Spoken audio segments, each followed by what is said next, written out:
since 1991. Birds and people are living together in seemingly perfect harmony, until one day a young man catches fire. This is Phoenix.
I've been trying to fight the demons in my mind. I'll prevail with every battle if I'm right. Guess my aim was off, the target's out of sight. Would I be better if I left it all behind? 'Cause we could find a way, we could find a way. Find another place where we can just escape.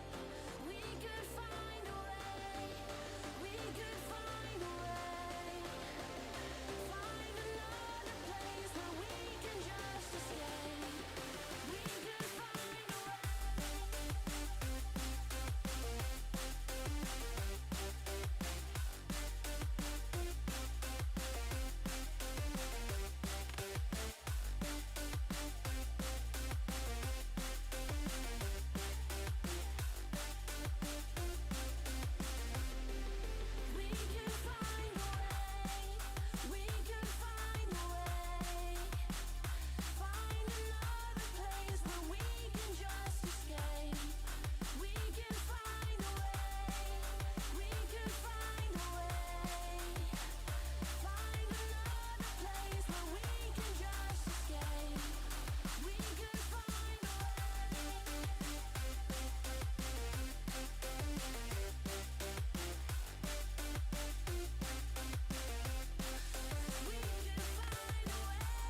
Nice one, Tom. Thanks for showing chat how to win. No, that is... What's up, boys? What's up? Sorry, dude, really? What's it called? It's an important stream today. We gotta be on. Not you guys can kind of beat gremlins now. Don't worry about it. In a little bit, we've got to be on our best behavior. Okay, we're gonna be discussing a very serious part of the game. I want everybody to be as respectful as possible. I want all opinions to be heard, all questions to be able to be asked without being condescended or demeaned. We're gonna be as nice as possible once and understanding as possible once we start talking about the economy. Okay, that's where I'm at. Gemini, by the way, thank you for the 6 months of Prime, gamer. I really fucking appreciate that, dude. Okay.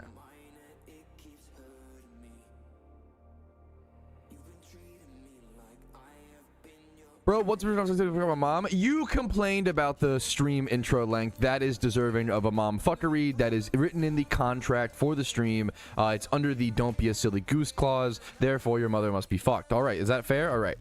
Good play, good play. Good play, good play. What's up? I like that name, 8-Bit Dragonfly. What's up? 14-minute intro. I'm gonna fucking shove my 14. Shut up, dude. Okay. It is kind of funny. What's up, Kaylee Kitten? Happy to see you. No. Okay. You guys don't have to behave right now to be fair. To be totally fair. You can beat gremlins right now.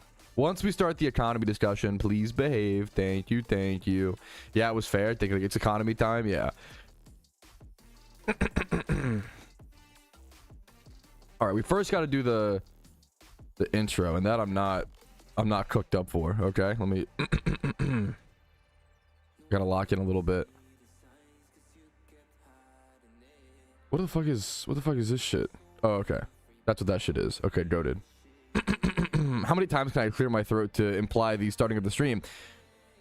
Alrighty, fellas. Good morning. Yo, what's up? My name's Patrouski. Welcome back to our PokeMMO stream recap, your daily source of tips, tricks, information, community events, official events, what's happening inside the PokeMMO community. Let's go ahead and, of course, jump into it. I am going to be covering some pretty important topics today, some pretty serious topics regarding the PokeMMO economy. So serious that they will, in fact, get their own video, okay? So that will be its own video, but we do have some catch events and stuff to cover, as always. Only one catch event scheduled right now. I know, kind of strange, but an important thing to talk about. Only one catch event scheduled right now, and that is the shiny Shroomish catch event. We've covered a few times, but this is literally one of the best catch events that could get scheduled. This catch event can literally save you 1,000 hours of shiny hunting, so please make sure to check it out if you're interested in shiny Shroomish or ever will be. It is on Sunday, the 1st of February at 3 p.m. ET, Petalburg Jail, of course, in Hoenn. You have 1 hour to catch Shroomish, Slackoff, Pokeyen, Zigzag, and Treecko. I would not lure, don't catch Treeckos. I would just quick ball this event if you want my best chances for victory, in my opinion. Synchronize Adamant Nature, quick ball everything, maybe nest ball if you can,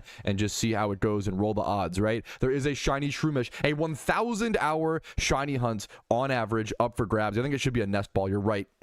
Shiny Shroomish up for grabs, an insane Pokemon, an insane shiny to win, a 1,000 hour hunt on average. Go for that free one. And then next up, this is a really cool PvP event. I don't always shout out PvP events because there's PvP events every single day, and they're always like automated in game. This is a non-automated, if I recall, PvP tournament, and you do have to actually go sign up over on the forums. Everything is under the official events page, okay? But this is a tag team tournament, and it's interesting because so it's a tag team tournament. You need one person that plays OU, I believe, and then one person that plays UU. So a 2-person, coordinated team event, as well as the OU player must have Staraptor on their team in every round, and the UU player must have Scolipede in every round. I thought this was really, really funny, and really, I think it's a really cool idea. I love unique, interesting PvP events like this. So just shout out to Deus Bruno for hosting this, man. It's a really, really cool themed event. This is also on Sunday, the 1st of February at 11 a.m. ET over at Silphco in Kanto. This is the place we would go back in the day to do events, do all the PvP events. This is really nostalgic for me. And then you do need to register. You do need to register. All the extra information is over on the forums. There is a shiny Staraptor and a shiny, not and or, but it's a shiny Staraptor and a shiny Scolipede up for grabs. And you also get a little bit of RP as well. So really cool tournament, man. Go check it out. Really cool, underrated tournament. And then other than that, this is going to be our big topic of the day. I'm going to be coming back to this in a quick second. Once again, it's going to be getting its own video, but we are doing a full PokeMMO market analysis today, economy analysis, if you are interested. There's a lot of things to talk about. a lot of serious stuff, to have a really cordial discussion about as much as I possibly can. I'm the best, but I'm gonna try to get better in 2026 is my goal. Okay. Now, we do have the Achievement Showcase. If you want to be featured in the Achievement Showcase, all you got to do is post your PokeMMO achievements over in my Discord under the Achievement Showcase section. I believe it's near the Is Patrouski live chat. Now, first things first, we have a new community manager in PokeMMO. He goes by the name of Mr. Granola, and this guy was kind enough, no wonder he got CM, community manager. This guy was kind enough and sweet enough to message my main account and just be like, hey, I'm a new CM. Nice to meet you. Like, this is so above and beyond, like, so insanely kind. This is ridiculous. I thought this was like so nice. I'm really happy to have you, Mr. I don't know him, obviously. Happy to have you on the team over in PokeMMO, man. I'm sure you'll do a lot of good. I always say CMs, community managers, are really like the undersung heroes of PokeMMO. They do so much work. They help people. They help new players. They host the catch events. It's so much work for all out of the goodness of their heart. It's just like literally for the love of the game. It's just make sure to thank your CMs. Give your CMs some love, okay? Next up, Sadlight. PokeMMO player was able to unlock Mount Silver after 300 hours. Mount Silver is a huge unlock. It's a big deal. It's really cool to always see someone unlock this. Congratulations to you, dude. It's cool that it actually has that's a reward now to complete the Pokedex. They also got their first ever shiny, a shiny Gigglypuff. I thought this was really cool. They said this was that PokeMMO was their second ever Pokemon game. I think that's an underrated thing, is like, people will try Pokemon once in their lifetime and like enjoy it or think it's fine, and then they'll find PokeMMO. I see this all the time. They'll find PokeMMO and they'll like love it and they'll get obsessed with it, and it hits a feeling or scratches an itch that other Pokemon didn't quite do, and it's really cool to see people get like so into it, so into it. Next up, Gravity got their first shiny in PokeMMO, shiny Nincada. This is a really cool, really unique first shiny, man. Congratulations. 18,000 encounters for a 31 speed shiny Nincada. You don't see a whole lot of first shiny Nincadas. I thought it was a really cool one. Congratulations over to Gravity. Next up, Healol from Team Uxie. Now, I've got to flame you a little bit, okay? You're on an amazing wet streak. Congratulations. Bro, what is this theme? Okay, I don't mean to... Hey, to each their own. It makes me happy that you enjoy it. This theme breaks my eyeballs. I love it. I'm a dark mode Andy. I get it, okay? What is going on here? What... I gotta throw a little... I gotta meme on him a little bit because this theme is crazy to me. But I fucking love you. Team Uxie's been really cool shit. Much love to Team Uxie. This guy's gotten 6 shinies in a row under odds, right? Which is fucking insane. I have to zoom in a little bit so I can actually see, because the theme breaks my eyes.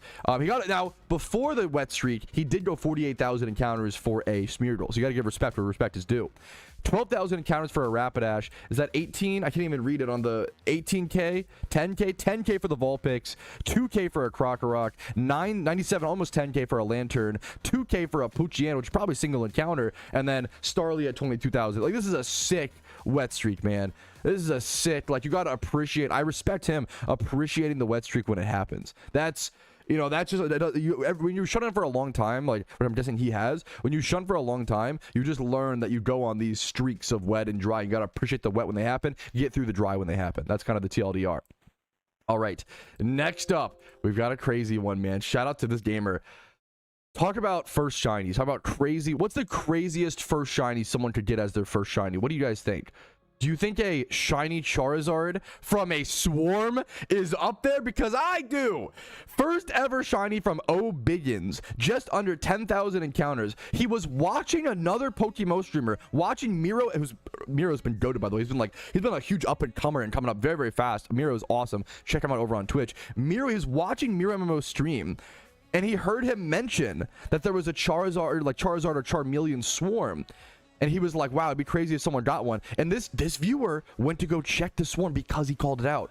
And he fucking got his first ever shiny Swarm shiny Charizard. Yeah, Miro with the assist. Like, this is sick, man. It must have been a wild Charizard. Yeah, Mount Ember level 59. Yeah. Like, I'm going to get disconnected for being AFK. Oh, goodness. Dude, this is insane. Congratulations to you. I think his name was Zero Biggins. I don't know his IGN, but Zero Biggins, man, congratulations. Thank you for sharing this. So this is a really fucking cool story, and thank you for sharing it. And shout out to Miro for calling out the Swarm, dude.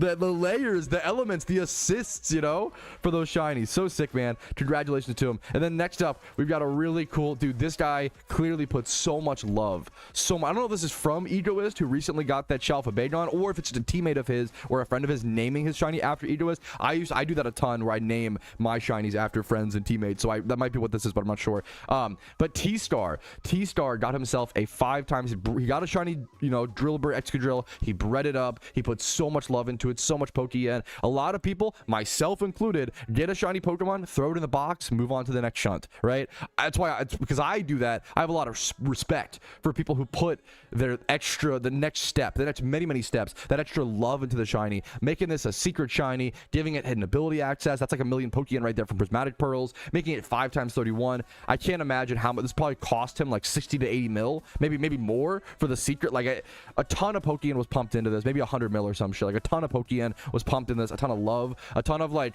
to do this, it takes browsing the GTL for like months and months and months, looking for the right breeders often. Like it's so crazy, man. Yeah, Drillbur's an egg shunt, so he had to like get the shiny at first and then breed it up. But this is just really fucking cool, really impressive from T-Star, man. Congratulations.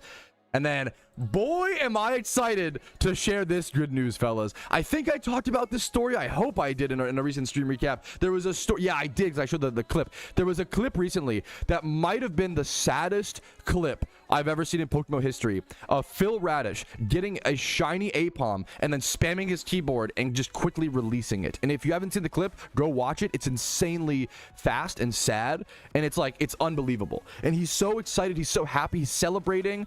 We have an update on the story, and I'm just so glad. It's sometimes the devs are presented like the W on the platter. Like here, take the W. It'll be a W for everyone, and they fucking took the W. They refunded him his shiny Apom, which he rightly named QWERTY, like the keyboard like spam. Teddy Ursa reached out. They refunded him the Apom, which I think watching the clip, it's obvious. Like this should just be like a reimbursement, Devs too nice. Which I think is not a bad thing. I think the devs are harsh sometimes in some instances. So I think being too nice in some instances, I think it evens out. I love it. I respect it. He got his shiny Apom back, and apparently there is an update coming out. Yes, the Phil update. This happened at one point before with a person named Guadu as well. Guadu, if you watch that clip, he also like dragged his mouse and it just like misclicked in a way where he was just sorting through his boxes. It truly could have happened to anybody. It was an insane clip. He was just sorting through his boxes. His mouse, like my mouse, breaks and misclicks all the time. His mouse misclicked and released his like shiny Bulbasaur, and he was able to get it reimbursed, and they add like something called the Guadu update, where there's like a certain wait period or something, like certain shit. And then the same thing is happening with Phil. I even forget the Guadu update, but with Phil, the same thing is they're gonna do some sort of update in the future, I assume, to where you get a confirmation screen for are you sure you want to, or like a wait period for are you sure you want to release your shiny. I think that will come. I think that will happen. So yeah, this is just a W for everyone, a W for the entire community, W for the devs, W for the staff, W for Phil, W for shiny hunters. I think if you lose a shiny through some extreme unlucky means, or lose a shiny in the Safari Zone, that's one thing, right? But like to catch the shiny, spam your keyboard out of excitedness, and then have it release when, like, I think it's super fair. Once again, we can go over to like the Pokemart over in Unova. If you try to buy too many Pokeballs, you get a confirmation. Not that many. Let's just go in here. How many let's see. If I try to buy like, here, let's see, 100 Pokeballs, was that 20k? If I try to buy 20,000 Pokeyen worth of Pokeballs, I get like a 3-second loading screen. But when you release a shiny, you don't have that. It's just, yes, you get a confirmation, to be fair, but you don't have this. Why do we have this bar for, I don't think that was the main argument. And I think it seems like they're going to add that exact loading bar in the future for releasing shinies, which that makes a lot of sense, and I'm excited to see that. So, whew. Some good news to start off the day. Let's go ahead and jump into more discussion. There's more talk to be had about the PokeMMO economy. Thank you for watching the stream recap. That'll be in a different video. Like this if you enjoyed the stream recap. Dislike, subscribe, follow on Twitch, all that jazz. Support the content if you want to. We're going to jump into playing the game here in a little bit. But first things first, we have some important stuff to discuss. All right. Let me... This is stream recap 462? Yeah. 462. Dude, I haven't F'd on. The stream didn't F, right? Why did it? Uh-oh. Hello? Am I live still? Hello? My restream shows, okay, my restream said I was offline for a sec. I got really scared. I was literally about to say, like, I haven't effed. Okay, thank you, Chad. You're a goof? Yeah, pretty much. That's the TLDR of my life. You're good? Oh, I thought you were flaming me. I'm just so used to, I literally thought you were flaming me. That's amazing. Yes, you're live. Thank you. Imagine I just whip it out and I start. No, I'm just, shut up. Okay. All right, guys, am I offline? Okay, anyways, that's a terrible joke. Anyways, back to, we have to get all the silly discussion out of the way because we're about to have a serious discussion, okay? Stream's good for me. Thank you, King Epoch. Happy to see you, dude. What's up? What's up? Okay. It's a safe space. You can show hog. That's pretty much, you're kind of spitting. Was that you, Raph? Bro, fucking, was that you, Raph? Who was it the other day? I'm about to out myself, but it's worth it for the meme. The other day, I was hanging. I was like AFK. It was you. How do you know about Boo Boo Tower, bro? I've been playing some very stupid Roblox progress game with my wife. Okay, because it's fun. It's stupid. It's addictive. It's like it's like Cookie Clicker. The best way to describe it is like Cookie Clicker. Okay, it's like Cookie Clicker, but it's called Boo Boo Tower, and you collect the boo boos. Okay, wife guy. The things I will do for my wife. I love being able to push this off on like my wife as opposed to me actually enjoying the game guiltily. So I'm up to like, I think I'm up to like 200k Labubu's or some shit. I've been fucking farming Labubu's night and day, bro. Clocking in for my shift. And dude, can you imagine? Could you imagine the shock on my face when I'm just playing PokeMMO and someone in normal chat says Boo Boo Tower, and I was like, how do you know about that? What the fuck? How do you know? I have it. All my Discord shit is like set to private. Like, I was like, how the fuck do you know? The fuck is a Labubu? Tom, how are you simultaneously 19 and 90? How do you not know what I honestly, not knowing what a Labubu is, you're actually the realest fucking one out of all of us. You're actually unfucking plugged. You're not Turbo Online.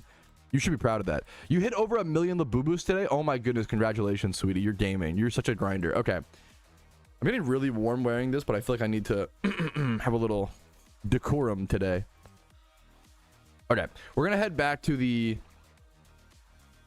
what's it called? It is time to lock in for serious discussion. Let me stop talking for a sec so I can catch my breath. Let me just, whew, that's the wrong thing, but that's also fine to have open, but we'll have that open in a sec.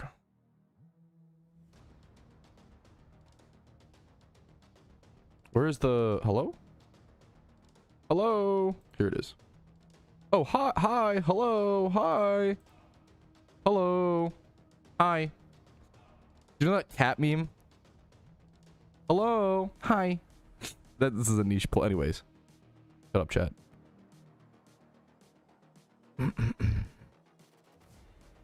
Yeah, less silliness. We do have to lock in. This is an important boo! Important game discussion. Boo! Lame. Cringe. Okay.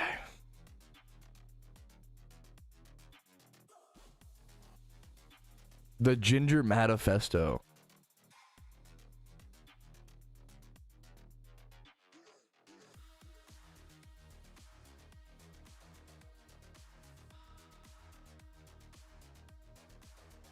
The Ginger Manifesto notes.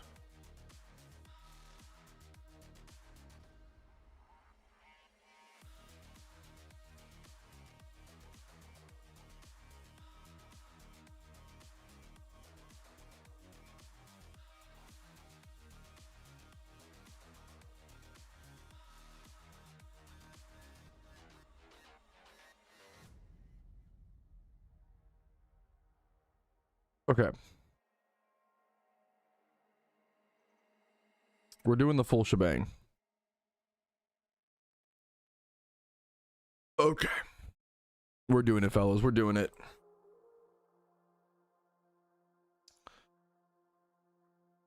Alrighty, fellas. Yo, what's up? My name is Patrouski, and I think it is finally time to talk about the PokeMMO economy. This has been something that I've talked a lot about casually here and there in streams and in stream recaps and in passing discussion, but I haven't really sat down and had a really deep discussion about it, and I want to focus today on being as cordial as possible. I want to get better in 2026 personally. I have a lot to improve on in terms of how I handle discussions surrounding the game that I love very much. Passion is important, and passion has a place, but it's usually more important than ever when discussing opinions about a game to be accepting and open to altering views as well as opposing opinions, as well as just we need to be open to things so that we can improve our arguments and improve our discussion. If someone provides a counter argument that I cannot counter, I need to think on that for a lot more and decide, can I counter that argument, or do I need to adapt that into my argument, or do I need to adapt positions entirely? All right, so today, we're going to be covering a very long forum post. It's going to be a pretty droll video for a lot of people out there. This is very deep, nerdy, in-depth PokeMMO stuff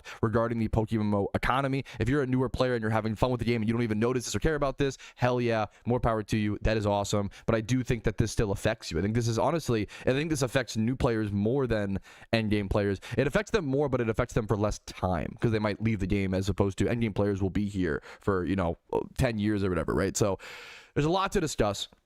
Now, before we jump into GingerMatt's post, I actually wrote up my own post before reading his post that I want to cover really quickly. This is a quick TLDR on the PokeMMO economy to catch people up if they aren't aware. I have not read GingerMatt's post. It'll be linked in the description, of course. There's a lot to talk about today. I have not read GingerMatt's post, so I don't know what it says yet, but I wanted to give my thoughts before reading his, and then also jot down my thoughts and his points about the PokeMMO economy during his video. So first things first, this is my thesis or whatever. The problem with the PokeMMO economy, in my opinion, is that PokeMMO has a deflation problem where good IV Pokemon are super cheap right now. This has made 90% of catching for profit methods unviable, and it has hurt breeding for profit margins drastically, and has tanked the value of some 2x31 Pokemon from 40k all the way down to 15k at times. This is not if it was 2x31 Staryu or 2x31 genderless Pokemon, that would be one thing, right? But often, if I go check 31 attack and speed in the flying egg group, this used to be a 40k minimum, statted Pokemon. And right now that's a female only species. Let's go and hide female only species,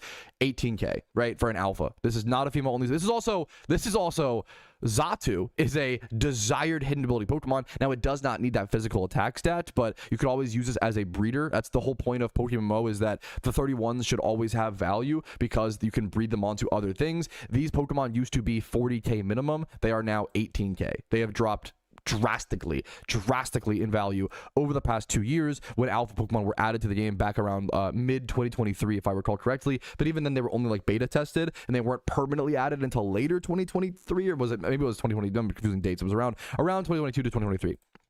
Anyways, the suspected cause of this tank in value are heavily alpha spawns. I think alpha spawns is the big one. Alpha spawns, we've seen a swift decline in Pokemon value ever since alphas have been added. And it's pretty easy to see because alphas bring in a ton of good Pokemon into the game. If you don't know, alpha Pokemon are 2x31 guaranteed, whereas previously you'd have to catch Pokemon for about an hour and 15 minutes to get a 2x31 Pokemon. For reference, catching an alpha is the equivalent of farming like that for an hour and 15 minutes, because a 2x31 Pokemon is 1 in 78 chance on average, for those who don't know, and a 1x31 is 1 in 6 or so. Alphas are 2x31 guaranteed, so they bring in those 2x31 guaranteed, and also it's 1 in, you bring that next rate, it's about a 1 in 6 for an alpha to be, not quite, but about, for an alpha to be 3x31, and then 4x31. They have the 2x31 guaranteed, but they also bring in a ton of 3x, 4x, and 5x31 Pokemon into the game without any breeding necessary, and that breeding is what sinks good IV Pokemon out of the game. It's the same as bypassing a gold sink, which would be very problematic, right? A sink, for those who don't know, a sink in terms of an MMO is a mechanic that is literally designed to suck that resource out of the game to prevent inflation or deflation. The problem with deflation, once again, is it's just all supply and demand. We have too much supply of good IV Pokemon and too little demand, right? So one of the main suspected causes is alpha spawns. The second main suspected cause is mysterious balls. And I actually was late to adapting this. I did not realize how many 1x31 Pokemon were brought into Mysterious Balls until someone convinced me and showed me some data, as well as I opened some of my own Mysterious Balls for content like in later years. And you reach a point where like I was getting so many 1x31 Pokemon open from Mysterious Balls, and it wasn't even worth my time to sell them because they'd be worth like 3 to 4K.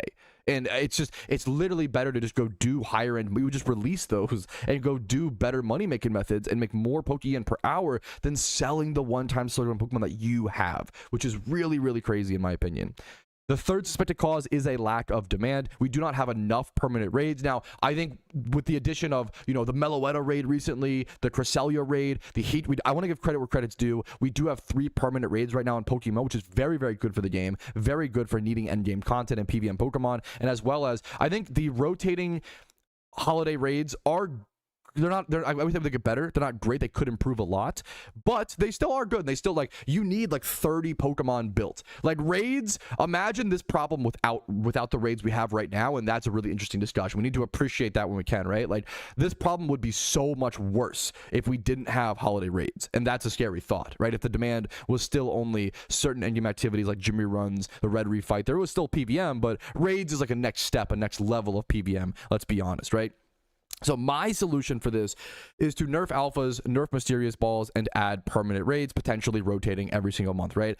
And I know that this gets really scary for a lot of people. Like some people just hate the word nerf, but I want to qualify. To nerf something is not to make the game harder. I think a lot of players hear the word nerf and they think that makes it harder for the player. When in reality, if you nerf alphas and nerf Mysterious Balls, the good IV Mons coming in, not the shiny ray, right? If you nerf these two things, it now opens up breeding for profit once again. It now opens up, or at least my hypothesis of this, right? It would potentially open up breeding for profit, open up catching for profit, which that allows new players. Catching for profit is one of the best new player activities. I think new players have been hurt some of the most by alphas coming into the game and wreaking havoc on the economy, whereas new players can't go consistently make money anymore.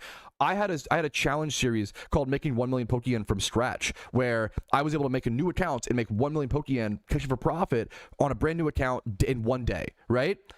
I don't think I could do that anymore because Alpha kind of destroyed the value. When a new player asks me, hey, I have like 1 or less region done, how should I make Pokeyen? My answer is go get more regions done, skip early game money making, and just go to mid game. There aren't a lot of, if any, new game money making methods anymore. It's now become just skip the early game and go straight to mid game. And even then, we have less. I think the growing frustrations in the player base with people feel stuck and unable to make Pokeyen because there are less viable methods, right?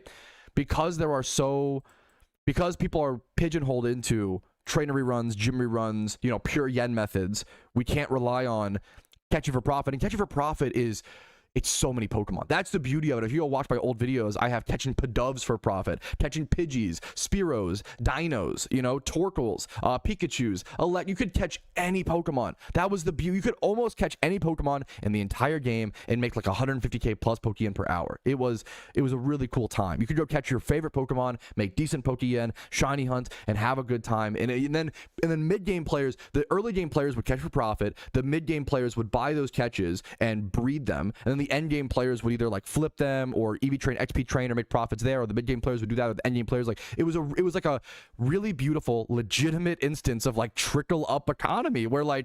I know it's like but like players, like everyone had a part. Everyone was doing something valuable in the economy, and I feel like right now the new players don't have a strong part in the economy, which that sucks. That's not good in my opinion.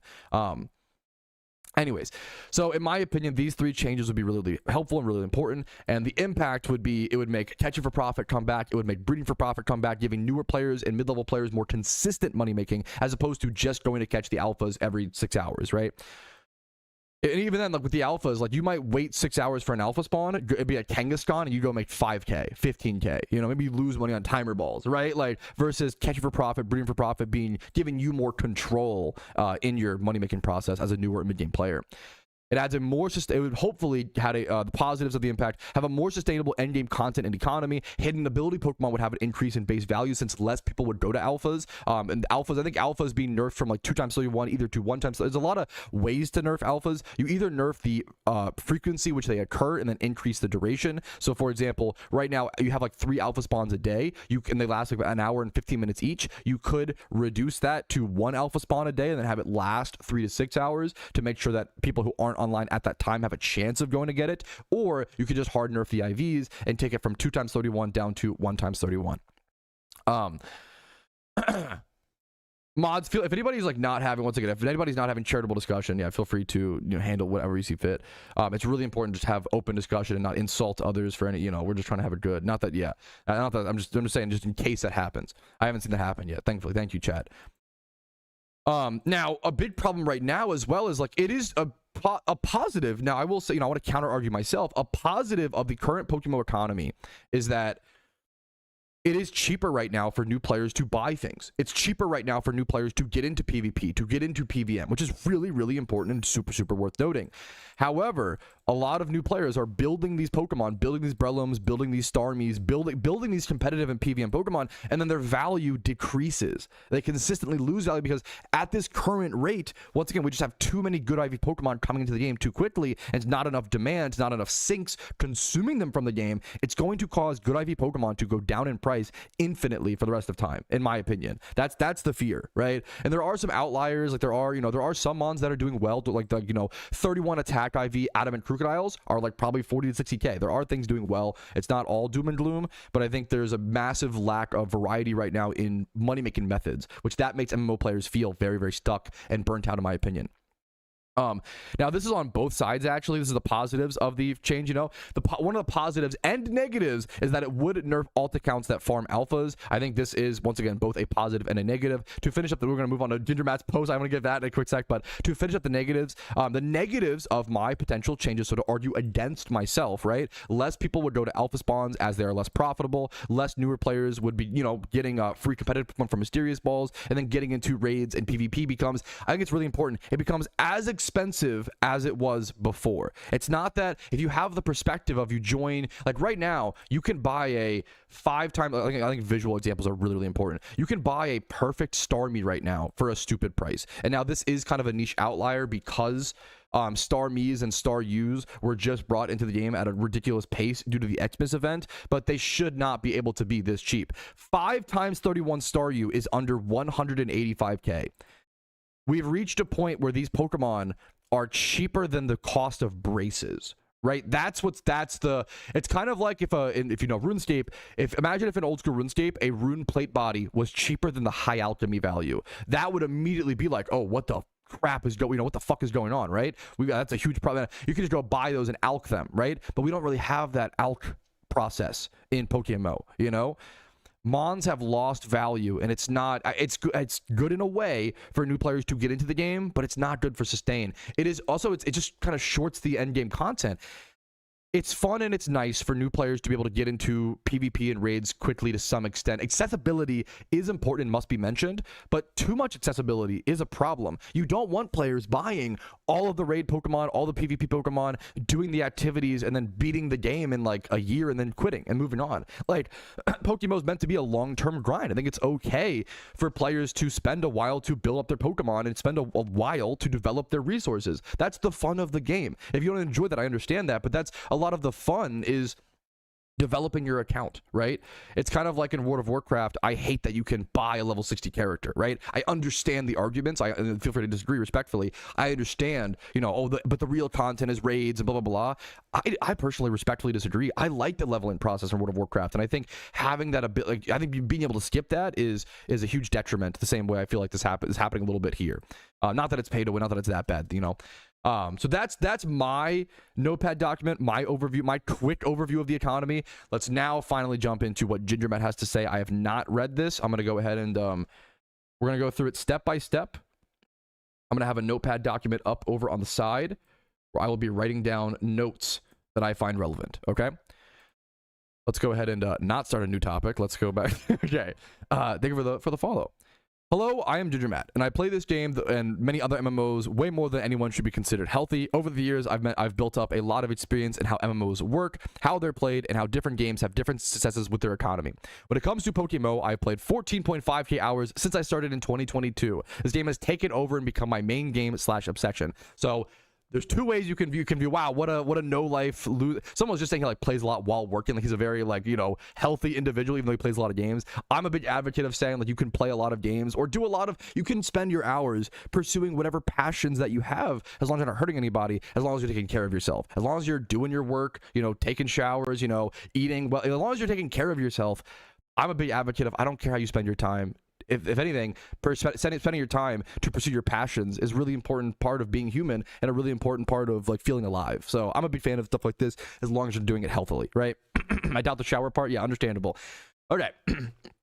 Over the last few months, we've seen more and more comments about the issues with the PokeMMO economy. Many players struggling with changes to make money-making methods, and with more and more players resorting to buying RP to sustain their gameplay. It's caused the economy to end up in a weird state. Yeah, my overview we didn't even touch dittos. We didn't even touch reward points, right?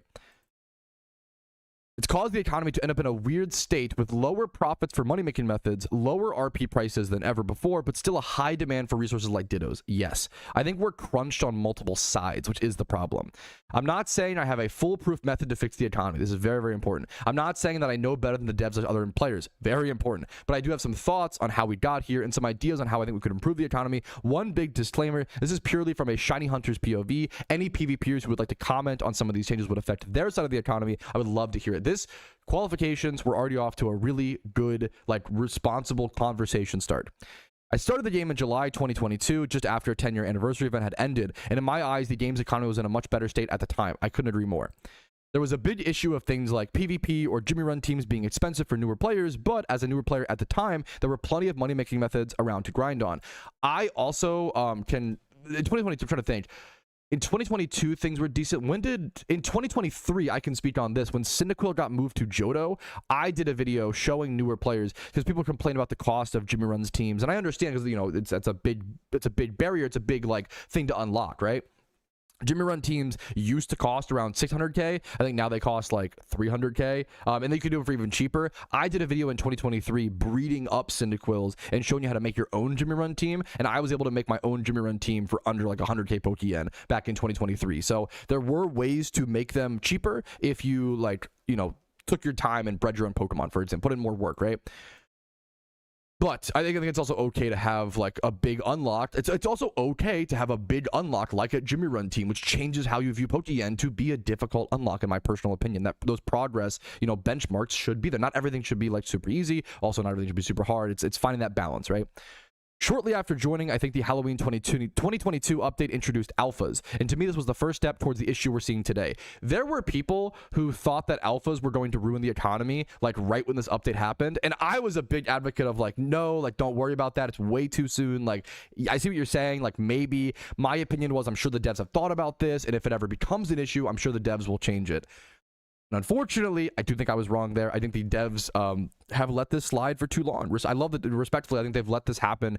I do think they've been a little bit negligent when it comes to the alpha economy. Unfortunately, they've been busy with other things. I get it. But I think it's at the point now where we're crunched on so many sides that it's the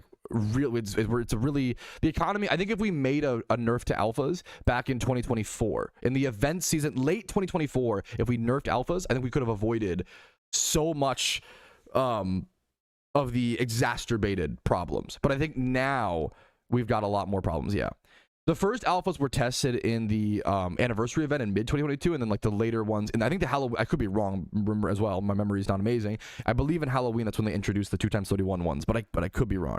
But I remember people talking about how the 2x31s could hurt the economy, but I think that was too early, and now we're too late. So it's a tough, but never too late to fix it, but we've caused more damage than we needed to, in my opinion. It's hard to find an exact place to start, as there are many small parts to play that create the bigger problem. First, in my eyes, there are two ways to make money by playing an MMO. Passively playing and actively farming. I love that he brought this up. I love the different play styles of playing a game. Passively farming is making money as you're playing the game for fun. An example of PokeMMO is just catching Pokemon at a spot you want a shiny at, while for World of Warcraft, it's extra money you make from quests and dungeons that you do when you're trying to achieve a greater goal. Actively farming is something like Ditto farming or Jimmy Runs that drags you away from what you mostly want want to do in the game. And this is an interesting point. A healthy MMO economy has a balance of both. I couldn't agree more. And I think it's fair to, like, if you're, obviously, I'll probably mention this, passive farming should make less Pokeyen than active farming, for sure. But both should be, like, viable for different reasons. All right. Has a balance of both. I think a healthy MMO economy should have a balance of both. And I think the PokeMMO economy has lost this over the years, pushing people who would have been happy passively farming into active money-making methods or just flat-out swiping, just to continue playing the game at all. My theory revolves around the idea that damaging passive moneymakers forces more players into active money-making or swiping. This is not something that I've thought about much, so let me actually write this down. Passive money-making, I want to say destroyed, has been nerfed, hurt, pushing players to more active activities they don't necessarily, you can flame my spelling, want to do politely.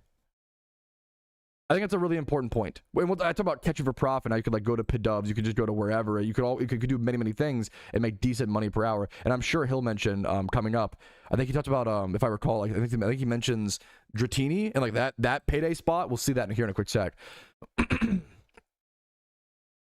My theory, okay, which causes those to be sorry, excuse me. My theory revolves around the idea that damaging passive moneymakers forces more players into active moneymakers or swiping, which causes those to be over-farmed, killing off and narrowing down the list of viable money-making methods until a large portion of the community are farming the exact same methods or swiping, which has hurt the price of RP. Less viable. That's something I touched on, but for, like, slightly different reasons. Less viable money-making methods narrows further and further over time from over farming. I couldn't agree with this more. I think that's a really, like, that's a great point. It's like a growing tornado that just keeps getting stronger and stronger and stronger. When you narrow down the amount of money-making methods that are effective or efficient. Thank you for the subs. Wow, Ace. I'll thank you for that properly after this discussion. But thank you so much. Wow. When you narrow down the money-making methods already, it's now going to necessarily narrow down more and more and more because people are going to gravitate towards those, over-farm them. They become a little bit less viable, and it kind of just, it perpetuates this, like, cone of, like, getting less and less viable money-making methods. That's a great point. To fix the problem, I think we need to introduce more money-making methods and to limit / nerf the parts that are damaging the economy. This is, I think, once again, I've read, like, skimmed through a little bit, but this is, like, pretty much what I said of, like, I think we need to nerf alphas and mysterious balls, which will then open up other parts of the economy and add permanent raids, which will, once again, like, introducing new money-making methods as well as nerfing the ones to bring the other ones in line, right? When I first started playing the game in summer of 2022, I was much more of a passive farmer. I would spend my days at work catching Pokemon I saw on Eevee Route 17. Like, this is such a throwback. Like, you could just go farm Eevees, passively shiny hunt Eevee while also making some decent Pokeyen. You would sort 31s at the end of the day, sell them and the items, etc. And across an 8 to 9 hour shift, I would end up with 1.5 to 2 million Pokeyen, just passively farming while shiny hunting. He even says that. All while progressing towards my main goal of building my account by buying teams and starting to egg hunt Eevee someday. This was enough to progress slowly. I would do my daily gym reruns to speed that up and the occasional trainer rerun. And then combined, it was enough to get what Lepa hunts I wanted and to do a few egg batches throughout the week. So I had something to hatch mid-World of Warcraft raids. When alphas were introduced, quite quickly, the profits from this daily activity dropped from 1.5 mil minimum to less than a mil a day by the start of 2023.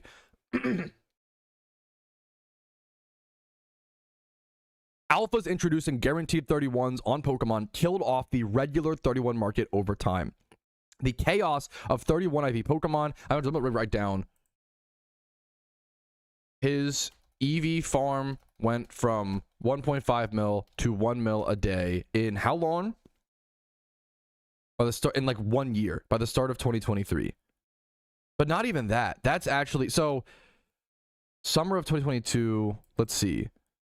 Didn't the change happen in like events? It was like 4 months. In a few months. I'm pretty sure alphas were added. I believe alphas were added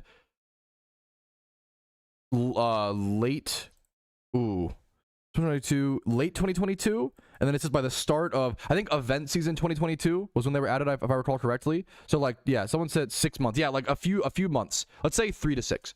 In 3 to 6, because I don't know the exact, but that's a lot. To imagine your money making method dropping, you know, 50% in effectiveness in 3 to 6 months, when it's been working for a long time, and it's due to, you know, that's pretty, that happens occasionally if things are over farmed. But you know, if things are over farmed and they're really popular, that happens. It's normal, and that makes sense for a money making method to go down and then go back up. People weren't over farming Eevee, right? This was not reduced because people were over farming Eevee. It was reduced because everything got reduced. Like, that's the, I'm gonna take a pause from this post to talk about, you know, ramble a little bit, but like the way the Pokemon economy should work, in my opinion, and historically has worked, is a method becomes really popular, like breeding Garchomps for profit.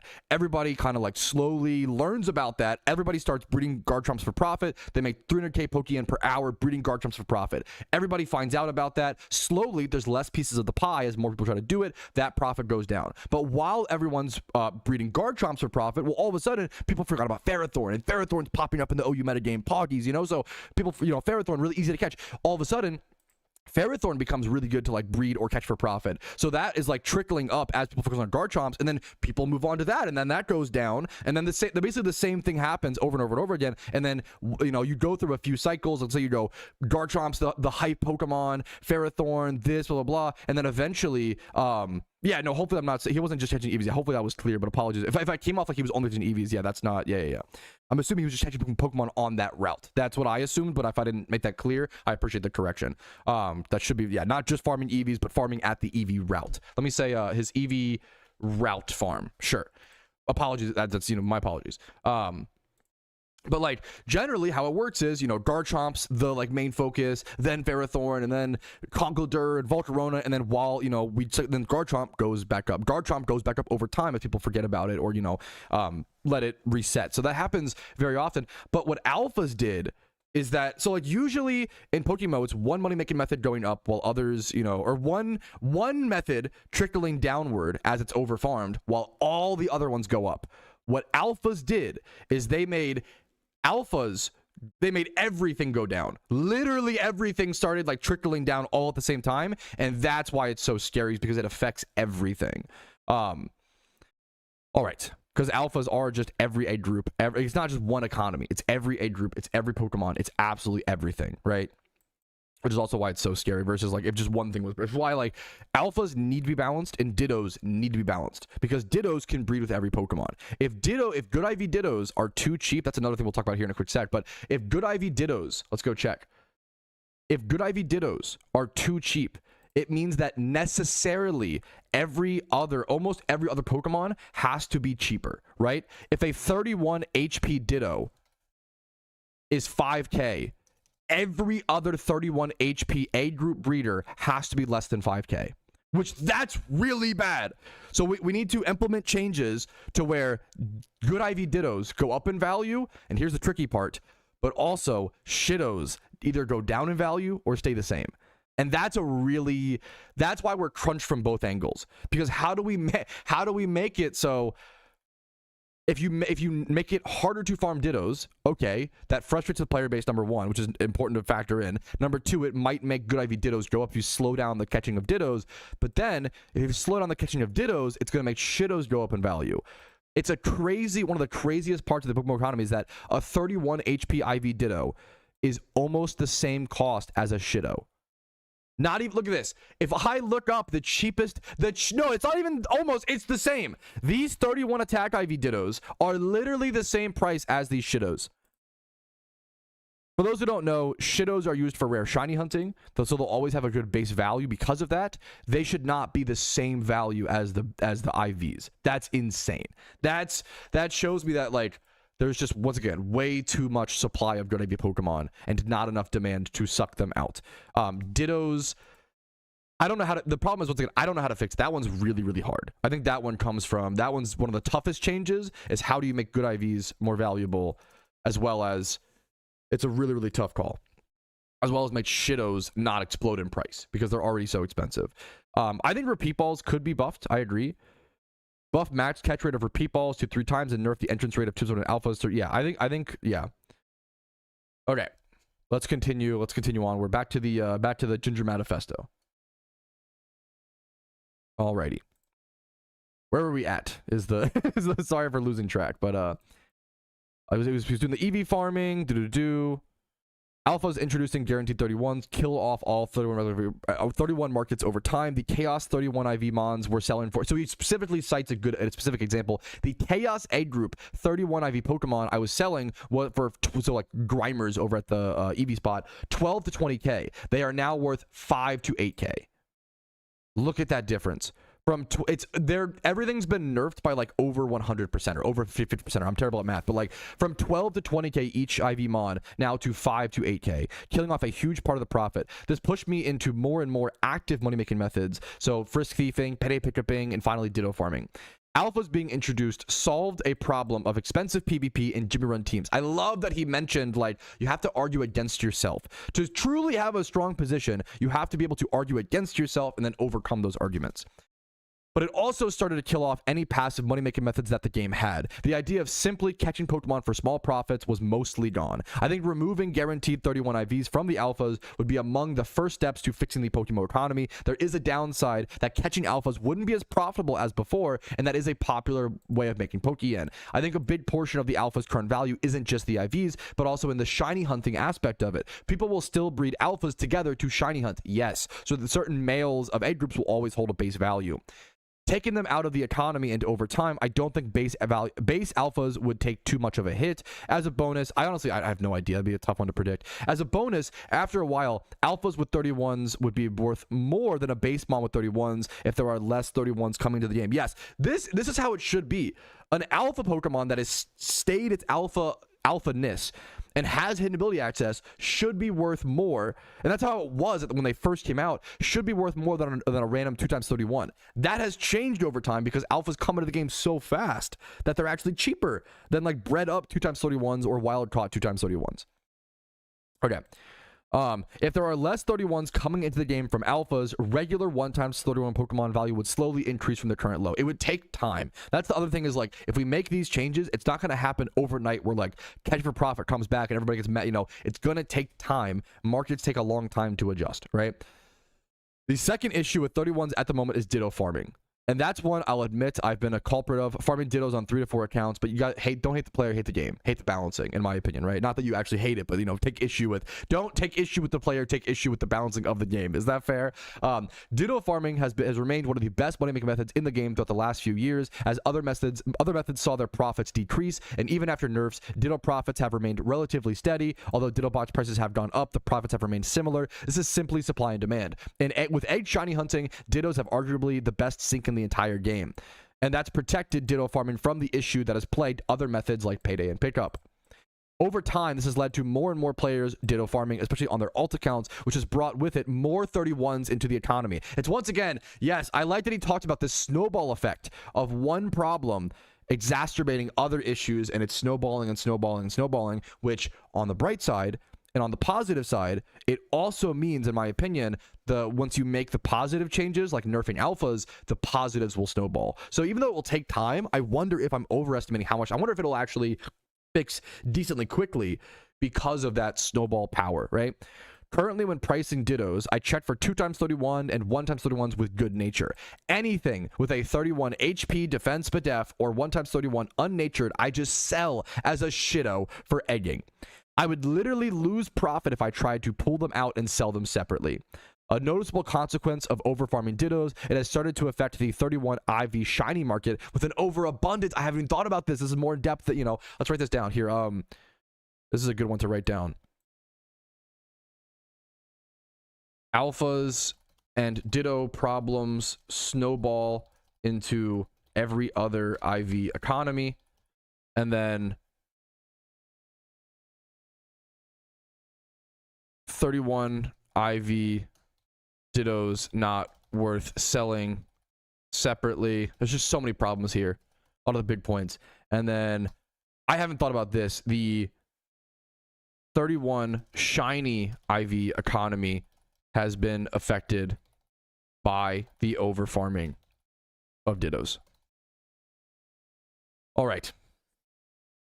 A noticeable consequence of overfarming Dittos has started to affect the 31 IV market with an overabundance of shiny Dittos because more and more players are Ditto farming. Although I think Ditto farming is contributing to the issue, I don't think nerfing it directly... I agree with this. I don't think nerfing it directly is the solution. I think... Yes! I think encouraging other farming methods and making other things viable to naturally pull players away from Dittos is the way to go. I almost want to, like, copy-paste this. I'm just stealing his... I could not agree more with this. Yes. I think Ditto farming does not need to be nerfed. I think other things need to be nerfed to pull in line with it. And that, once again, players get really scared whenever anybody recommends a nerf to a game. I notice so many YouTube comments, and maybe it's, I'm just listening to the loud minority, but so many people get pissed off when you mention nerfs at all. But they don't, in my opinion, they don't realize the point of nerfing is to make other things better. We're not nerfing alphas to make alphas harder for the sake of making it harder. We're nerfing alphas to bring back catching for profit, breeding for profit, to open up the economy and allow for all of these other money-making methods. Okay. Oof. That brings me to the issue of supply and demand in the game, and one that most MMOs struggle with to an extent. Going back to 2022 and 2023, when alphas were starting to damage the passive method of catching Pokemon, it meant myself and others started to actively try to make money. For me, this was picked up in Payday. I spent 10 hours at the 5 most popular spots to collect some data and started farming. Over the months, I started to notice profits dipping from silver powders, and revival herbs from Pattern Bush started to drop in price. Leftovers, I haven't even thought about the item economy. Leftovers went from 60 to 80k to less than 20k each. I have noticed that certain items have been dropping in price, and I didn't know why. Leftovers, and that's a good point. That's what's, man, I'm not a doomsayer. I'm not a negative Nancy. I'm not someone who, there's a lot of people like that. I think the PokeMMO economy is in a detrimental state. I think it is in a, like, A or S tier level of emergency. I think the PokeMMO economy needs emergency help. I think it is really, really in trouble. And I think a dying economy or a dead economy results in a dying or dead MMO. Even though I don't think PokeMMO is really dying, I think that the economy, like in the future, if it ever does have problems, it's because of that, right? In my opinion. Yeah, look at leftovers. Leftovers used to be 40k, and prices don't need to stay the same forever, but from 40 to 60 to 80k down to 16k is pretty crazy. It's pretty severe, right? And the devs have made changes, like making the storyline, leftovers untradeable to purposefully not address that issue, right? Anyways, back to SP Towers. Without item syncs, plenty of items just get overfarmed until they hit a base vendor price, which is something you see at the moment with things like King's Rocks, Charcoals, Black Glasses, Quick Claw, and Miracle Seed. I would even go something. Let me actually add to this. I think a big reason that the PokeMMO economy is having problems is because, this is like the optimist in me, I guess, is because of the game's growth. It's because of the game's growth, because we have seen way more players than we ever expected to since 2021. From 2021 to 2026, we have seen an insane resurgence and a renaissance in PokeMMO. I always say, back in 2021, the highest subscribed to YouTuber that made PokeMMO content was 3,000 subscribers. And I'm lucky enough to now almost be at 75,000 subscribers. And that's not, I always say, I was lucky. I was at the right time, right place. I'm not, I love the game. I played for a long time. I don't consider myself super special. I think anybody could have done what I did. I think it is more of a testament of the game's growth than my ability to be that interesting of a content creator. I think the game has grown, or best case scenario, a mixture, right? I think the game has grown a ton. It has grown so much over the past 5 years. And I think because of that, and also players have gotten better, right? Players weren't alt account farming in that way. Players have gotten so much better at playing PokeMMO, and that's contributed to the economy. And it's on the developer's job. Like, it's the player's job. We can't stop getting better. It's the developer's job to rebalance the game and fix the economy based on what the players are doing. And I think it's time for them to respectfully adjust things, in my opinion. All right. I'm already worrying about the IRL economy. Don't bother with in-game economics. You are the most reasonable, not turbo online based. I respect the hell out of that sentiment. You do not. I totally get it. I love this game, and I'm lucky to have the mental capabilities to worry about this game and talk about it. I think it's awesome to care about things. There's nothing wrong with caring about, but I understand, you know, much love to you. Have a great day, dude. There's a few ideas that I thought would be helpful for the game, and I would introduce some item syncs to the game. I haven't read this. The first, we've needed a legendary sync forever. The first idea I've had involves shiny hunting legendaries. At the moment, there is no legendary sync in the game, and the monthly rotating legendaries have been dropping in price each rotation. Yeah, there's so many, once again, so many economic problems that we have to solve, which is the scary part, I guess.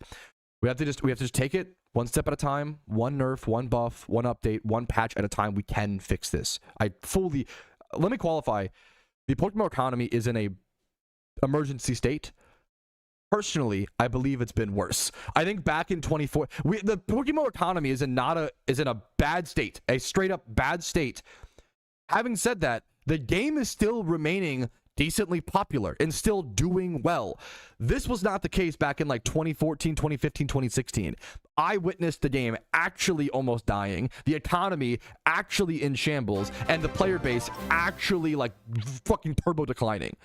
That was scary when like the player base was down to like a guesstimated, and I don't know the numbers, this is just guesstimate. I would guesstimate the player base back then was down to like 3,000 concurrent players at times, where I feel like PokeMMO is still probably pulling anywhere from like 10 to 30k. Like we're still doing much better. That's like online at one time. We're still doing much better today than we were back then, right? The game is so much more popular, but that does not mean there aren't problems to solve, right? There very clearly are. All right. At the moment, there is no legendary sync in the game in the monthly drop-in price. One way to solve this problem and to help other sections of the economy, I love the two birds, one stone, is an idea to make legendary eggs. Using Moltres as an example, a new method to bring some Moltreses, maybe 25 to 50 charcoals. Ooh, involving the item sync into it is really interesting. I love this idea.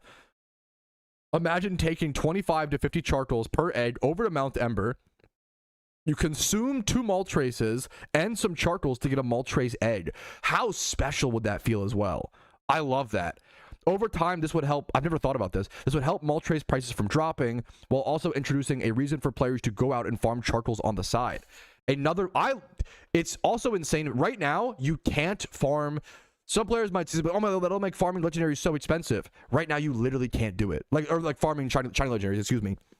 Right now, you literally can't shiny hunt legendaries in PokeMMO. You kind of can. You can like do your one legendary hunt every month, or like to get 2 hunts every month, right? But that's it. And that takes a it's 20 hours. You spend 40 hours a month for 2 encounters. We've calced it out. This is not possible in a human lifetime, right? Like this is, right now in PokeMMO, you cannot target shiny hunt a legendary. You have to just randomly run into it and hope for the best, right? But the idea of implementing a proper legendary shunt alongside helping the economy is perfect. Another more extravagant solution could be introducing something to combine with Leppa berries, miracle seeds, or silver powder, for example, to make some kind of special Leppas. Let me write down actually. Moltres plus charcoal sync for legend shunting eggs. Okay. Combining Leppas with miracle seeds or silver powders to make some sort of special Leppa berry, which again could be used for something like an extra mon in the horde pool, or giving it a very low chance for the horde to be secret. I don't know how I feel about requiring a special. I like the idea of enhanced Leppas, like enchanted Leppa berries. That's kind of fucking cool, right? I don't know how I feel about requiring those enchanted Leppas for some kind of extra mon in the horde pool, unless it did something similar to like premium lures, where you had a rare chance to get like Trico, like a Trico ×3 horde at some location, or like so. That could be kind of interesting, but you want to be careful with that, not to over buff those shunts as well. I'm a little more hesitant on how this could be balanced. I think it could be difficult. Now, making it having it the ability to have hordes have a secret shiny, I think that's cool. I think that could secret shinies are already so rare. I think it's totally fine to do something like that, but you'd have to make it still so that single encountering is still the better method to go for secrets, in my opinion. Using other MMOs as examples, every MMO has something similar to a GTL fee. Most of the time, it's percentage based rather than a flat fee capped. This is something that I've talked about. Before I read his thing, I've talked about for a long time, making the I think that we could even lower I think lowering the listing fee on the GTL from 1K down to even like 500, like a little bit lower, and then raising the percentage. Because right now, if you list a thing for like 2 billion Pokeyen, I think you still only get like a 25K fee. They might have changed that recently, to be fair, but I like the idea of having that scaling a bit more and taxing. It sounds taxing the higher end players of PokeMMO a little bit more. As a higher end player on the main accounts, like we can take it to help the economy. It's okay. We can take the hit. I think it's totally fine. In some games like OSRS, devs use the money collected from this tax. This is something that I don't know why we're not doing this in PokeMMO. I think this is actually fucking insanely genius. Well, kind of. The only downside is it gets rid of a gold sink to some extent. But in some games like OSRS, devs will use the money collected from this tax and use it to buy out items from the GTL that are overfarmed, and then like deleting those items. I think that's really interesting. The problem is, we don't have an inflation problem. An inflation problem is what most MMOs run into. Inflation where gold or Pokeyen or the currency over time becomes less and less. You have less and less purchasing power. So like prices go up. We have the opposite. We have a deflation problem, right? We don't have too much Pokeyen coming to the game. We have too much goods. We have too many goods and services coming into the game as opposed to Pokeyen, right? So this would utilize the fact that we don't have an inflation problem as of now, so we can take the hit and use one of our gold sinks, one of our Pokeyen sinks, like the breeding sink or the GTL tax or whatever, and utilize that to have a developer or the system go in, buy a bunch of this stuff. The players would get paid for their stuff, right? And then just delete them from the game and sink them out. I think that's utilizing one of our strengths, which is not having an inflation problem, and using it to solve one of our weaknesses, which is a deflation problem. Even just doing that, like imagine buying legendaries or buying 1x31 Pokemon off the GTL and manually deleting them or releasing them. I think is like a really, really genius idea for the devs to possibly look at. Okay. This gives them a really powerful tool to help balance. Let me write that down, actually. Devs could use a gold sink to buy and delete items / Pokemon. Okay, I think that is. Let me stretch this out. There we go. Perfect. Run out of space here, but that's okay. I think we'll get most of the points. All right, back to blah blah blah. Another idea could be some sort of quest or notice board, something that gives out daily tasks. For example, bring me one box of 1x31 Chaos Egg Group Pokemon, or bring me 30 Never Melt Ices. Players could get a variety of daily quests, encouraging players to buy and sell the mons and items needed, and introducing a whole new market. The problem is, what are the rewards? The rewards for this have to be like super worth it, and they can't be like pure yen for the most part, but I don't know, maybe we'll see. Maybe they could be. Devs could weigh certain things to be more common. It gives them a tool to change and balance the market. Yeah, I like the idea of having something they can constantly adjust. That's why I like raids. The way that raids are implemented right now, they're not permanent. I wish they would do like a permanent rotating raid. Heatran is cool, but once you have the Heatran raid team, like you're done, right? But like rotating raids every month, imagine having to constantly build and adjust. And like, let's say the Chaos Egg Group market is really bad. You could implement a raid that needs Chaos Egg Group Pokemon to beat it, and thus helping that economy. So having I think the raids are really underutilized, where like they shouldn't only be up during, this just takes time and energy, and to give credit where credit's due, a lot of the stuff we're saying the devs might have already thought about. It just takes time and energy and resources they don't have. That's how the world works, guys. That's a lot of it, is like people just not having the time and energy, which that's my greatest resource. I try to put out as many videos, as many streams, as many guides as possible, and there's tons of guides and there's tons of creative projects that I want to do for PokeMMO. I have projects that I've written down on a notepad document as far back as 2021 that I haven't gotten to because I can only have so many hours in the day. So I'm sure the devs are kind of in a similar boat, to give them a little bit of leeway there, right? But yeah, the idea of having a tool that they can constantly adjust to help the market where need be, I think would be really, really, really cool. Rewards can be a box similar to PvP event rewards, a change to some unique The rewards could be similar to PvP event rewards, a chance to have some unique vanities or a new mysterious ball. Overall, the idea behind introducing more item sinks to increase the prices of currently dead items and over time giving players more options and choices to actively money farm. This will pull some players who are currently farming Dittos across the world, farming different Pokemon and items, and reducing the pressure on 31 IV Dittos. Yes, having more viable money-making methods just helps balance out everything. There's also the problem of the 31 IV shiny market, the rare shiny market, which I think are suffering from two big problems. For regular non-31 IV shinies, I think the prices have tumbled and suffered because of the amount of people that are farming Dittos, both on their main accounts and their alt accounts, meaning that basic 31 IV shinies have dropped in price to below 31 IV shiny Dittos. Otherwise, there's no point in ever buying one. Rares, I think, have suffered from a different reason. When I first started playing, shiny hunting was already a popular activity, but I still saw the remains of the old shiny trading culture around. Apparently, before my time, it was more common for people to buy and sell rares. Yes, for like collectors. I think nowadays people have really come around to like OTs are one of the only respected things.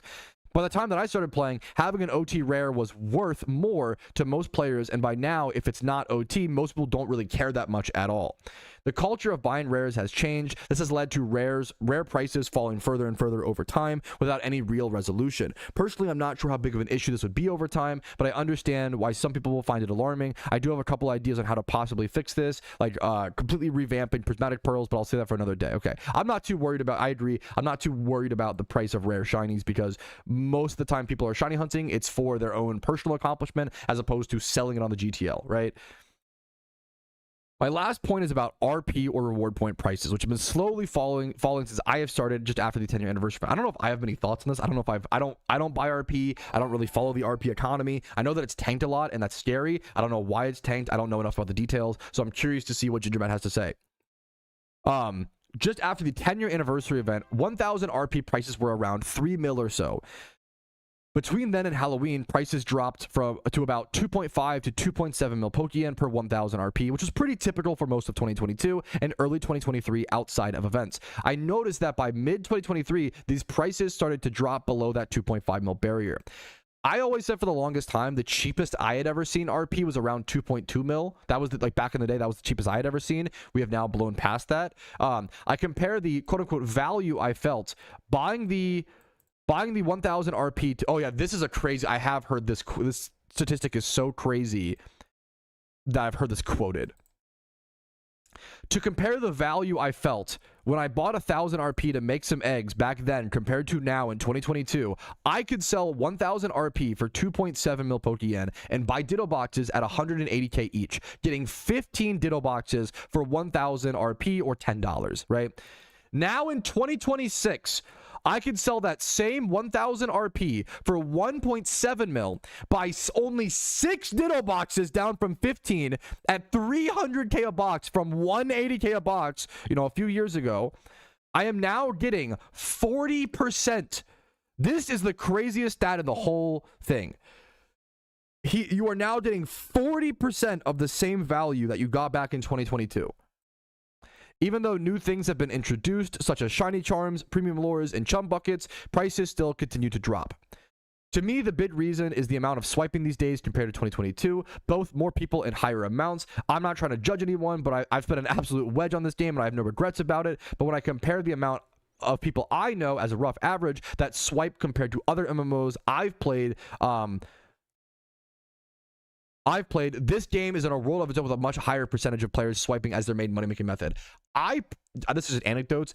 Anecdotally, I don't see that. Like, maybe it's because I interact with a more average player base, being like the casual average YouTuber for guides for the average player base.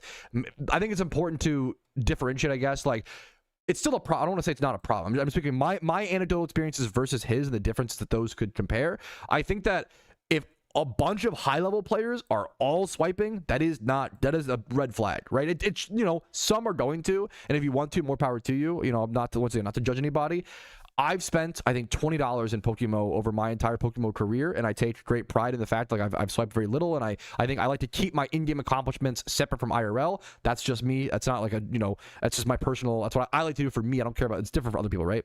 The other thing is, I don't want people to think, I don't want new players to think, or the average Pokemon player to think, that everybody is swiping, because I don't think this is true. I ran a poll on my my YouTube recently, and I think the math was like 90 to 95% of players swipe less than once a month, or like once or less a month. Like I don't like there's been a rise of the term free-to-play player, and I really don't like that term. I think it's victimizing. I think it's like, oh, look at us, the little guy, we're so small and powerless because I'm a free-to-play player. Oh, the reason I'm not making progress is because I'm free-to-play and everybody else swipes. Like, no, like most players don't swipe. High-end players, if that's a problem, I respect that, but from the poll that I ran, most players do not swipe. Like, I don't want that victimization push to happen where everybody feels small and powerless and weak because they think that everybody, yeah. I think it's really, really important. Obviously, it's not perfect data, of course. I wouldn't say don't trust at all. It's better than nothing. It's better than the data that you've collected, We can't, oh, me when a data point disagrees with my sentiment. Can't trust it, wrong, bad, me with no data at all. Actually, this other opinion is 100% correct. Like, come on. Come on, man. I don't like most of us are free to play. I don't like there's no separation of like free to play and like swiping players. I think that like it pits us at odds for no reason, in my personal opinion. Anyways, I think the main solution to increase RP prices and their value is to help encourage more of the player base to farm instead giving players more variety to make Pokeyen, and they're more going to find something that they don't find so tedious. That, combined with helping bring back passive money-making methods, would mean a lot of players would swipe for less RP and are more likely to buy off the GTL instead. To close this out, I think a lot of people are looking at the game and the economy and thinking people are farming dittos or people are farming on alts is the reason the economy is dying, rather than it being a system of a dying economy. I agree. We need to fix the system, not blame the players. I couldn't agree more. I don't think the economy can be fixed with one change. I sadly agree with this. Let me actually, that's a good one to write down. Can't fix economy with one change.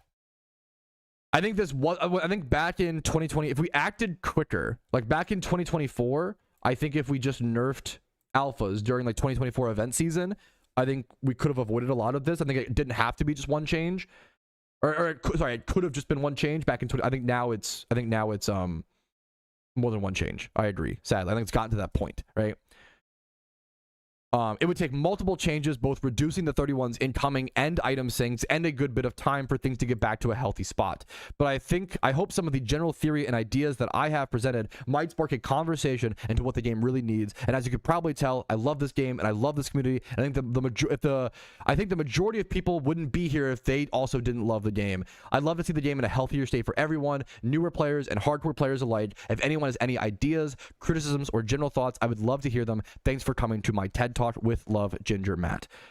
I love this post. I think it's fantastic. I agree with 95% of it. I think I took issue with like certain anecdotal things that could present large, like the free to play or the RP swiping thing, and then but once again, that's just my anecdote versus his anecdote. I'm not saying he's wrong. It's just a personal, respectful disagreement with someone I heavily respect.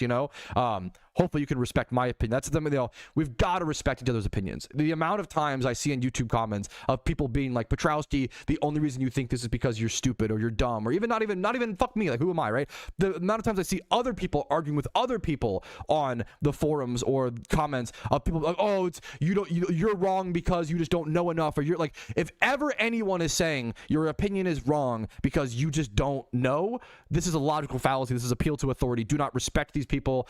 Like, these people need to adapt to being open. You have to leave leeway. What's the only Sith steal in absolutes? Like, if someone were to make the argument that the PokeMMO economy is actually healthy, I would respectfully disagree. I would hear them out. I think there are positives once again for it, like like things being cheaper for newer players, but I would argue this, we can do those arguments, right? I would disagree with them, but I think it's a fair position to have. And you've got to let people, I know it's the internet, I know it's YouTube comments, I know I'm asking for a lot, okay? Let people have opposing views, let people present them respectfully, let the best arguments win out in the end, and just let people, the people are smart enough where the best arguments will win out if you just let them all be presented, right? So that's my thoughts. Amazing post. This is an hour-long video. Holy crap. Amazing post from GingerMatt. Good feedback from Twitch chat along the way. Hopefully you guys enjoyed. Check out his post. It will be linked in the description once again. Give him some love, some credit where credit's due. and I'm hoping we see some change. I think I agree with most of the stuff. It doesn't even need to necessarily be like the legendary sync doesn't need to exactly be charcoals and consuming them. It could be something else. It could be something different, but I think it's a good step in the right direction. I think there are good ideas here, and the more important thing is the thought process. The solutions, in my opinion, are easier than like finding like the thought. And for the most part, a lot of it goes through. A lot of it is, what's it called? The devs just finding. They have the data. They know more information than us, right? They know more information than us. So we'll see. 1K RPs. You cannot stop. Pekanza, I'm serious. Let others disagree with you. Stop. I want to push back against this. I think saying things, this is extremism. Saying things like 1K RP has reached 1.68 mil, you cannot say the economy is healthy. I agree with you. I agree the economy is unhealthy. Let others disagree with you. Don't enter this realm of extremism saying that others can't. Don't ever say people can't disagree with you. I think it is really fucking dangerous. We need to push against that in PokeMMO. I need to get better at that. I want to work on that in 2026, and I want to keep improving, hopefully, personally. That's my thoughts, okay? So, yes, thank you for listening. Thank you for watching. Hopefully you learned something. Hopefully you had some fun. Like the video if you enjoyed it. Dislike if you didn't. Subscribe. Follow on Twitch. Be respectful in the comments. This is a very sensitive topic. We're all very passionate about. That's all I can. Just please be respectful to one another in the comments. It's really, really important. Have a great day. Love PokeMMO. Despite all of these problems we've discussed here today, despite the economy being in shambles, in my opinion, I think that PokeMMO is the best Pokemon game ever made by far. I think it is the best Pokemon game ever made by far. And if I couldn't play PokeMMO, I don't even know what Pokemon game I would go to next. I might not even go to a Pokemon game. Despite all the problems, this game is still the best Pokemon game ever made, in my personal opinion. And I think we got to appreciate that while we have it. Not that it's going away anywhere, but just appreciate what you do have. Because there are a lot of positives alongside the negatives. Thank you guys for watching. Once again, I'm not going to redo the whole outro. Have a great day. I'll see you later. If you want to go above and beyond, support me, PayPal, Venmo, Twitch Primes, you guys know the drill. Have a great day. Enjoy PokeMMO. I'll see you later. The final piece of Reno. No, I'm not ending the stream. I'm just ending the video. Come on. Come on. A lot of time has passed, but come on. It's just not. It's like saying I don't know, not the, yeah, just allow other opinions to happen. There's never a reason to be like, if you disagree with this, you're stupid. It's just, and I get it. Bye. I'm not leaving. Shut up. Thank you guys for the conversation. I know I missed a lot. I could not read chat while doing that because I would have been crashing out the whole time. Let me see what I miss. Decreased, yeah, for sure. Aiden, for sure. I don't want to say I guess, I should have said that, Aiden. That's a good point to qualify. Do I think the amount of people with credit card swiping has gone up in PokeMMO? For sure. Number one, because people take the game more seriously. Number two, because there are less viable money making methods and people are more boring methods. I for sure agree that the amount of people swiping has gone up. But I also don't want to push the sentiment. No, I'm not blaming them. Of course you can't blame them. I also don't want to push the sentiment of everybody who's free to play is a little victim, baby. Oh, little free to play. I'm a free to play player. Fuck that. Fuck that, dude. That's a cringe sentiment. I hate that shit. It's the same of and if you think like that, you're just gonna stay broke, for lack of a you have to believe in yourself, yeah, of course. Widow free to play. Yeah, I'm a widow free. Oh, the reason I can't do wage, the reason I can't win my PvP games is because my opponent must have been swiping. That's why I can't win. I hate that. I hate that mentality. I think it's a really, really bad mentality. Maybe that's more the economy than the game is GTL. I don't think that, but I actually wanted to talk about that a little bit. I think it's really important. How do I say this? I think it's really important. No, I'm not leaving. We're talking still. We're talking still right now. I'm not ending the stream. We're still live. The stream's just getting started. That was just the video. Stop saying bye. Shut up. My wife's trolling you guys.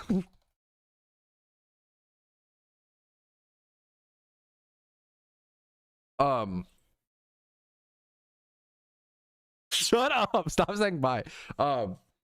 Well, just at the fuck up. What was I gonna say? What was we talking about? Oh yeah. So once again, I'm trying to get better as well. I really hope people can stop assuming here, let me if you are someone who you feel like you can't trust the devs anymore, I think that's actually a based and valid position. But instead of saying the devs don't care about the game and the devs don't care about the players and blah, blah, blah, because I think that's victimizing. Instead, say, unfortunately, I can't trust the devs anymore due to the decisions that they've made and due to the times that they've missed deadlines. And that's based. The wording of how we say things is so important. And so many people on the internet right now speak to extremism as opposed to saying the same feeling, right? Can you ever trust them? We don't know them. Every time we go to the grocery store, we trust that those people stocked not poison. Every time, I hate the antitrust. There's a big antitrust sentiment, I'm a skeptical person, but there's this over skepticism being pushed into society, like, be skeptical of everything. Don't trust anybody. Everybody's out to get their own. It's very American, which is, Kekona. Every time you go to the grocery store, you are trusting those people to not poison your food and to, like, keep your shit clean and provide you good food. Every time you go to the mechanic, you're trusting that person to do their job, not make your car explode, not cut your brakes. Like, literally everything we do in society is putting trust in others. Literally everything. Like, obviously, Xanarchy is not American. That's the funny bit. I agree. I know that. I'm not saying that would be really funny. Xanarchy is so American. That's not what he's. Yeah. But I think I don't like the sentiment of, like, you can't trust anybody ever, because that's how, like, yeah. Hopefully this is like philosophical, not even political. It shouldn't even be political. It should just be like philosophy trials, like social philosophy trials. Care about not putting on the shelves? Yeah, fucking hell yeah, dude. Also, put that expired shit out. Put it on sale, because motherfuckers like me are buying that shit. Nidoran, thank you so much. True. I mean, honestly, based. Xanarchy. Sorry, I don't mean. Sorry. Quest could be really cool. I think it just comes down to the rewards. Not just memeing. What I say? No, yeah, no, you're yeah. We trust people all the time. People think of it as you can only trust, like, No, stream is not ending. I fucking love you guys. We're like trying to the most serious. This might be one of the most serious, like, economic discussions of our game. And chat's like, Lamau, stream's ending. He's muted, guys. Mute it. I get it. But just are a lot more nuanced when it's gonna work. Yeah, for sure. I'm not saying yeah, for sure. And like, there's different layer, like, levels of trust, Xanarchy. There's a difference of, like, and also, once again, I think it's okay.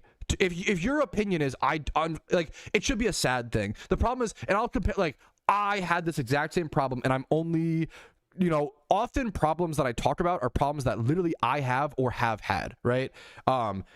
Yeah, no, I think something needs to happen either during I agree, Epoch. So yeah, I've talked about, for those who don't know, I will be doing, like, a riot as well as, like, a protest logout of some sorts. I will be doing, like, if there is no change during the Lunar New Year event to the economy, after the Lunar New Year event is over, I plan to do peaceful in-game riots, as well as potentially boycotting PokeMMO and encouraging you guys to do the same, where I don't upload PokeMMO videos for a week, I don't play PokeMMO, and it's going to hurt my revenue. It's going to hurt me. It's going to hurt my ability to pay my rent. But I think it's fucking important, because the game needs help. I remember I mentioned I was gonna boycott. I was gonna, like, not play the game for a week, and literally someone was like, "Why don't you do it for a month?" And I was like, "Okay, what if I ripped up your paycheck for a month for like like, come on, dude." Like, they were like, "What if you don't do it for a month? It's not even worth doing." I'm too. There's too many people online. Anyways, question like that won't happen. Why do you say it won't happen? Well, I think. I know that the world seems really grim and bleak to a lot of people, but we can't. The moment you start believing in the grim and the bleakness, you lose all chance of redemption. No matter how dark things get, if you still see a little star in the night sky that you can believe in, you will eventually reach that star. You can. Like, life is literally like shiny hunting. The only way you lose towards your pursuit of happiness is if you give up on your pursuit to happiness. The only way you don't get a shiny is if you stop shiny hunting. If you start saying things like, oh, this will never happen though, this change will never happen, like, it can and it will if we work hard enough. If we don't think it will, if you don't think it will, then it won't. Life is Labubu Tower. True. You eventually get the minor level 16 Labubu. Just to be back after what happened to the economy, rewind the stream like an hour and a half. I can't. We just talked about it for an hour. I can't. Oh, let me rehash everything. Give me 1 sec. So basically, alphas, you know, blah, blah, blah, like, we just talked about it for a fucking hour and 20 minutes. I love you so much. You're super based. You're super. I'm not trying to like meme on you, but it is. There's something funny about it, you know. TLDR. Run it back. The TLDR is the notepad document, I guess. Want to go hightail? Okay, we're good. What's up, Shadow? A lot of them, I think opinions are too varied. But they don't need, like, often people's, this is the case in every part of the world, often people's conclusions are very extreme and varied, but our goals are the same, right? In PokeMMO, hey, Ben, have you read the... Okay, that's a good fucking bit. Shut the fuck up. I mean, hey, Ben, are you going to read the Ginger manifesto today? I fucking... you guys are lucky you're funny, dude. God damn it. Dude, much love. This is really fucking much love to you, man. Much love to you. No, don't be sorry. I'm just sorry if I'm memeing on you too much. It's just the funny timing. You're perfect. Dude, come on, but yeah, I don't know. Have you read that? Yeah. Yeah. We're gonna go play the game here in a quick sec, but I appreciate the discussion, chat. Good talks today. What do you call a 7? Yeah, we're getting into 6-7 jokes. 6-7. I think the economy discussion might have been derailed. They should add a Dex nav. I don't know how that mechanic works. I'm not a Pokemon expert. I'm a PokeMMO expert, and those are very different things. I actually don't know much about the PokeNav and like that mechanic and blah blah blah. I think people can have different opinions but have the same goals. And when that's something, we need to remind each other, like, we all want PokeMMO to succeed. We all want the economy to be healthy, right? Like, step one is just getting the devs to acknowledge that the economy is not in a good spot, because I don't know if they do, which is pretty bad, you know. And I love that. Another thing is, the moment you start hating on, harassing, assuming malice of, and like not believing in the devs, there's nothing that can be done, right? Like, if you don't believe the devs are competent and willing to make a positive change, then you're wasting your time. Why even be here? You have to believe the devs can make it's like that's like an abusive relationship, right? If you don't believe your partner is going to change, why are you staying? Why are you there, right? Just leave, you know? But this is also kind of not a great example, but if you want to help fix your partner, this is the worst. But like, no, but let's say a friend, let's say versus like romantic relationship. Let's say you have a friend, you know, she's thick as hell. Yeah, it's there you go. Okay, based. You have to believe your friend can change for the better. And if you don't believe that, why are you gotta believe in them. I can fix them. Yeah, no, like, we shouldn't need to fix the PokeMMO. The PokeMMO devs are, I think, good people and really good developers. They just have missed things over the past few years, in my opinion, and they've made mistakes over the past few years. That's my thoughts. This guy is gaming. Hello?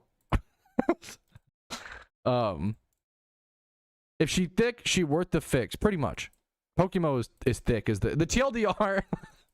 The TLDR is that PokeMMO is a thick Latina goth mommy, and the economy is her anger issues, but it is worth to help her fix her anger issues because it's an amazing game, therefore amazing, you know. Does that make sense?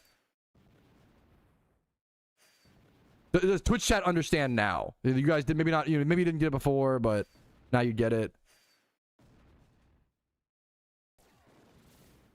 Oh, now I'm on the same page. Okay, yeah. Holy shit. Now I understand why I like Pokemon. Oh, something just clicked when you put it like that. Yeah. Yes, I don't think that they have account. Yeah, I agree, Prof. Poop. I think things changed really fast and they didn't know how to keep up. And yeah, but I'm okay. Danny.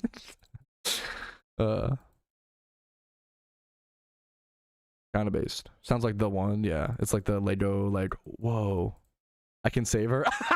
I can fix her. PokeMMO in parentheses. Okay. Okay, I don't know if we should be. Wait, I don't know if we can actually call the PokeMMO devs mommies. Single them.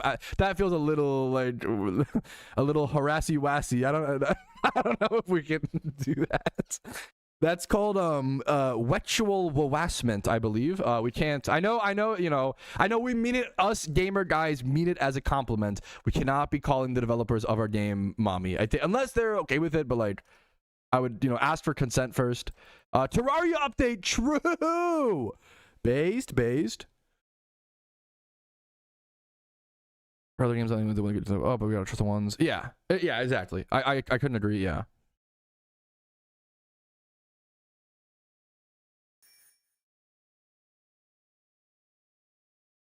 Did you ask Flowers Mark for consent? Every Twitch chatter gives consent for the. Okay, I shouldn't say that. This is a joke. Legally, this is a. Please, this is obviously a joke. You know, people are dumb.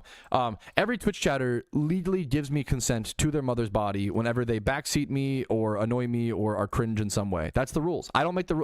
That is a Twitch chat enforced TOS. In Minecraft. Okay. Anyways, what is this clip?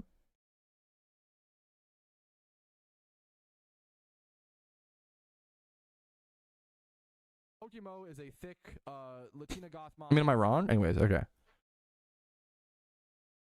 Fuck you, Pat. That's fair. I love you, Fly Happy. What's the? Have you guys seen that copy? I shouldn't even let you guys. Have you guys seen that copy pasta about me at? Is it Mount Coronet? Have you? I don't even know. Have you guys seen that? There's a new copy pasta going around. That's pretty good. It's crazy. YouTube chatters are. Well, YouTube chatters are. I don't know. YouTube chatters are like the middle child of stream chat. They kind of just get like ignored, and you kind of like it's like I neglect you guys, but you take care of your own shit, but you're also neglected, and I do love you, but yeah. Patrouski files. Don't say Patrouski files. Come on. Ugh.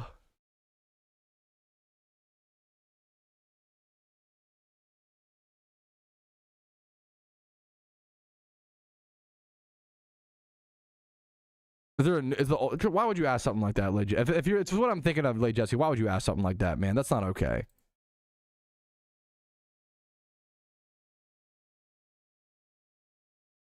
Come on, man.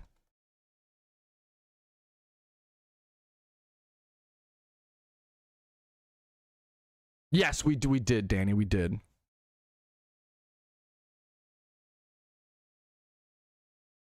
All right.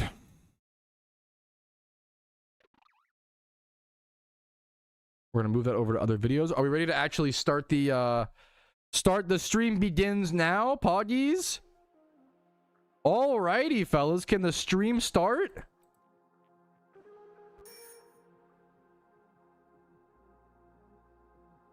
Pat and Mr. neglecting us, yeah. Stream. No, the stream is gonna begin now, Poggies. True, thank you. Sandwich Seth is a great name. 2 hours, yeah. 2 hours in, guys. The stream will now begin. All right, Poggies. This guy's the longest intro. That was not in. Come on, 1 hour and 50-minute intro. I do need to go quickly. Stretch break. I'm gonna be right back. Dude, Trackmania. Don't. Hey, I gotta stretch break. Okay, one sec.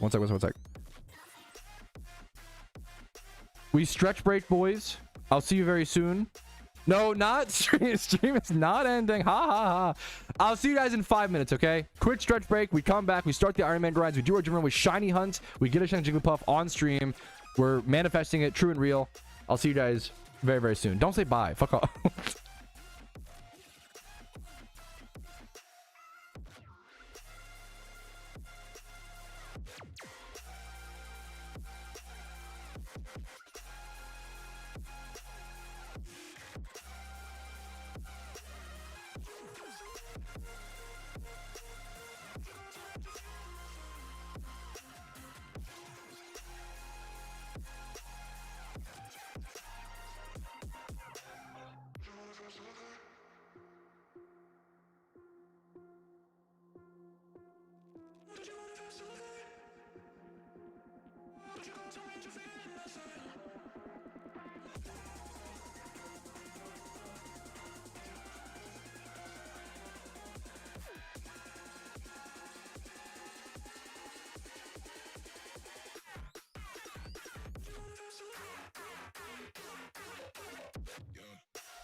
There's a distance between us. It's getting hard to reach out. Haven't seen you in seasons, but all I hear is your voice. I know my limits, you can break me down, but I'll stay till the finish line. And I've been counting minutes for quite some time now, just to see you again. And I've been counting days to get away, to see you again, see you again. Been finding ways to get away, to see you again, see you again.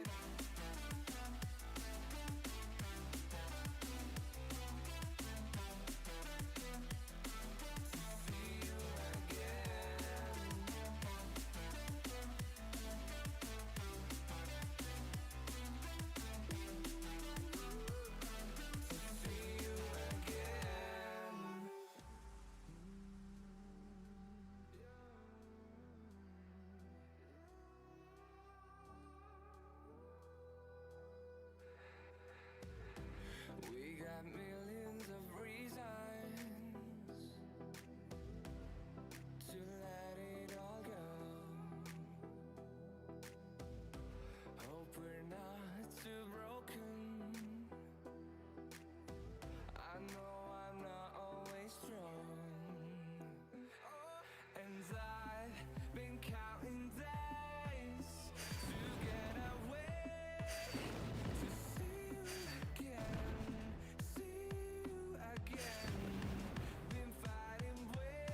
Alrighty, fellas. I haven't even talked about or announced my streamathon, dude. I scheduled a streamathon for this Saturday. It's coming up, man. Coming up fast. Let me go get the information for it.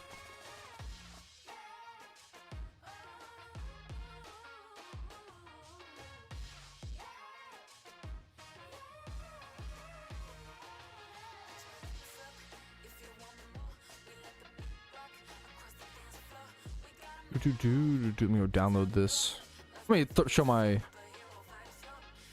One sec. I want to say hi to you guys, though. Hello, what's up, Poggies? Okay. Yeah. 70. Yeah, it's crazy, man. It's insane, dude. I feel like 75k subscribers is like the last big milestone until 100k as well. Like, it's, you know, 75k is pretty insane. It's pretty, like, it's like, never thought I'd be here. You know, it's really, really wild. Obviously, things have been tumultuous over the past, you know, 6 months or whatever, but, or 3 months, yeah. You are not visible. I should be. Hi, hello, right here. Okay.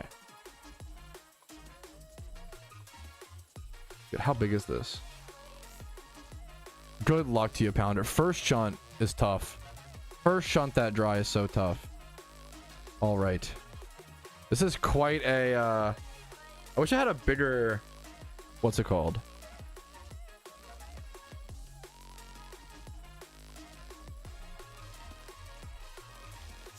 I do this and then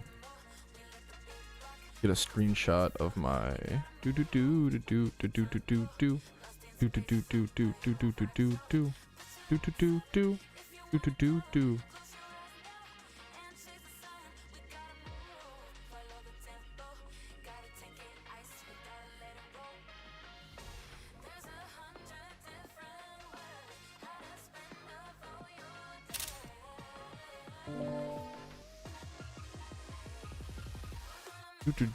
what's it called? Yeah, that wasn't crazy. One sec. A bigger a what? All right, I was so involved in the economy discussion, I almost forgot to mention it. I do have a streamathon, or rather a celebration stream coming up for 75,000 subscribers, which hopefully I'll hit by then, or else it'll be really, really embarrassing. I mean, that'd be kind of funny at that point, but I should hopefully be hitting 75k subscribers by Saturday, which is insane. It's surreal. I can't put it into words. All I can say is thank you guys for watching. Thank you for loving PokeMMO. Thank you for playing this game alongside me. Like, we've learned so much. We've come so far every single step of the way, and we still have a really long way to get. Everybody unsub on Friday. Come on. So hopefully to celebrate 75k subs, I will be doing a big special, you know, stream with big incentives. Worst case scenario, it's just going to be an 8-hour stream where we all just hang out, have fun, and meme around. Okay. Best case scenario, based on subs, bits, donations, there will be incentives, prizes, like fun things up for grabs. Okay. So for every...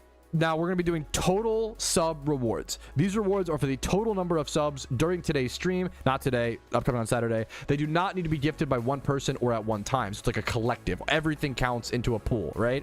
It is only going to be Twitch subs because last time people tried to abuse YouTube memberships based on different geographical locations, whatever. There's alternatives for bits and dinners or whatever. 5 subs will equal a randoms PvP game. That's just like a quick one just to like kick things off, have a fun little reward at the start. If I get 25 total subs in that stream, which hopefully, you know, I'll start a 1 hour of shuntathon where I will be shiny hunting a specific Pokemon, and then everybody who comes and shunts that Pokemon alongside me, if you get a shiny, you'll get a prize from the prize box Pokemon over on my main account.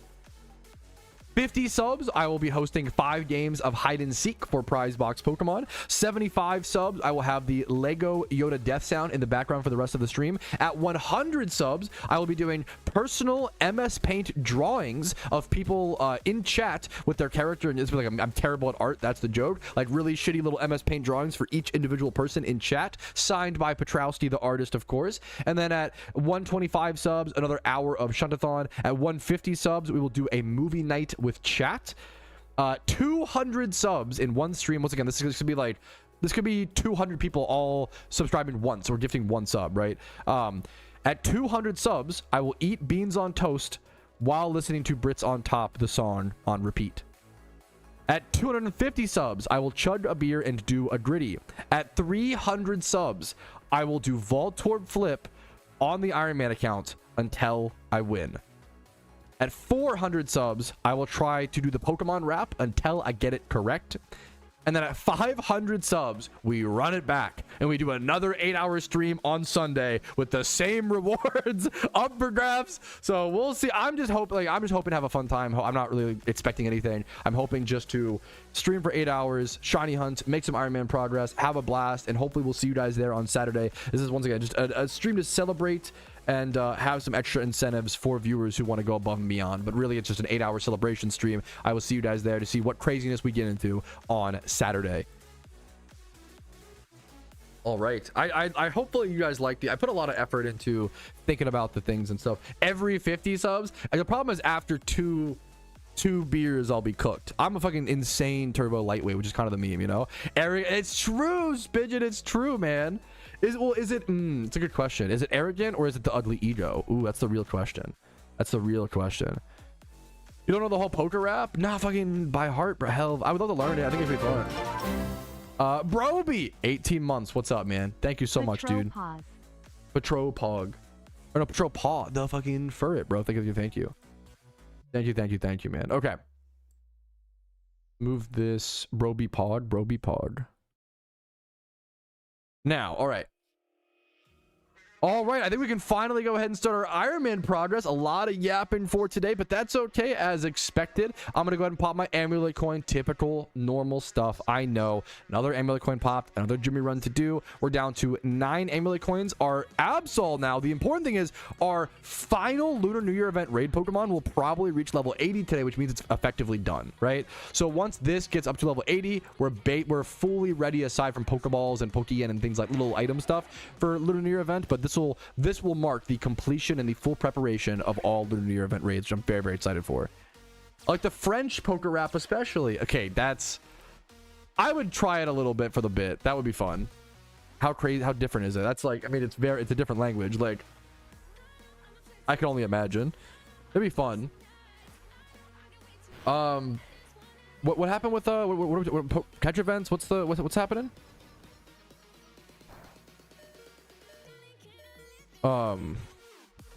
It's pretty rare catch events get postponed.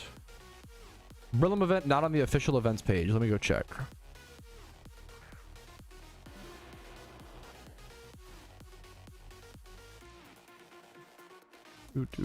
I see it personally. It's easy to miss stuff like that though. Those things are always, so I just totally miss catch events sometimes. I'll give a link to it if you haven't. Here you go. I don't. It's further down. It's pretty far down. At least for me, near the bottom. I kind of wish they were ordered better. Or was immediately cooked. Atrapellis, Do Pokemon. Okay, based. Good start. Did I just hear 6-7 or oh, just me? Weird. Okay. I'm glad the stream has been able to return to normal.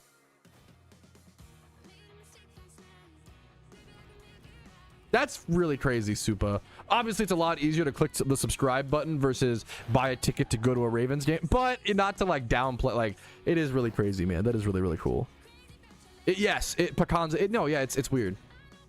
What's normal? Normal Twitch chat is like what, 6-7 jokes, Gengargle these balls jokes. I had to explain to an IRL friend of mine that sometimes my chat I had a passionate discussion about the efficacy of these nuts jokes and how it's a really big deal in my community. Like, I don't want lowbrow these nuts jokes. Like, you can't be, I refuse. If you say some shit like, oh, Pat, how do you feel about Wendy's, the restaurant? And then go, Wendy's nuts rest on your chin. You didn't get me. You didn't trick me. You're not intelligent. It's not a true these nuts joke. It's a fucking lazy man's attempt at humor. And in my opinion, very, very embarrassing. A true these nuts joke is saying something like, hey, are you going to SawCon this year? Because that's not a real thing. You have to invent something new. And then be like, yeah, suck on this dick. You know, like, You can't ask a legitimate question and then be like, haha, got him. Hey Pat, how do you feel about the balance of dragon types in PokeMMO? Very valid question. Dragon D's balls across your... No, that's not a gotcha. It's what a weak man does who can't actually get someone, is they go for pathetic jokes like this. Very, very pathetic in my opinion. You have to actually invent something. You have to trick them. That's the point. You have to invent a new phrase, a new term. Pat Nutsky. Okay, sure. True. Sleep well, Tenji. How do I feel about Wendy's? Legitimately, now, if I were to legitimately answer your qualm of how do I feel about the Wendy's restaurant food chain, we're a little verbose here for the meme. My problem with Wendy's, like, the Baconator is indescribable.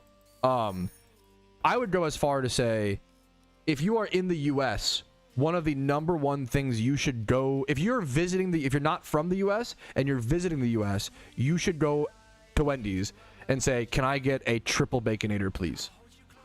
And they will hand you a sandwich that will stop your heart. And it's amazing. Now, that sandwich is going to cost you like $18. That's the fucking, you know... Wendy's prices are fucking crazy. And then on top of it, their biggie bag. Bro, they used to have the 4 for $4, the $5 biggie bag. Now the like cheapest biggie bag is like $7. Like they've just cranked up. Like, what are we doing? $7 is just the price of a fast food meal. That's not a deal. That's not a biggie bag. That's a fucking scam bag, you know? Yeah, it's weak sauce, Jake. Yeah. Wendy's gotta eat too? Yeah, not with my money. If fucking biggie bag's $7. I respect the, hey man, Wendy's has to make money too. I respect it. A few months ago. That's fucking awesome. Hell fucking yeah. I always say now, Burger King is Burger King is a fucking anomaly. If you ask any American, how is Burger King still in business? Every American will say, I have no fucking idea. Burger King sucks ass. It's sucked ass for the past 25 years. Like, maybe not. No, wait a minute. They had that nugget deal. You know, that nugget deal went hard. The fucking $1.50 for 10 nuggets. It was like 15 cents a nugget. That shit was awesome. It's cheaper than a gumball for a chicken nugget. Like, that shit was goated. Yeah, so let me, I gotta finish my, sorry, let me finish my, no, wait, let me finish my take. Burger King in America is ass, and you literally can't, I literally don't know why it's still in business. Every time I talk to anyone who's not from the US, they're like, Burger King is amazing here. Like, that's the take. That's what I would like. That's yes. You can see literally everyone in chat. Burger King in Spain is good. Burger King in Lithuania. Burger King, like, for some, Burger King in France hype. Like, no, like it's international Burger King goes fucking hard. For some reason, US Burger King is like omega ass, and they haven't fixed it. I don't know, you know. The Whopper is I'm not a mayonnaise guy. I don't think of myself as liking mayonnaise on a burger. The Whopper kind of changed the Whopper is really good, I will say. Even so, there used to be a good Burger King deal that I used to go. So I respect fucking fight for your right to Burger King, Danny. Hell fucking yeah, dude. There was a Burger King deal that I used to like with my wife where you could do it was 2 for $5. The 2 for $5, and it was like, what I would do is I would always get, you know, I'm not a vegetarian. Respect to those who are. I'm not strong enough. More power to you if you're, you know, vegan or vegetarian. More power to you. Hell yeah, right? I would always get the I would get one regular Whopper and then one of the, is it the Impossible? I think it's I always forget. One is, or is it Beyond? One of the, my wife always remembers. One of the meats is, I think it's a Beyond. Beyond is like dog shit, but Impossible is good, or vice versa.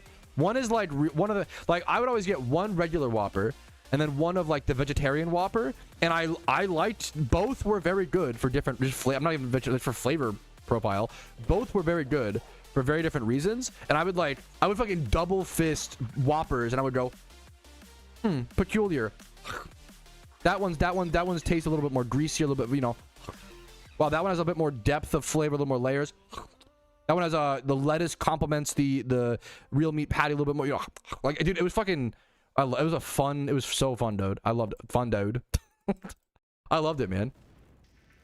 I love double fisting the Burger King Whoppers. Because Impossible, yeah. One is like, I think Impossible meat is really good actually, and then Beyond is really bad. from the little I've, not that I'm an expert, but that's my understanding.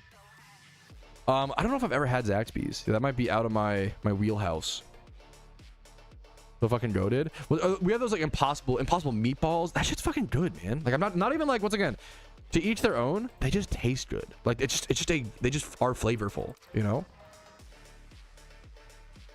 That might be like just a close the client and try to load it back up. That might be like a temporary issue. Kyle, good luck to you. That's a weird. You could have the forums. If the problem persists, I would try the forums.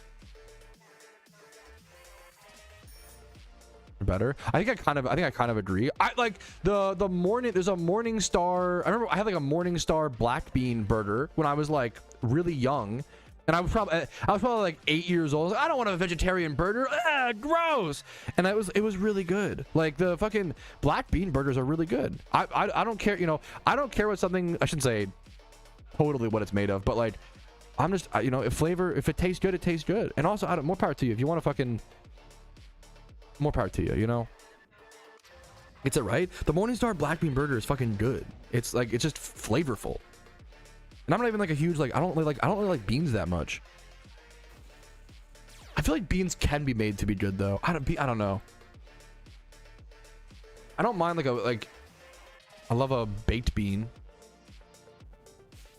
Yeah, they're just fucking good, dude. Burgers are good. Yeah, based. Going back to that. Absolutely, bro. Absolutely, man.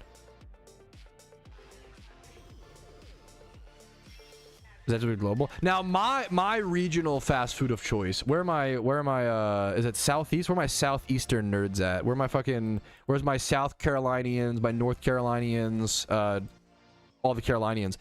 Cookout, dude. Cookout is.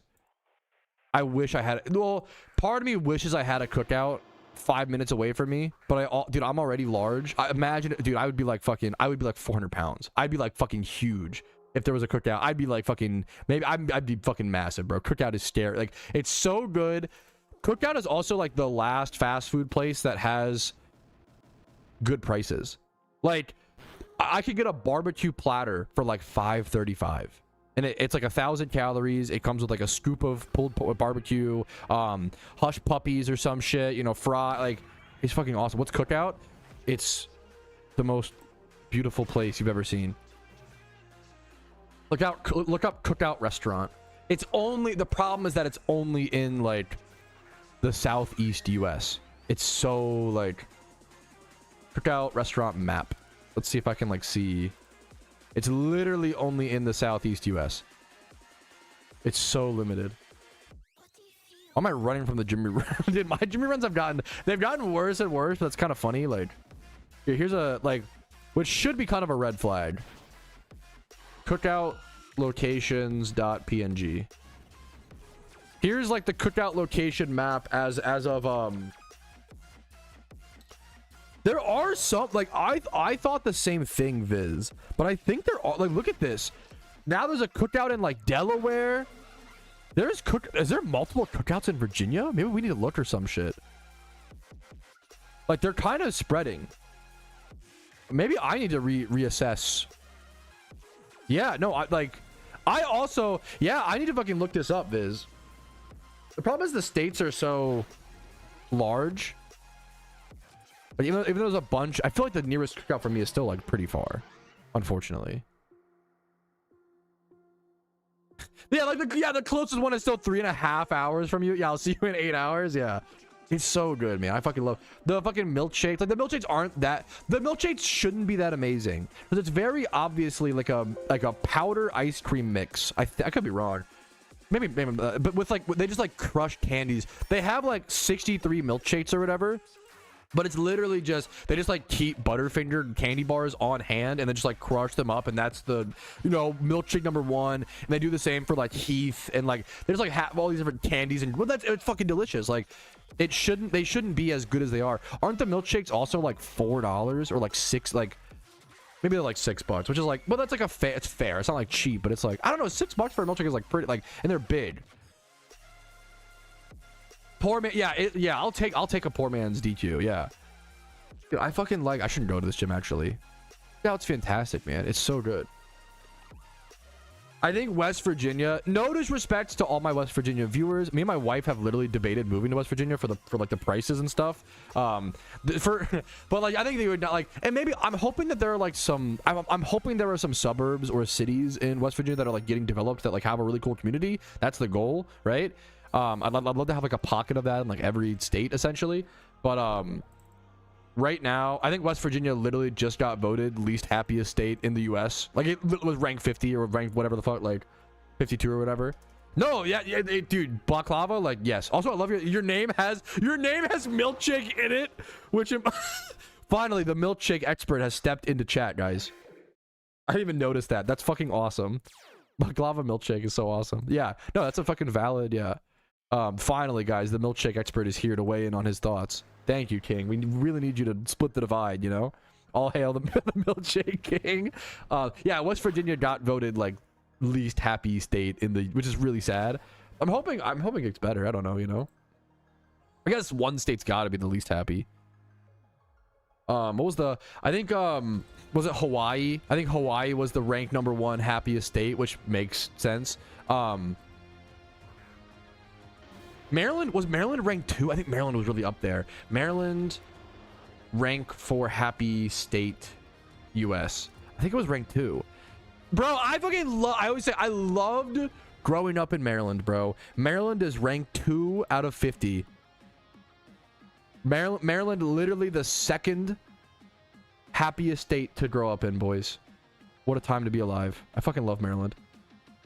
Goated state. I didn't appreciate Maryland until I was older, and looking back and being like how goated it was to like the fact I could see beautiful giant mountains outside of my like English class school window in like 7th grade.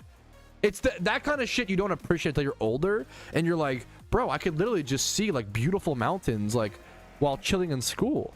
Like that's crazy, and I could do that. Well, Maryland. Okay, I'm gonna glaze my home state. You know, Maryland is goated because you truly have every walk of life within a 15-minute drive. In Maryland, you can drive 15 minutes and be in like a bustling inner city with cute little shops if that's your vibe, or drive 15 minutes and be in fucking nothing but cornfields and farm fields, drive 15 minutes and be in the suburbs, drive like an hour and be at like Ocean City, like a beach. Like you can go to quieter beaches and go up like more, like Maryland has fucking everything, dude. Like it literally has like, it's so crazy. Hawaii can't count. That's fair if you want to disclude Hawaii off the rankings, because it's just, you know, that's kind of based. Obviously it's rank 1, right? That's kind of goated. But yeah, Maryland is fucking, dude, I really, I appreciate growing up there now that I'm older, you know? Number 6 and 7. Okay. It's cool to see, man. It's cool to see. I have a buddy that always says, why building can always be more. Oh, wholesome. Good luck to you, TJ. Where Michigan at? Ooh, where was Michigan ranked? I always say the amount, Joe Swanson, okay, spotted. The amount of best friends or like really good friends that I've had from Michigan, it's the most of any. I don't know why.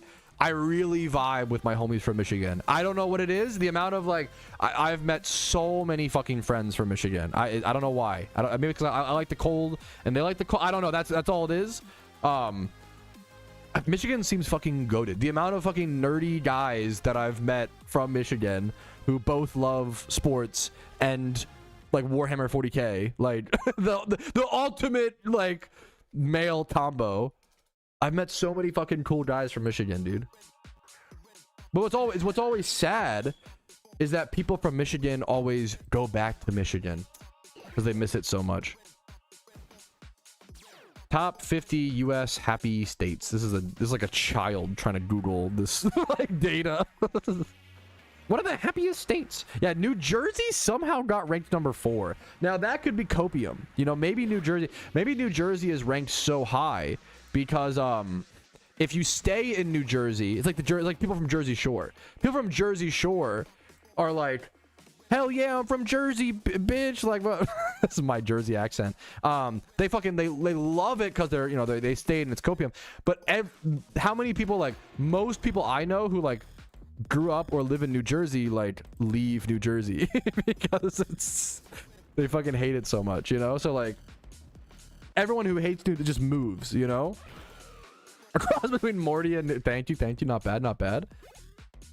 Okay, for some reason my restream chat did break, so I am trying to go back and forth between Twitch and YouTube. So if I miss Chaz, my apologies. As a New Jerseyans a great term. Surprised to see that high. One yeah. more to go for the big 5-0. Yeah. What's up, dude? What is that? We're from the big 5. Wait, what? Wait. Oh, the 50 months? What the fuck? Go run a marathon, fem. What the hell? Thoughts on Oklahoma? Okay, I've barely traveled. My thoughts on asking me my thoughts on like other locations in the world is like asking a monkey his thoughts on calculus. I don't really know a whole lot, okay? I'm mostly here just having fun and talking shit. Having said that, the amount of friends that I have from Oklahoma who are like, yeah, like Oklahoma can be best summed up as creepy old men touching you at a gas station without your consent. Like that, like Oklahoma seems fucked. Like that from what I've heard, like Oklahoma seems full of weird old people who have no social boundaries. Like I do not like what I hear about Oklahoma. I'm gonna be honest. Oklahoma seems terrifying. Thoughts on Sofia, Bulgaria? Goated. You know, one of my favorite places to visit on holiday. Big fan of. I have no fucking idea. I have no idea, dude. No, Oklahoma seems fucked up. W Pat take. Thank you.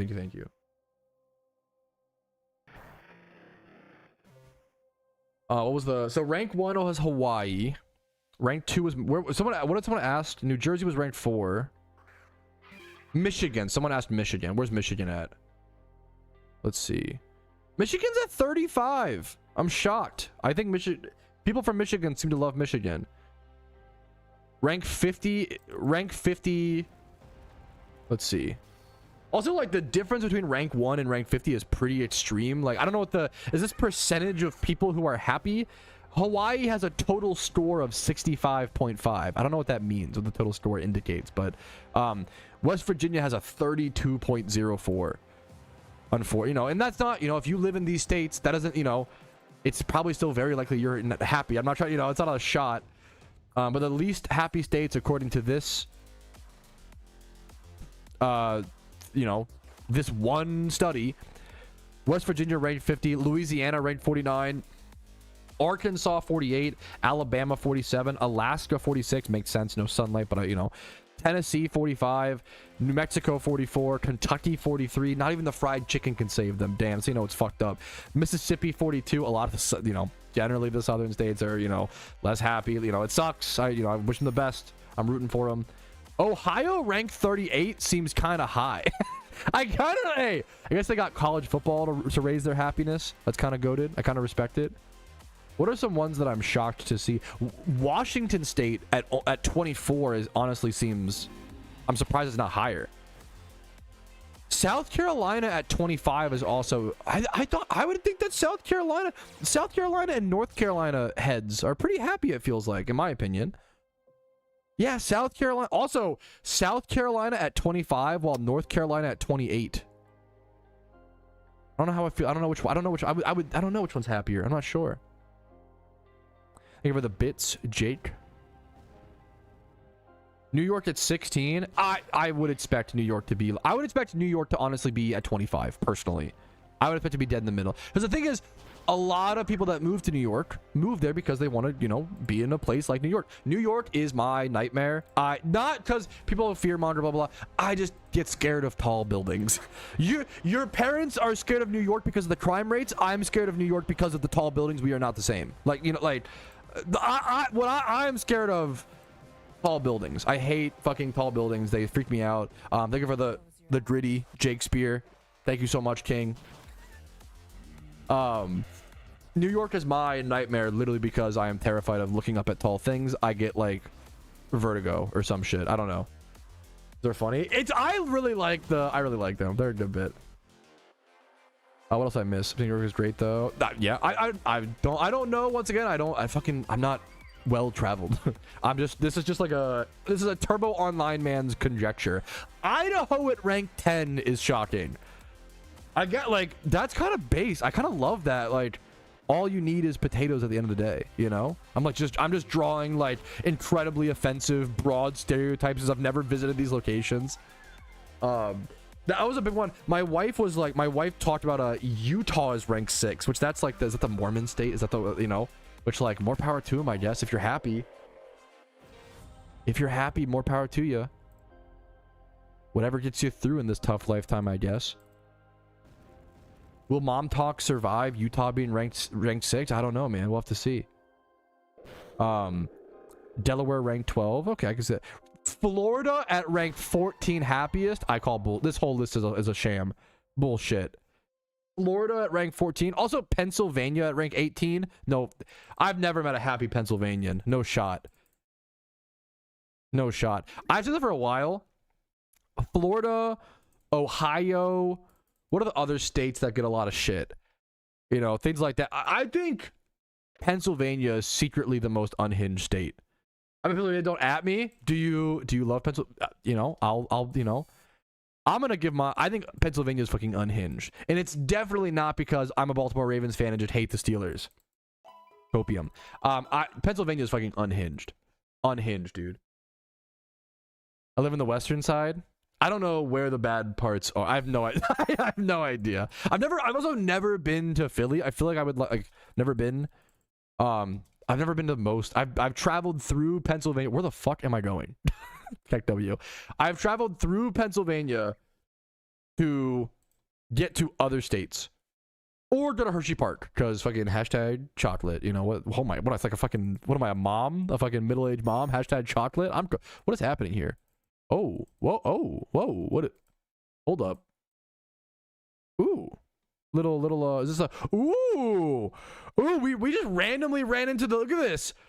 This is a cool thing to run into in the wild PokeMMO world, bro. This guy has the Keldeo. That's cool. I love running into these. This is the King of the Hill legendary, Keldeo, where this guy has the Keldeo and he's forced to accept battles until someone either beats him and takes it away from him and then, you know, continues. That's really cool, man, to run into in the wild over here in Oplucid City. Everybody's like super invested, spectating Mr. Granola. Like, this is fucking beautiful, man. Hell yeah. Oregon seems, I don't know enough about Oregon. Oregon seems interesting. NFL team, yeah. But you got the Trailblazers. Goated. Which I don't know, to be fair. What's I don't know NBA enough is the problem. I can't really talk. I know the Trailblazers aren't like that amazing, but they had what's his name for like ever? The fucking goat of... What's his name? I should know this guy's name. Trailblazers best player. Is it just Russell Wilson? Who am I thinking of? All time. Damian Lillard. That was not even close. I was thinking of... I was not even close. I was thinking of Damian Lillard. Holy shit, I do not. It's funny, I would say, basketball was the sport that I played the most growing up, but I didn't care to watch the NBA. I'm honestly shocked as many people watch the NBA as they do. I think the NBA is kind of boring. Except, so, in my opinion, my thoughts, it's funny to me that people, like, in my opinion, I find it funny that people flame baseball when the NBA is very similar. Baseball is a lot of like nothing plays until a big thing happens. Even in the scores, like a home run is cool, right? But like in basketball, like in the NBA, at least in baseball, a home run could happen at any moment. You know, you could always be on the edge of your seat. In the NBA, it's just like back and forth, passive scoring. And as someone who, basketball is my favorite sport to play. Let me qualify, right? Like, I love basketball. Yeah, also, yeah, is the NFL. I do, yeah. But I feel like to enjoy watching the NBA, you have to appreciate, like, the minute elements of, like, ball handling and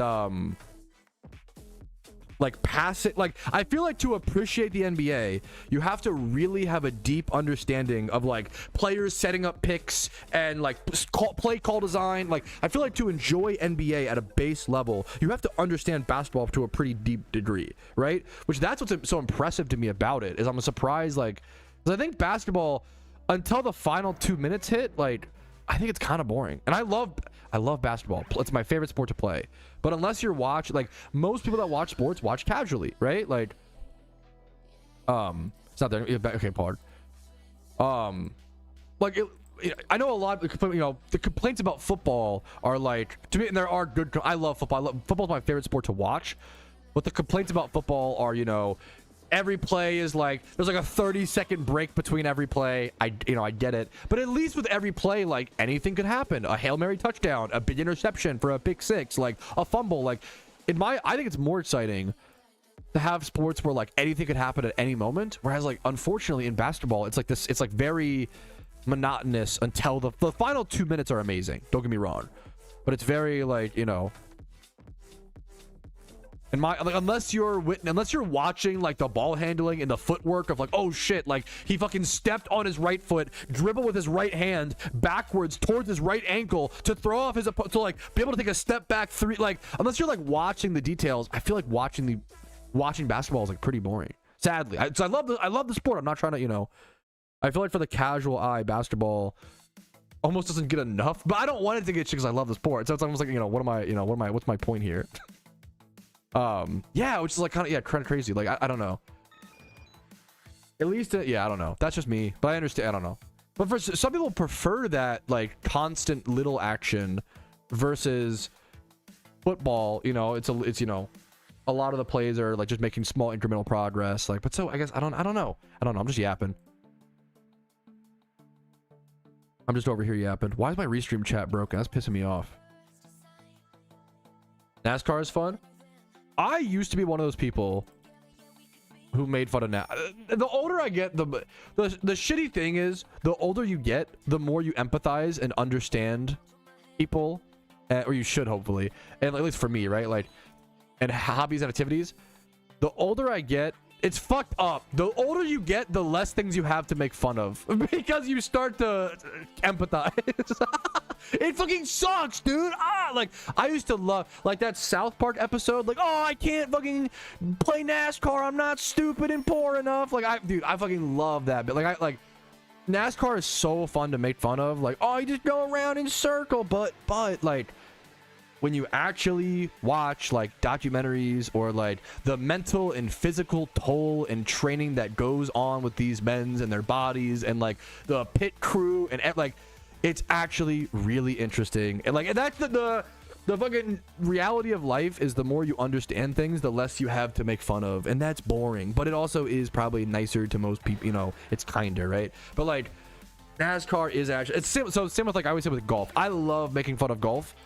Oh, the bougie, the rich boy sport, you know, golf, the only sport with a fucking dress code for casual play. Like, how very, golf, sport, golf, it's like a, want to come to my yacht club and play some, like, I love making fun of fucking golf. Golf is goofy as hell, right? But I know for a fact, the moment I step on one day I will do it, the moment I step on the green and I take one swing with the driver, I'm gonna be like, fuck, I get it.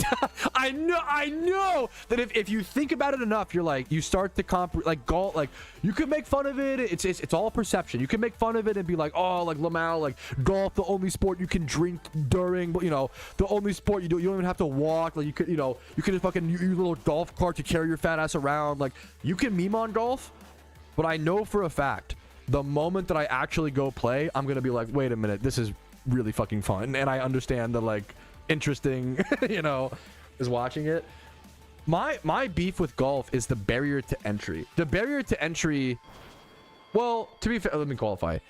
The barrier to entry to golf, well, it kind of has to exist, unfortunately, because keeping a golf course, you know, the upkeep on a golf course is expensive. So I understand why you need to have like a fee to play golf every time. But growing up, you know, even as, you know, Growing up, like, I played a lot of basketball, a lot of football, like, you know, backyard football. Like, all the sports that I played were like cheaps because I grew up, you know, not poor, but I hate to say because I think it's like cringe. I don't know, like virtue signal. But yes, I grew up very poor, right? A lot of us did, right? So, you know, that one football would last us your whole childhood. You know, that one, like, with baseballs, I would go to the little league baseball fields, run around with a bucket, and I would collect the home run baseballs and steal them from little league because they wouldn't go get them, to be fair. But I would go steal baseballs from my local little league that were like in the woods. And I would steal like waterlogged baseballs and have to go try to like fucking put them out in the sun for like days and dry them out. Like, dude, so I would do that, and then dude, I loved it, man. But so yeah, but it's a big deal when a sport goblin status, when a sport has a barrier to entry. It matters a lot because most people who are getting into sports are kids. So, dude, I always say, you know, are there a lot of problems to, you know, in our country? Of course, right? Holy fuck. But one of the coolest things, it's a small thing, one of my favorite parts about America is that we have public basketball courts all over the place. I know it's a really small, we got to take our wins, or we can not think, you know, we're not getting political, we're just about sports, okay? It's fucking amazing how many public basketball courts we have and how easy it is to maintain. Like a basketball court, you build the basketball court, you know, maybe the nets get ripped down, but like that, you know, like that outdoor basketball court can last for like ever. Like it's really fucking awesome, you know? And this brings me to my next point, which is why the fuck is there a barrier to entry to tennis? Tennis is actually a really good sport, but I didn't play it growing up because there were so few free tennis courts around me.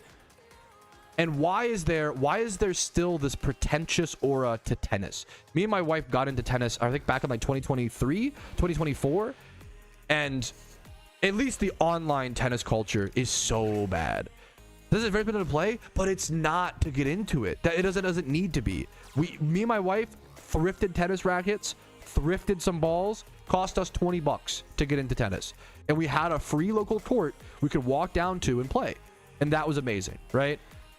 I don't think it's that expensive to like upkeep a tennis court, right? And it's not that expensive to get into it. But there's this aura of like pretentiousness when it comes to tennis. Is hard to get into physically. I can speak to this. Like when me and my wife started playing tennis, we just played half court because we couldn't do full court. Tennis is fucking hard, right? No, that's also, I could be wrong, dude. You're perfect, Nidoran. But it's a really cool feeling to like start half court tennis and then get into like, okay, now full court, and now we're like serving in the box, and like it's like tennis is a fucking great sport, you know? I don't know, yeah. But like I feel like, at least anecdotally from my life experience, I feel like tennis has this like pretentious, pompous, rich boy, you know, aura to it. And it sucks because like it doesn't need to. It's a great sport that in my opinion is being gatekept to a younger, poor audience for no reason. It's a great sport. There are the amount of tennis courts. This pisses me the fuck off. This might be a local problem. The amount of tennis courts in my local area that are locked up only to be used by like the community that like has the fucking key or passcode. What the fuck are we doing? There's no way people are vandalizing the courts that bad, or like it's just, it can't be worth denying young poor kids the chance to get into tennis. Tennis is so fucking, it's a cool sport, man. It should be like I hate that it has this like golf. I understand because it has that inherent barrier of buying time on the green. You know, you can even thrift golf clubs, you know, but like buying time on the green is always going to be expensive because upkeeping a golf course is expensive. I get it. Why is the tennis court, you know, why do we have that? Yeah, I don't know. I'm just yapping. I appreciate, you know, this is my sports spiel. Any tips for randoms PvP? Trying to memorize movesets, checking speed tiers. Number one, check speed tiers is always fucking important. And planet, okay, this is a great question. This is a cool, quick question, and one that I actually do feel qualified enough to answer. I love randoms PvP. It's probably the one PvP game mode that I'm decently up to date on to some extent. He said, any tips for randoms PvP? Number one, this is like for beginners getting into it. Number one, check speed tiers and see what Pokemon you may need to keep alive because they're like really fast or can like get a sweep going, or like planning around your end game to some extent from the start is really, that's something I need to get better at. Number two, it's a little bit different. I love checking my Pokemon, checking your team and seeing what weaknesses you have, right? So like, if I look at my team and I have like, and like 4 of them are weak to like fire types, I need to keep in mind if my opponent leads a fire type, he doesn't have that information that my team is super weak to it, but I know that. So I might take a neutral trade. A good example, let's say I'm Torterra versus an Arcanine, right? And I can like chip down, and like the rest of my team is like 4 times weak to fire, right? And obviously that's not a great matchup for Torterra. Like, it's fine.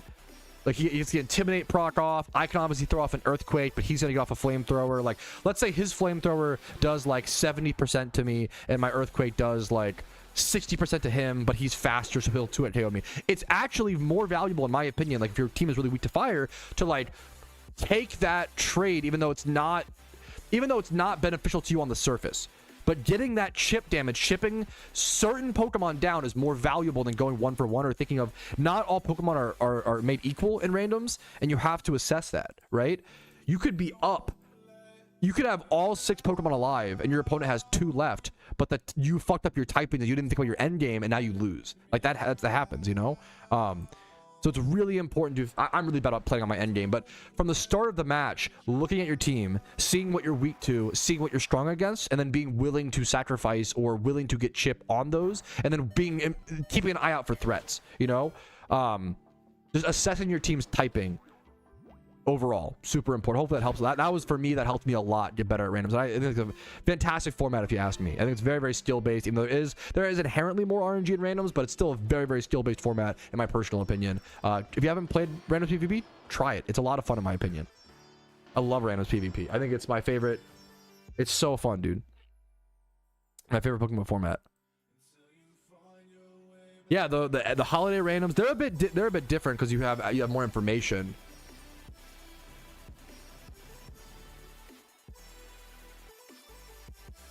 But yes, you know, remember the Zoroark? Yeah, good luck to you, man. I love randoms. Randoms PvP is a lot of fun, dude.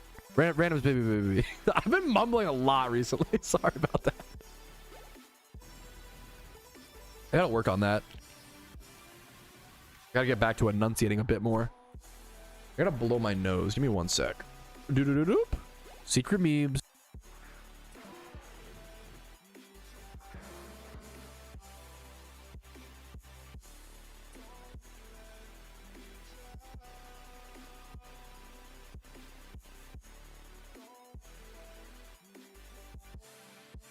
I grinded the Zoroark out. That's a little, you know, TMI, but, you know, more power to you, I guess. I'm glad your relationship is going well.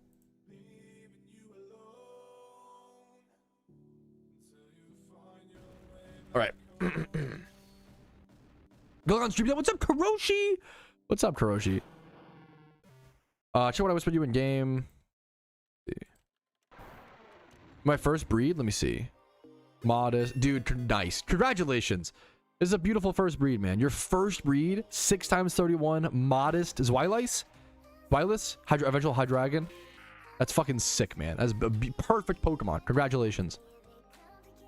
Always cool to see, man. Congratulations. Maybe I should have switched to my other type here. How's the Absol build and moves? It's just for raids. It's not for the Jimmy run. It's just switched in here for red card. It's only for I'm building it for raids. It's adamant, 2v2 attack, 2v2 speed, 30 attack IV, 31 speed. You can be 25 plus in both. Sucker Punch is the important move. I started in Joe and I came with the Ho-Oh fight.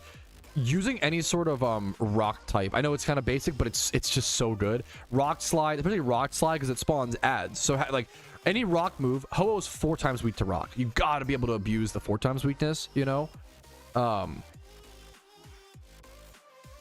think Rock Slide is better than Stone Edge because I think being able to spread damage across everything is really good. Such a bunch of Rock Slide spammers.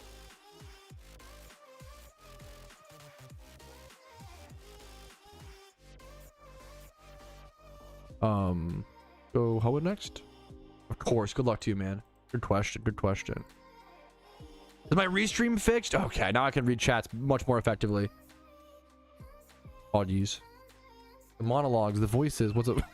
How are you doing today, man? What's up? Me too, man. Same. So fucking real.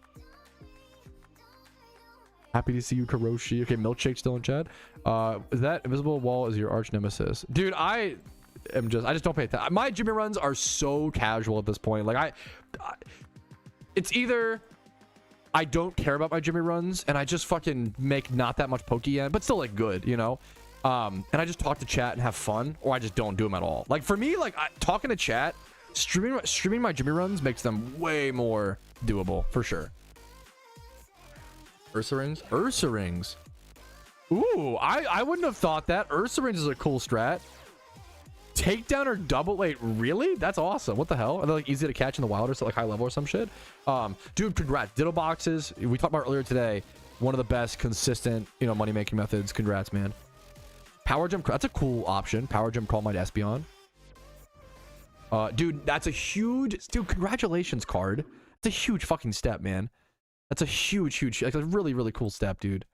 Really cool to see that. Your raid prep begins now, dude. Hell yeah, man. Also, I appreciate you saying, you know, you sold your first Ditto box thanks to my guides. It was fucking your grinding. You got the Ditto box, not me. You know, I always say, I'm glad my guides could help a little bit. You guys put in the work, not me. I'm not going to take any fucking credit for your grinds. That's all you know? Information is easy to spread. Hard work is like, that's the hard part, you know?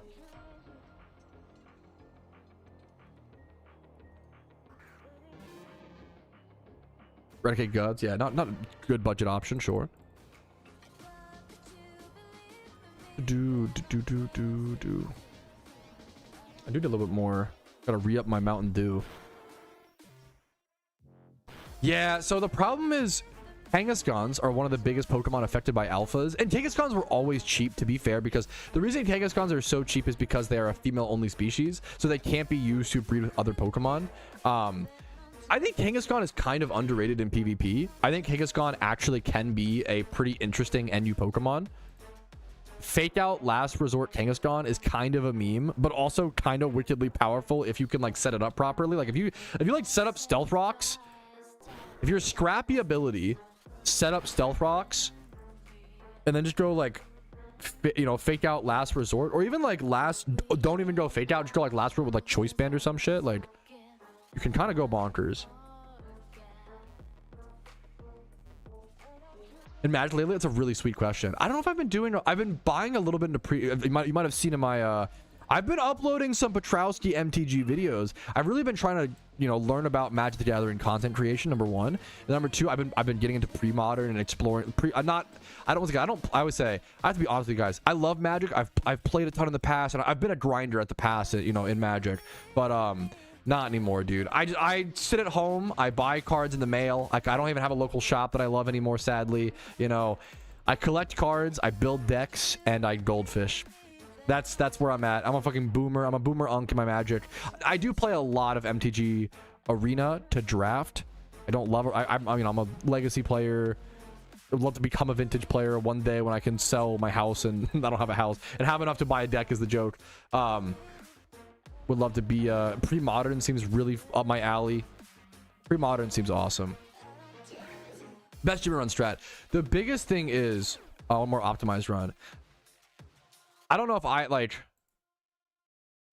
the Jimmy run that I'm using is not the best. It's just chill. Like it's hard to answer like what's the best Jimmy run. I don't know if I haven't like. It really comes down to how much effort do you want to put in. I would love to create a list. Like 7 Hells, 6 Pillars, double Typhlosion, double Blastoise, only double Typhlosion. Like, I think a list of all the different ones would be really helpful. But the real answer is, like, there's just so many Jimmy runs right now. They're all viable. It just comes down to how much effort do you want to put in for how much Pokeyen, you know? Oh, that was dumb. I'm meant it on the Dark type. Fuck. How did this get switched into... Did it use, like, Sucker or some shit? Foul play. That sucked. I think I've made that mistake multiple times as well. Unfortunate, but that's okay. Yeah, I'll try to do that at some point, with like resources. There are a bunch of just amazing dream run guides out there. It just comes down to whatever you want, you know, whatever you're looking for.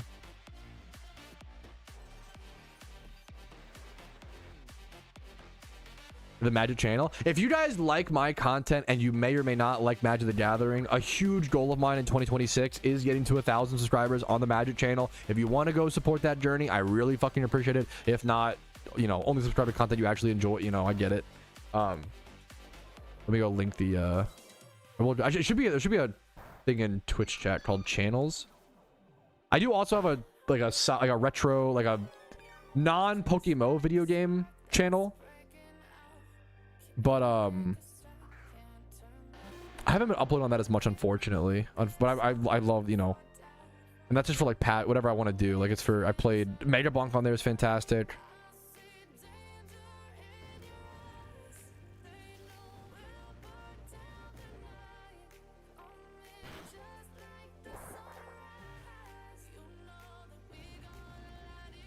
What's yapping about? What's yapping? What's up, Pixels? How you doing, dude? What's up, man?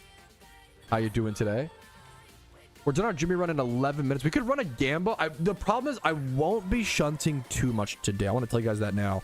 I'll probably only be shunting for like an hour maybe. But we could do a gamba if you guys want on the hour. Or, here, you know what we can do? I have an idea. Let's do a gamba. Will Pat or any viewer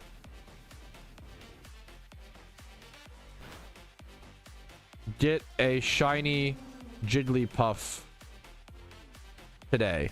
It's too long.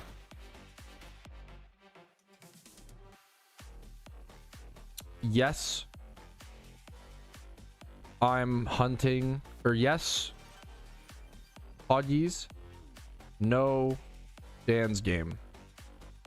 Okay, we're gonna do a 10-minute gamba. We'll do a 10-minute gamba. If anybody wants to come shiny hunt Jigglypuff with me to a fucking way that, you know, theoretically, if we get 30 people all shiny hunting Jigglypuff at once, we should be able to get one Jigglypuff in an hour. I love to remind, like, it's a really important metric. If you can get 30 people all shunting at the same time swipe horde spot, you should average one shiny an hour, you know, on average. It's tough to do, and it's tough to be able to shun efficiently. It'll be over in Unova. I'll be at the Jigglypuff time swipe horde in it's like northeast of Black City in Unova. Some loud off from me on her lunch break. Wait, that's fucking W wife. I have a yeah, chat I have a W wife. Fucking hell yeah, Nito. W wife. When? In 10 minutes. In 10 minutes. In 10 minutes, we're gonna go shunt over at Jigglypuff. Yeah, Pat is it worth to get donator status? I do. Out of all the things you could buy that last a temporary period of time, premium lures, shiny charms, legendary lures, you know, blah blah blah. In my opinion, I think donator status might be the best. Now, or that are like expert lures are obviously they're fantastic, but like donator status is really good. I think if you play enough PokeMMO and you make enough Pokeyen to sustain it, or I always say, like, if you want a credit card swipe, $15 a month, and that's your, like, you know, payment that's like, a lot of MMOs have like a monthly subscription fee. If you want to pay $15 a month to sustain your donor status, I think it's a super reasonable way to support the game and help your little you know, I think that's the most reasonable credit card swipe. Not that anyone is bad, but in my opinion, it's like the most reasonable, right? But as long as you play enough, if you don't, it's like, I think if you play a few hours a day, it's like super. What's the math on it? Let's just do the math. Let's run math. We'll do the math on a 7-day dono, to be fair. So it's like the cheapest one. If you can afford it, get the 30-day. It is way more financially worth it usually, from the math, right? Usually, because you have to buy. Even 47, or sorry, not 40, 4 7-day donor statuses wouldn't even be 1 30-day. It would still be 28 days, right? So if you buy a 30-day, you actually get 2 free days right there. And then the price should be, let's see, 881k times 4. So a 30-day donor status should be around this price if we're on the right math, right? But look how much fucking cheaper it is. That's actually, it's gotten way more severe, actually. Wow. So I would severely recommend, don't buy a 7-day dono, save up for a 30-day. That is crazy amounts cheaper, plus you get 2 extra days. That's like insanely cheaper. It's gotten even more severe over the years. I haven't counted in a long time. It is way more worth to get 30-day donor status over like a 7-day or a 15-day. We've established that, right? So let's do the math on the least efficient one. Let's do it on the 30. You should get 30-day. If a 30-day donor status is 2.6 mil, right? As long as you make 86k a day, which is like even beyond that, you can one Jimmy run, you'll make like 300k, right? So let's just count it by 2.6 divided by 300k for a Jimmy run. It only takes about 1 week. It takes about 1 week of Jimmy runs, a little bit more, 9 days. 9 days of Jimmy runs to pay for your 30-day donor status, right? Donor, in my opinion, as long as you're playing Pokemon actively, I think donor statuses are extremely worth it. The hatch time is nice, a little bit of extra Pokeyen's nice, the shiny rate boost. If you don't care about shinies, now that's the big thing. If you don't care about shinies at all, it might not be worth your donor status. But if you like shinies a little bit or care a fair bit, I think it's definitely super worth it. One of the more worth it RP items in my opinion, or just, you know, consumable temporary limited time items. Or not limited time, but like, you know what I mean? An item that wears off over time.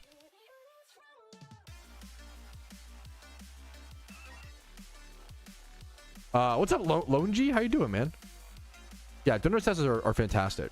They're way more worth it than other things, you know? But yeah, it's super nice, bro, because a lot of good benefits. Extra money, extra XP.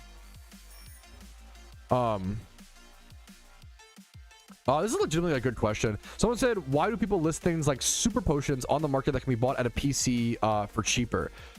Now, some of them, like super potions, I don't really have a great answer for, but sometimes like certain Pokeballs, like Dust Balls or Dream Balls, those you will find be more expensive on the GTL because people will buy them, or like TMs out of, number one, laziness, which is like, you know, not in like not a derogatory sense, but like, yeah, we're all lazy at some time, you know, some points. I've bought stuff like that, you know, I get it. Or number two, they don't have it unlocked yet. There is a valid argument of like, let's say you have 4 gym badges done, you have access to the GTL, you're in your first region, there's a really cool alpha spawn that you want to try to go catch as like a newer player, right? I think it's worth to go buy timer balls off the GTL and go try to catch that and have timer, because if you try to use ultra balls, that's gonna suck, right? But I think it is weirdly worth for a new player to go try to buy some timer balls off the GTL for 100 more Pokeyen a piece and have that chance, you know, to go catch it. I think that's worth it. So there are instances where like someone doesn't have something unlocked, but they might need it for a certain reason, and they can find it on the GTL. It's a little bit more expensive. Like if you don't have like Sinnoh, if you don't have like the Unova shopping mall, you might not have access to a easy source of all the TMs, right? So you can head over to the GTL and buy the Stone Edge TM for sure, 1,400 more Pokeyen. But that's a very like, that's not that much of an upcharge for the convenience of being able to buy that anywhere versus not having Unova, like the shopping mall, unlocked, if that makes sense. It's a good question. It does come up. It's a good question.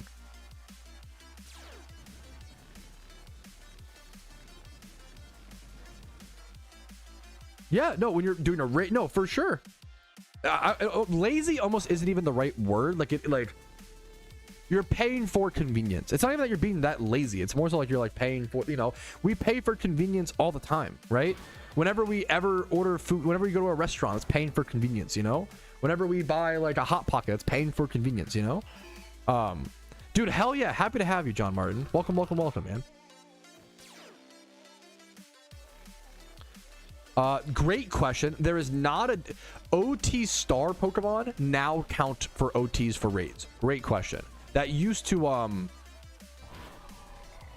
not be the case, but nowadays you don't need complete Pokedex or whatever for that. Great question. This is the end of streaming? Huh? No, wait, what made you think that? No. We're gonna be shutting in a sec. Just memeing? Oh, I can't tell.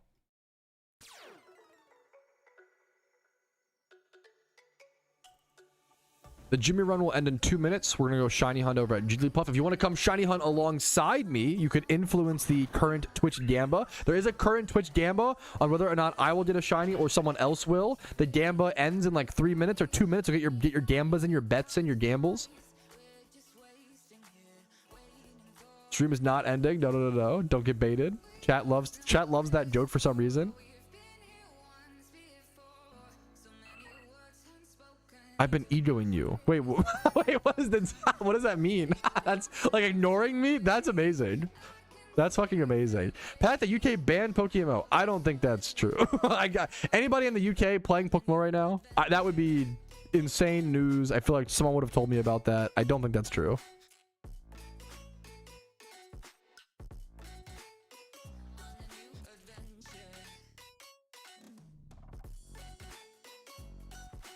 Let's go soon. I'm probably not gonna have enough time for this, but we'll try.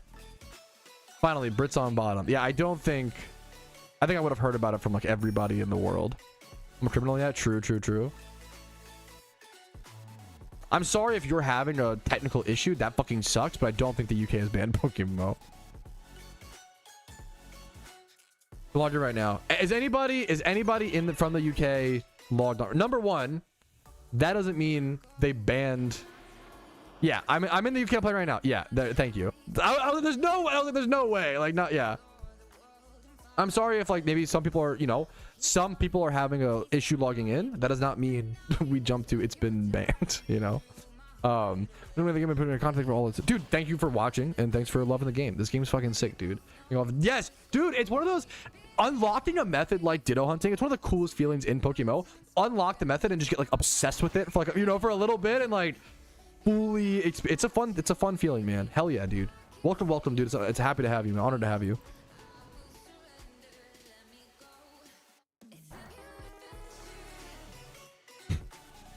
You big. Okay, no reason to call him. Okay, he obviously was just it was a misunderstanding. It's it's okay. It's okay.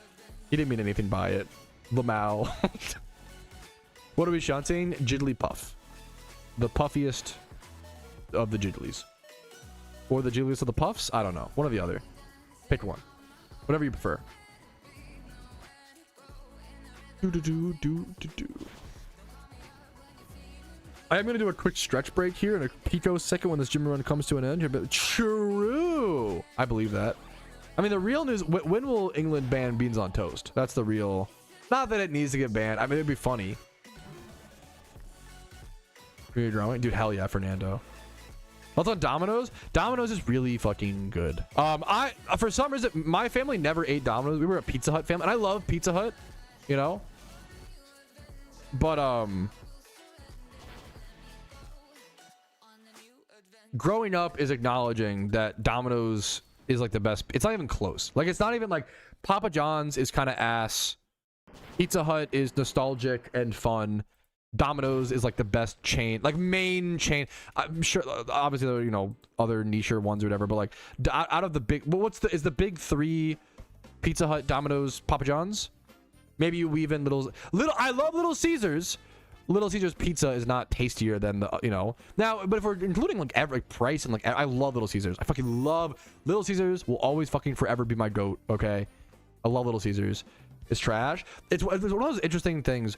Papa Murphy's, I have PTSD from Papa Murphy's because that was one of the few restaurants that accepted food stamps growing up. I fucking hate Papa Murphy's because my mom would always be like, oh guys, look, it's actually really, we're so lucky we go to, like, as kids we're like, fucking come on mom, I want fucking Pizza Hut, bro. And she's like, no, look, Papa Murphy's is actually really, really good, guys. Like the copium of like, I will always hate Papa Murphy's because of my personal experience, but that's just me. I'm sure it's actually really fresh and tasty. As an adult, I probably love it, but I hate it. Papa Murphy's, if you don't know, it's a pizza place where they sell you like a really, it's a good, decent deal, but I don't know.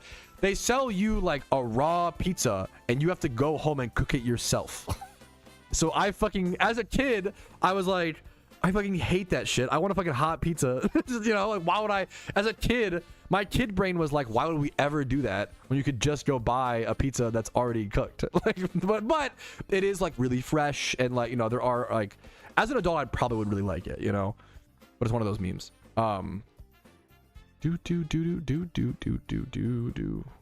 A do do do do. A do do do do.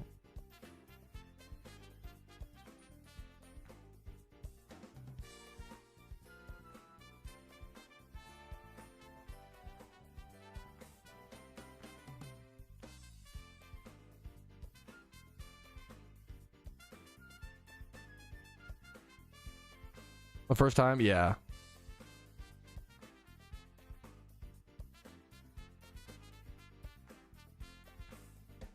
Mobile is working, but people using ISPs can't log in. I don't... ISP means internet service provider. You mean like people using like Wi-Fi on Wi-Fi? Kabuki, I love you. I feel like you're experiencing a small anecdotal problem that is happening to you and some of your friends, and you're drawing very large conclusions like PokeMMO has been banned in the UK. I love you very much. You need to fucking take a drink of water and like relax. This is like you're making massive wild, I don't know how old you are. You're making crazy assumptions based off of your anecdotal experience. This is not how a human adult lives. Like, I don't know, like, what is happening? Those for me to do VPN maybe, but even it's just I don't know. I'm sorry you're having your technical problems. It triggered like, imagine, I always say like, imagine if like, I don't know. Imagine if I was like, oh yeah, I can't log into PokeMMO, therefore the game must be banned in America, therefore like it's crazy. Like, what are we drawing these large conclusions for? Do I even need to do an analogy? Coming Pat mad? Man, I'm just mad because he's from the UK. No, it's fuck. Oh man, there's a problem. I'm you know, is there a widespread problem? We don't know. The problem is I think you're making, you know, there's a lot of people from the UK who are logged in playing right now having no problems, right? There could be a small server outage and you know, but I don't know, you know, I don't know. I just don't like jumping to conclusions. Anyways, I am going to go get set up for Jigglypuff shunting.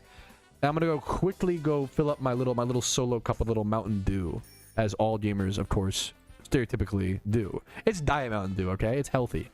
Anyways, we're gonna head over to the rage bait commences. We're gonna have a Jigglypuff. College an outage. Yeah. It works in more. Yeah. Thank you. There you go. EKS. Thank you. Yeah. I'm getting one guide, to be fair. to be fair. Okay. Ready to go. I think if you play with, that's a great question. Do you guys play with arrow keys or change it to WASD? I can't even believe you're asking this question. If you play with arrow keys, you're psychotic. I think it is a sentiment of potential serious mental you know. I think you should get an MRI. There's no, arrow keys is crazy. You gotta switch. The first thing you do when you load up PokeMMO, switch your controls to WASD, and then switch your music volume to 0%. Giga Chad. It's the only way to play. True and real. You cannot play differently for me. True and real. Giga Chad. I actually believe this, not Copium. Controller is based. I actually respect controller. Seems pretty comfy. Pokemon. What's up? Do. It's the box sorting music. Do. I'm gonna go get some Mountain Dew in a second. Want some? Okay. I'm gonna go pull a quickie, guys. I'm gonna be right back. I'm gonna go get some soda. Give me 5, probably less than 5, probably like 2 minutes. We'll come back. We'll start shiny hunting Jigglypuff. If you want to come shunt Jigglypuff, influence the Twitch Gamba, influence the believers. Come shunt us alongside me. I'll probably give you a prize box, Pokemon as well if you get a shiny. I'll see you guys in like 2 to 3 minutes. BRB.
Which isn't even talking about streamers here, fake fans. I genuinely think chat gets like increases in pace when I'm gone. I think people have more to discuss when I'm on BRB. Okay, we're back, boys.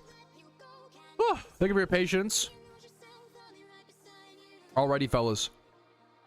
Alrighty, fellas, another gym rerun done on the Ironman account. I didn't see that. We'll go check the Absol. I forgot to check it. The Absol's level, it's probably up to 80 is my guess.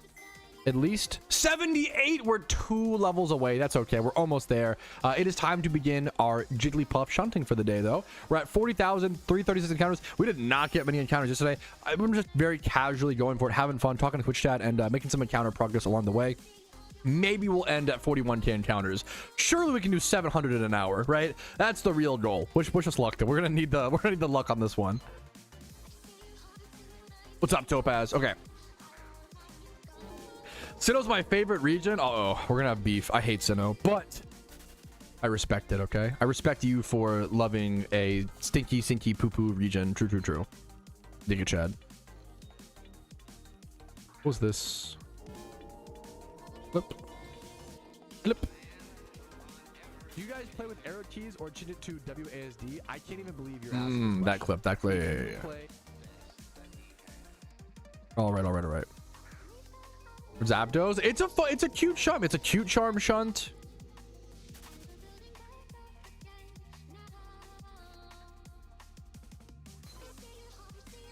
I have started to use my cute charm Pokemon at this shunt to try to get a male Jigglypuff. So I do have a female melodic with cute charm, which should increase the odds by 15% for the Jigglypuff to increase to come out male. And that would allow us to hunt for female OT shinies is the benefit there. Was a mistake. Yeah, it's tough. It's like, do you save the, it depends on what kind of person you are. Do you save the best part of the meal for last, or do you eat it while it's still fresh and hot, you know? I guess that's like that's the Sinnoh question, is like I would rather, I think I would rather save Sinnoh for, maybe not Sinnoh for last, but like second to last. Maybe that's the strat. That's the peak mental strat.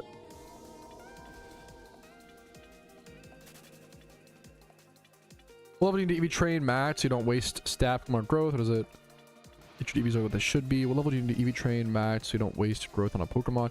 I would just say it doesn't. Yeah, it doesn't really matter, I guess, as long as like.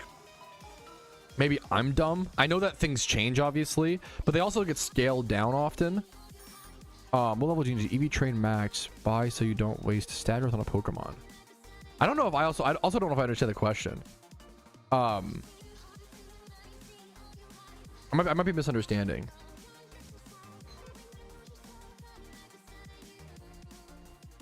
Bike on insert. Bike on insert is crazy. I respect. Wow. Do I respect it? That's kind of awesome. Yes, dude. Dual streaming is it's something that I should have done way sooner. What's up, Physius? I am honored, dude. I appreciate it. I don't leveling up in Unova as the Pokemon you fight lack an XP the early game compared to other regions. In early game for sure, I can see that. That's why, like, once again, like, it's boring, but it's true. Like, just making sure that you get all of your fight every trainer. Unova has a lot of trainers. Fighting every trainer during a storyline, or at least your first one, is really important. Favorite region? Thank you, Gabe, or I'm assuming Physius for the Twitch Prime. Like, Twitch Primes go so fucking far, man. I really appreciate them. As a smaller memer, they really like that. The fan funding allows me to be here. Without Twitch subs, without YouTube memberships, with like, if I just ran off of ad revenue, I would have to pick up a Taco Bell shift, you know, and I would not have the energy or be able to make nearly as much Pokemon content. Like, you guys make it fucking possible. Thank you, Jake Spear, for the dab. There you go. Thank you, King. Thanks, dude. I'm honored you find them so. That's so nice. Like, I love the game. Happy to talk about the game. I'm lucky you like them. I'm lucky you watch. Much love to you, man. Favorite region? I really like Gen 1 and Gen 5. I started playing Pokemon on Fire Red, Leaf Green. That's my nostalgia speaking. So I always love Gen 1, which I like Gen 1 with like updated graphics and mechanics.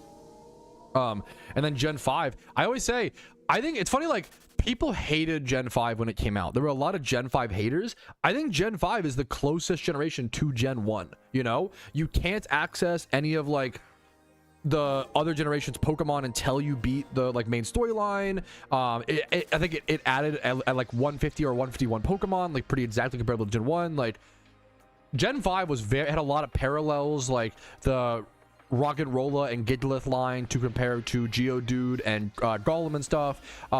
Like it was very like Gen 5 was very, very similar to Gen 1, and I love it for that, you know. Your weekly 50-minute shift twin.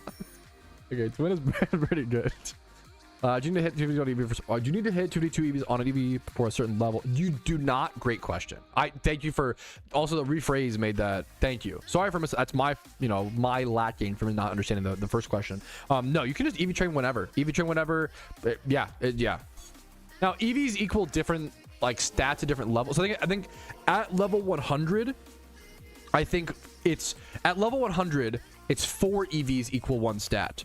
But then I believe at level 50, it's 8 EVs equal 1 stat, I believe. So there are like it does make an impact, but usually in PokeMMO, like things are going to scale down anyway. So like if you have a level 100 Pokemon and then go to like a level 65 raid, it's going to scale down to like that. Or like if you queue up for PvP, it's going to scale down. So like most things scale down to the max level, but it is nice to have level 100 Pokemon for certain PVM and stuff for sure. I think Gen 5 is notoriously referred to as like the generation that aged like a fine wine for sure. Gen 5 is so heavy on dialogue, and if that's your negative, I respect it. Gen 5 also has like the best storyline. Like Gen 5 has the most mature storyline in all of Pokemon. It actually like Gen 5 is fucking Okja. Like Gen 5 actually offers at least somewhat of an interesting moral quandary of like, is it okay to own animals? Is it okay to own Pokemon? And then they literally come to the conclusions of, well, yeah, it is, because we like to both make each other happy, and as long as we as humans earnestly care for, you know, our pets and our Pokemon or whatever, like it can be a beautiful thing. Like, you know, we enjoy our company, like, you know, it's not like mutually exclusive or whatever. Like it's like Gen 5 actually has a fucking good storyline, you know. Like the character of N is like one of the best, you know, written characters. Pokemon storylines are usually pretty bad, you know, like that's which is like fine. They don't need to be, you know, it's fine. But I think the Gen 5 story is like kind of cute. Good point. The way that N when you're like a kid reading like N's dialogue, you're like, it feels fucking whimsical. You're like, holy shit, this guy, like, you know, as an adult, you're like, what are you talking, you know, shut the fuck up, dumbass. But like, as a kid, you're like, this guy like sounds like he knows what he's talking about. He's like, you know, he's very confident and he's a really well-written character. Indonesia. Ooh, that's fucking cool. I did a I don't remember anything. Okay, so you cannot. I don't remember anything, but I did a paper on Indonesia when I was in like 5th grade. Everybody picked like a country. I remember going for Indo. It's a really unique, like the chain. It's all like a chain of islands or whatever. Like I'm a dumb American when it comes to geography and international stuff, but Indonesia was very interesting to learn about. I remember like being not that interested in it when I got assigned or I picked it, or it was one of the last ones. Then I remember like actually learning about it and being like, this is really fucking cool. What the hell? I remember really falling in love with Indonesia studying it, but now I don't remember like anything about it. So but that's really cool. Yeah, the visuals of Gen 5 are like were stunning for the time. The like staircases, like pew pew pew, dude, it's fucking crazy. I have not played Pokemon Coliseum. I do own a copy of Pokemon Coliseum, but 1 second, let me show you.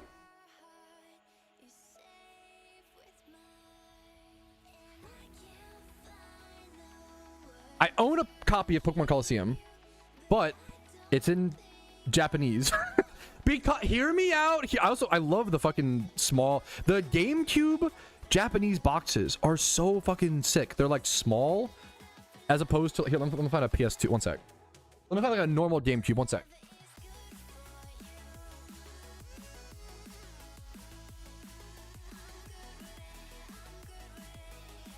Okay, here's a normal GameCube case. Okay, here is Japanese GameCube. It's so much smaller. It's like, and it makes sense. The discs are smaller. That you don't need these giant. The discs are smaller. It makes sense. It's like a slipcover. So the reason I own a copy of Japanese Pokemon Coliseum, which I literally can't, I fucking can't read Japanese, so I can't play the game, KEKW. But one day I'll be able to translate it. Like, it'll be really hard. I'll have to like look at I'll like watch an English playthrough while playing this one. I can do it. The real thing is, this is the epitome of my cheap stateism and my frugalness. I got this for $10. I got a fucking $10 copy of Japanese. It was a great fucking steal on eBay. Fully legit, real copy of the game. Blah blah blah blah. $10 fucking dollars. For those who don't know, an English copy is like what, 180 or some shit. An English copy is like insanely expensive. I've heard it's really. I do need to play it at some point. Look at a price charting and go see. Also, even a Japanese copy is like not $10. Like that was like a crazy deal. Pokemon Coliseum. A copy of Pokemon Coliseum currently goes for $160 in English. And then let's see Japanese. Japanese is like $32. So it's not like, you know, but I got mine for 10, you know. I like when I was, I'm not like this anymore, but when I was like super into retro video game collecting, I had a rule where like when I was just getting into it, I would buy anything, fucking anything for 30% of value, because I could always resell it if I wanted to, which I didn't really do it nearly enough, but I could always resell it if I wanted to, or just I loved building a collection on a budget, and I loved building like the coolest, biggest, widespread collection possible while paying as it was so fun, man. It was so cool. Online. Oh, that makes sense. That's good, Joshua. That's cool, man. Hell yeah. Japanese team of the Japan dope. That's really cool. Japanese case. That's fucking cool. Play it on PokeMMO. That's not a fucking Jake. Oh my god, Jake, you just give me the best idea. There's a Pokemon game. Ooh, there's a Pokemon game that I've wanted to play for quite a while. But do I even want to talk about PokeMMO? Or should I just do? Ooh, that would be cool to play like Pokemon Coliseum or some shit. Pokemon Scalper. No, I'm a big. I always try to advocate. I think people are like, and I always say I'm not. It's hard to defend scalpers. I'm pretty anti-scalper. Scalping is a pretty indefensible activity. I do defend flippers. I don't like people who attack flippers, because often flippers are people who are in that hobby, in that, you know, passion, and they also just want to like sell duplicates or make some money or have their hobby cost a little bit less. Usually flippers, or even then it's like, I don't know, like every store is a flipper, right? Why can Walmart buy plastic cups for 10 cents a piece and then sell them to you for 20 cents or 50 cents a piece, and that's okay? But then when the common man, you know, goes and buys a video game for $10 and sells it for 20, he's like an asshole. I think that's like, I think it's a, you know, I think it's just jealousy, I guess. But some people really hate flippers. This is true in the retro video game scene. No, you're sorry. You're perfect. I'm doing the thing of, you said like a dumb joke, and now I'm taking what if that joke was serious, and let me talk about it, and let me yap and ramble. I'm just rambling. You're perfect. Sorry if I feels. I hope chatters never want to feel like I'm directing like my response. Often I'm just fucking rambling. I never want to direct my response like at someone as like I need to correct them, but like that's not what I'm trying to do. That's annoying as hell. I'm more so just yapping, you know. Family Dollar Tree today. Hey, good luck to you, man. I've heard those are kind of a meme, but hey, whatever, you know, it can make me fun, cheap fun, whatever works, you know.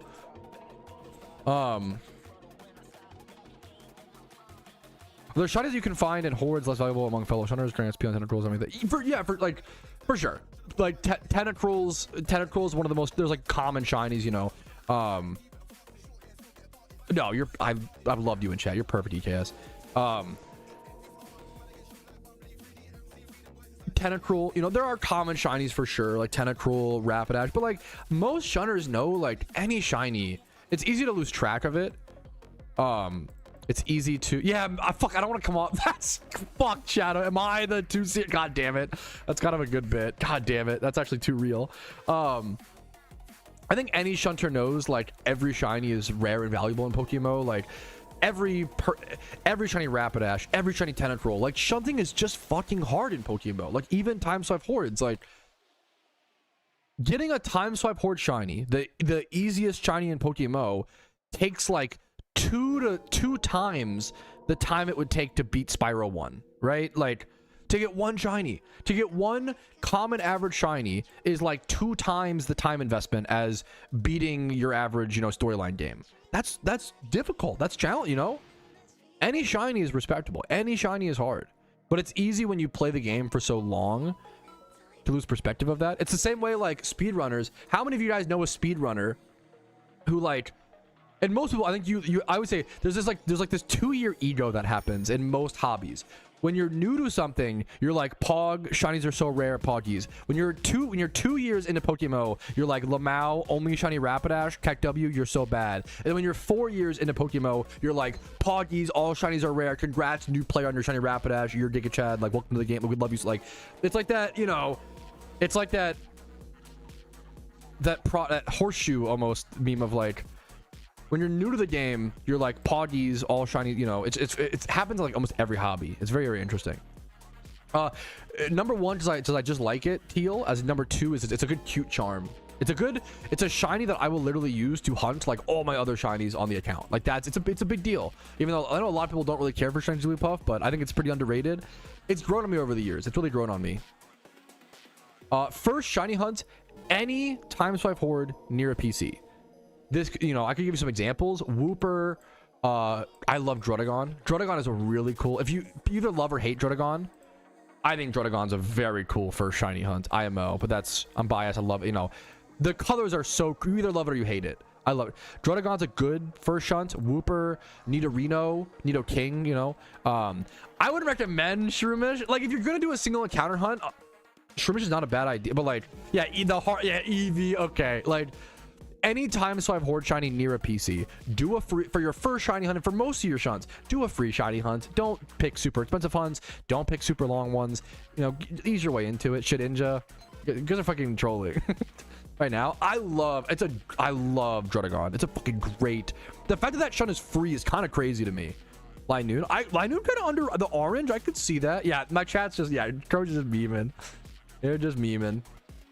Prochi, did you see the guy who his first, the problem is, bro, Pokemon players are so crazy. Chops, thank you for 28 months. Happy Tranquil Tuesday. Today's been a Tranquil Tuesday. Happy Tuesday, Pat. Thank you to Chops. Much fucking love to you, dude.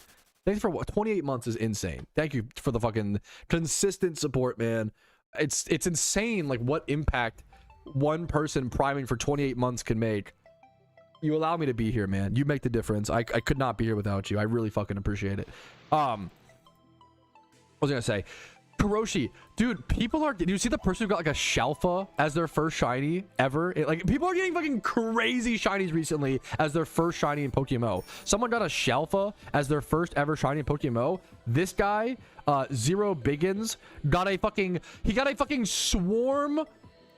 He got a fucking swarm shiny Charizard as his first ever shiny in PokeMMO because he was watching Miro MMO stream, shout out, who was like, hey guys, there's like a Charizard swarm you can go check if you want to shiny check it, and he fucking got a shiny. Like, Pokemon players are fucking cracked, bro. Like, what is happening? Speaking of shouting out, other Kuroshi's been fucking streaming recently. Hello, shunting streamer, Giga Chad. It's been nice to get back into. I miss just shunting, man. I feel like so much of the Iron Man was like making all these raid Pokemon because I like making mons, but I couldn't take a break if I wanted to. Now we're developing on the Iron Man account where I can go take a break if I want to. You know, I can go shiny hunt, I can go do whatever I want to, and that's been a lot of fun. We've built up the flexibility, which is a beautiful part. Like, that's a big part of PokeMMO, is like you build your account. It's just like real life. You build your real life bank account and your career and like your stability to have the freedom to do the things you want to do, you know? PokeMMO is the same. You like build up your accounts, you get all the raid mons, you get all the utility mons, you get your Pokeyen up to give yourself the freedom to do what you want to do. And I love shiny hunting, you know, it feels really nice to be able to do that. We're happy to have you, Nidoran. We have it. Probably, dude, PDA, unfortunately, no. I've said it once, I'll say it again. And I really fucking mean this. Like, the saddest part about being on the Iron Man account is just not being in Team Mister chat. Like, and not seeing the play. Like, It fucking, I miss it. I miss Team Mister. I miss the chat. I miss the community. I miss the memes. Yeah, but I just don't. I don't have, you know, time. It's just, yeah. I do plan to do official shiny wars. That is the, you know, that is the goal. I will do next year's official wars, and that's what I'm prepping for on the Iron Man account at some point. Miss you, Pat. I'm honored to hear that. I'm like an honorary Team Mister member at this point. Like, I'm not really you know. You know. Yes, that's voiceless. I think a lot of people. Yeah, I love. Yes. No, I relate to this so much, voiceless. Yeah, doing the holiday events and on an Iron Man account or a main account, it's been really fun. But I'm almost glad the event season is over. There is a certain level, like, I love the holiday events, and there's when they're here, they're so fun, and I'm gonna love the Lunar New Year event when it's here. I'm so excited, right? But at the same time, when event season is here, you almost can't do what you want. What you like purely want to do in the game. You almost feel like pressured or obligated to do the events or do the most efficient thing or whatever. It's almost a freeing feeling for event season to be over, so you can be like, okay, what do I really want to do in PokeMMO? Shiny Hunt Jigglypuff, you know, go build a times 31 shiny Charizard. Like, I think that freedom, as opposed to constantly preparing for the next event and constantly for the next horizon, you know, that freedom is a great feeling. And it's funny, in previous years, like 3 years ago, after event season, I'm curious what we'll see this year. Actually, I don't know. In 2020, this is 25, 24. In 2024 and then 2023, we used to see like a drop off in player base once the event season was over. Last year, if you remember, last year was the first time where we actually saw an uptick in our perceived, you know, perception. We don't know for sure. We don't have the player base numbers, but it seemed like we saw an uptick in the player base once the event season ended. Because I think players were very excited to just get back to what they want to do and get back to like the normalcy of PokeMMO. Event season is so much fun. It's a blast. It's also a fucking lot. And it's like, you know, it's kind of like a really, like, imagine you have a weekend where like Friday you have like your wife's birthday, Saturday you have like your son's recital, or Saturday you have, you know, blah blah, like a full packed weekend, right? On one end you're very excited and it's a lot of fun and you're doing things that you love, right? But on the other end you're like, thank fuck that weekend is over, I'm exhausted, like I can't wait to get back to like the normal, like that's, you know, it's kind of like that feeling is like the end of the PokeMMO events. Great question, great sentiment to, you know, I think spread, like a lot of people feel that way, you know. It's like a bittersweet. It's bittersweet, you know. It's good and bad. Like it's bittersweet. Is it bittersweet?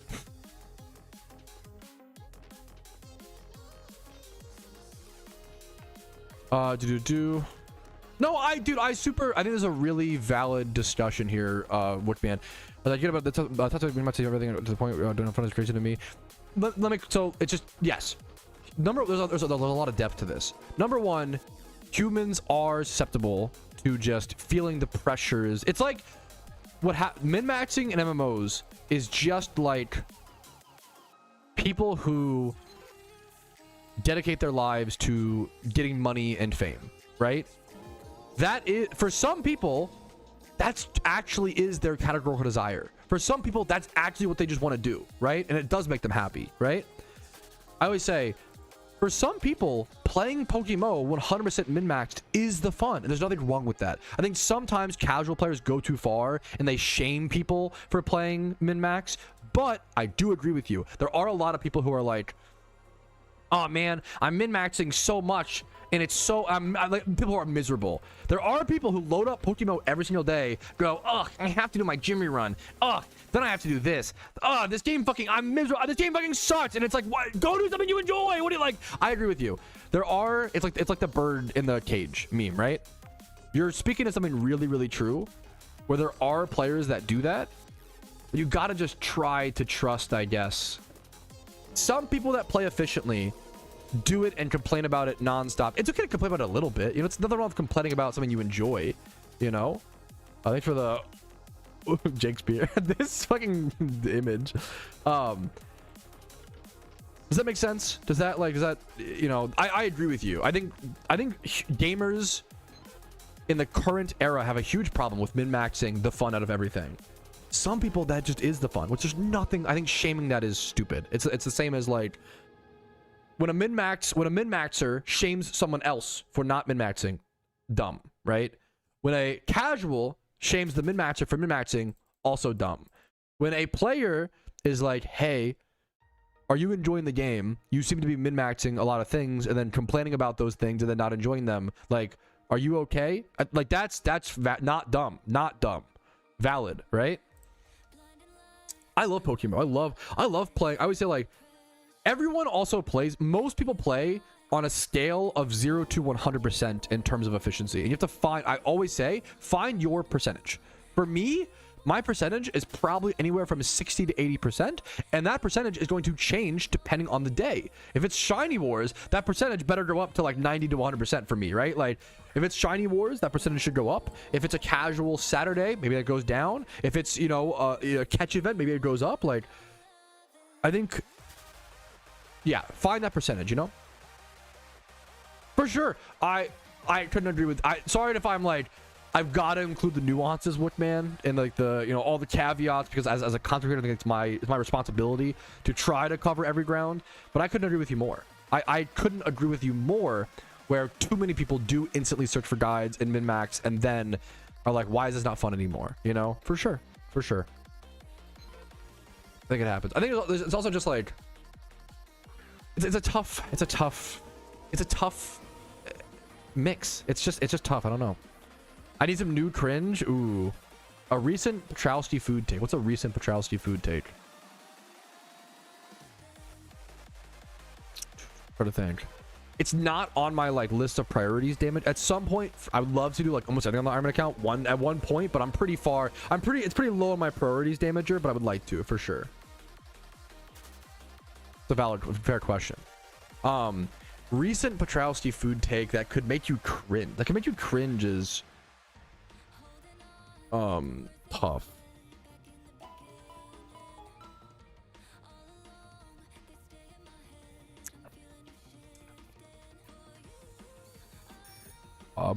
I just don't I haven't had enough kebab. I don't have a strong take on kebab. I need to eat more kebab. There's a lot of kebab places around me. I've not been to many, sadly.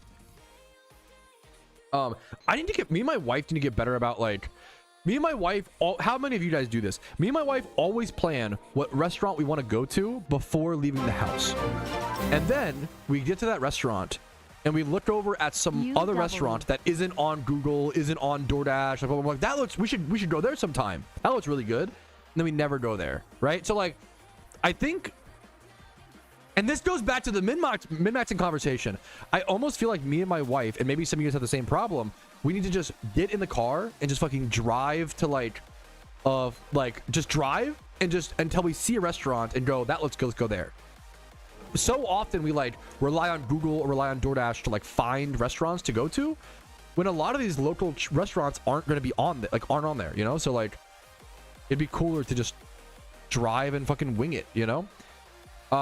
Thank you. the ooh without the ooh. Just the ooh. Thank you for the Twitch Prime. Ooh. Thank you, Brandol, for the Twitch Prime, and I really fucking appreciate that, dude. Thank you so much. Spicy curry. I don't think Jersey taste better since you're no waiting time capo. I've only been to a Ravens game once, and I was like 12. I would love to go again. Don't have a wife. Okay, true. Based. A lot of people in my chat, it might surprise, there are a lot of PokeMMO players in happy, healthy marriages. I know. Shocking. No, I get the min-max, like someone's forcing them to play. No, for sure. I totally get that.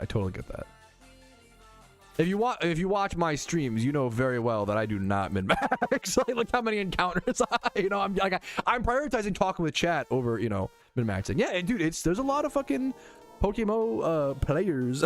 No, I'm just kidding. It's the opposite. It's like we exist. Yeah, we do, man. We do. What is a Patrouski? I'm trying to think. What's a cringe food take I could share? I've just been fucking. I don't know, bro. I be eating. That's the take. I made grilled cheese with mayonnaise as the lubricant, the butter, for the first time. They were really good. I fucked up the cooking. I could be wrong. I've never cooked. This is my first time cooking grilled cheese on a gas stove. I burned like almost every fucking grilled cheese. Dude, I need to fucking learn. It's so different. Cooking, like, especially like cooking something that cooks fast on an electric burner versus a gas stove, like eggs or like, you know, grilled cheese, it's so different. It's so fucking different. I like yeah. I give my wife the least burned grilled cheese, and I ate the burned ones.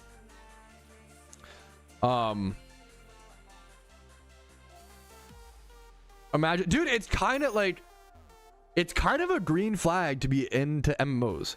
So imagine, like, if someone's willing to commit themselves to an MMO for life, they're probably also willing to commit to a partner. You're kind of fucking, it's fucking loyalty. You're kind of spitting, dude. Everything on high. Jake, you're rage baiting. I'm not joking. I burned the grilled cheese on low, on the lowest setting. I did not grow up with a gas stove. I'm not used to gas stoves. Yeah. I said MMO, pretty much. It's pretty cool that like MMOs were such a good game design. They like transitioned a lot of the balancing over to real life. It's pretty cool in my opinion. Overrated fast food chain or item.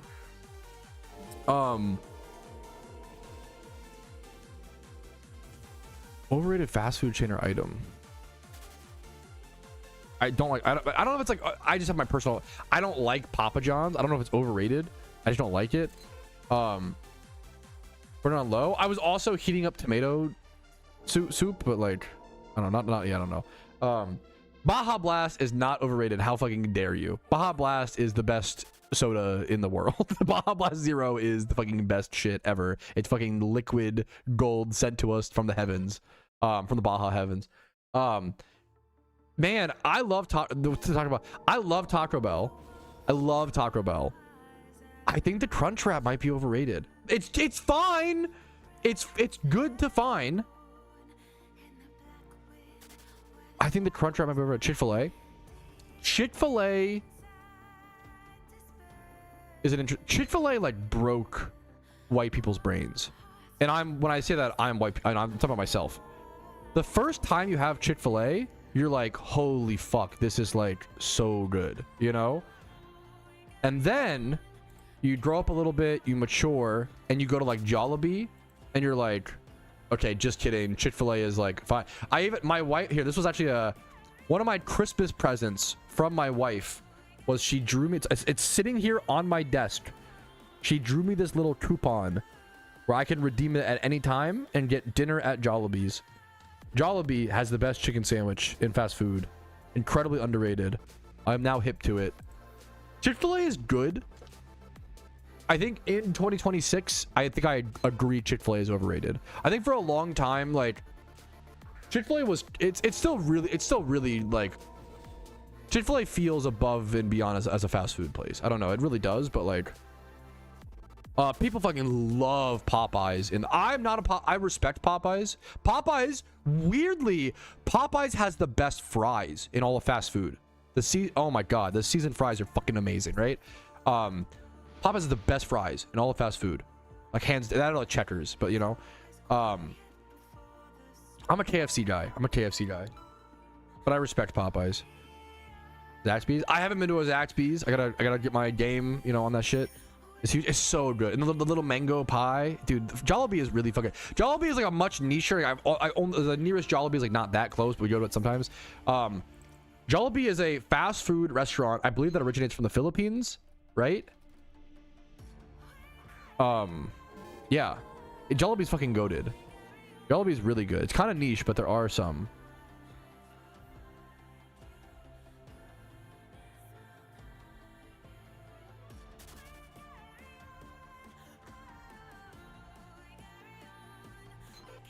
Wendy's is good, but it's really expensive. I haven't been to Zaxby's. What's the nearest Zaxby's? Zaxby's, boo. I've never been. Just wrong for that take.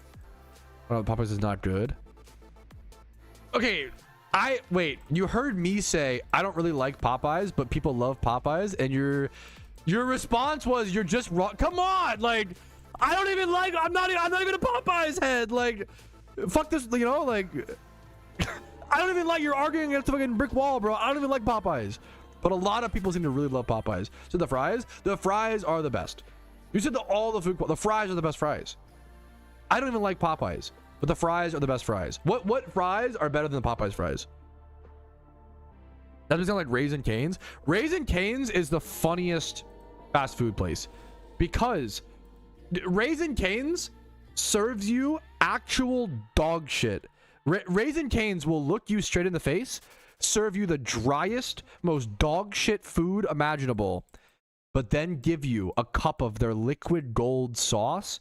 And then for some reason, when you dip the driest, crustiest, like worst piece of food imaginable into the best sauce, it works. Like the chicken being so dry and then the sauce being so wet and good, and you relying on that sauce, it makes it makes it stand out even more. It makes it more flavorful. For some, like, it's actually, Raising Cane's is fucking weird. I swear it's like a food scientist experiment. Because like if you ate the food without the sauce, it's like not fit for human consumption. But the sauce actually makes it like really good, which is really crazy. Makes me sick.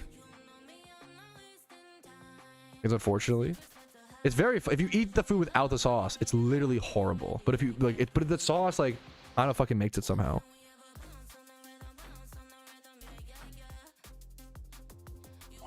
Oh, it's for you guys, dude. I respect people always. Why would you travel and go to fast food? I fucking like, it's fucking because it's different, bro. You have a frame of reference to compare it to. Like, it's actually probably one of the more interesting like cultural comparisons. You know, Boardwalk fries are great. I don't like vinegar. You on average, and I don't like on my fries. I've tried it a million times. You know, Maryland is a big like Boardwalk fry. I hate it. Also, let me use fucking ketchup. The pretentious cringe. Like, how many of you have been to a Boardwalk for like, we don't allow you to use ketchup on your fries. Actually, we just don't. You actually can't. We'll like not serve you if you try to put ketchup on our fries. Suck my dick. This is fucking America, bro. Freedom of fucking condiments. Okay, fuck you. Fucking serve your fucking customers ketchup, bro. It's fucking goated. Ketchup on fries is good. I'm sorry.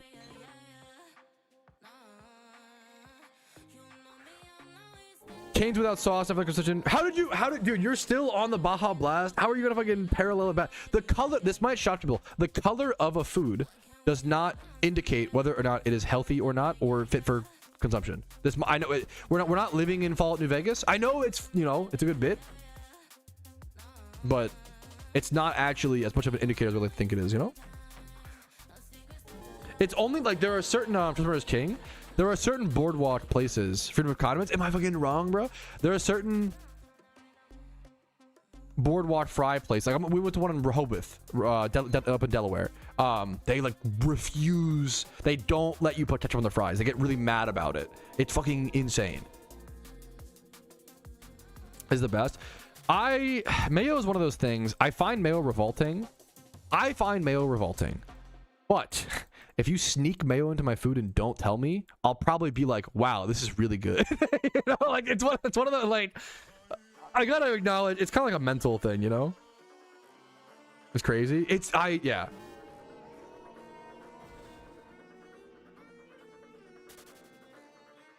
I even get and respect like heavily discourage. Also, if the fries were like really expensive or some shit, it's like $7 for like a fucking bucket of fries, you know? Like there are a few exceptions. I always do the example of one time when me and my wife were at a but like a decently fancy restaurant for Valentine's Day and her birthday. They're around the same time. Went to a really nice restaurant, and we, you know, the people next to us were like young.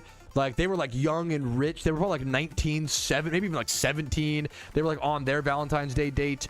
I don't know if they were like social media influencers or had daddy's money. I don't know which one, but I'll never forget. These two people, they both ordered Wagyu, and the cheaper steak was like $120, and the other one was like $160. The guy, that was, you know, they spent like $300 on two steaks. Okay. And it's just like pretty nice, like decently fancy place. The waiter, the best trained waiter I've ever seen, the nicest waiter in the whole wide world, comes over and he's like, That's an excellent choice. I'm so glad you've decided to embark on our A5, Wagyu steak today, like genuinely from Japan, not from, it's a very expensive, beautiful cut of meat imported from Japan. I do have to say that the chef could not encourage you enough to please, I know it's out of the norm, most people wouldn't order it like this, but to please consider ordering the steak rare. I know that's not what people would normally do for their steaks, but for this kind of cut, with how expensive it is and how delicate it is, you really will lose so much of the flavor if you don't order it rare, maybe medium rare. So myself and the chef and the establishment could just not encourage you enough to attempt to try this adventure, and please, order it medium rare if you're willing to do so. And they both, these like 17-year-olds, looked at him in the face and said, medium well, please. And I got that, dude. At least go medium rare. Like, how do you order $300 of steaks, and then the waiter is like, please? The waiter is on his knees, please, please, please, please, please. And you're like, medium well. Like that was the one. I think people get way too up in arms about steak because steak is so fucking good. Steak is really fucking delicious. Steak is so good that people really care about how other blah blah blah. If you want to order a well-done steak, I actually don't give a shit. Like, you spend your money how you want to. I actually don't care. When you're ordering $300 worth of steak, that might be the time where I'm like, if you want to order a well-done fucking New York strip, pop off. I don't care. Enjoy. I don't. Whatever makes you happy, right? But fuck, dude. The waiter literally begging, like, please, please, please. God, that was brutal. That was the worst. That was brutal. That was brutal.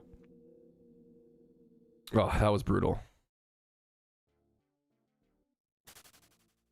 Medium rare is perfectly temp, but why you need to be cooked more? Isn't it? No, I could be wrong. I'm no steak expert. Isn't it the opposite? Because the way that the Wagyu is so much fat, the more you cook it, the more you'll render it down. The fat will just disappear, and the whole steak will like evaporate. Like, I could be wrong.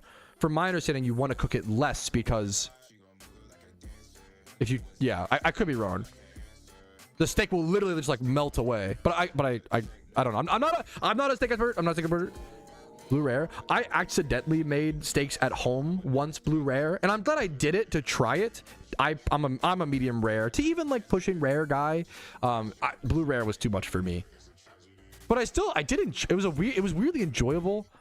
But I'm a medium rare too. I do find the older I get, the more rare I want my steak. But it also sucks because people view eating a super rare steak as like manly and like what's it called, virtuous, which is like not really the case. Like, like, so it's like that tough, like,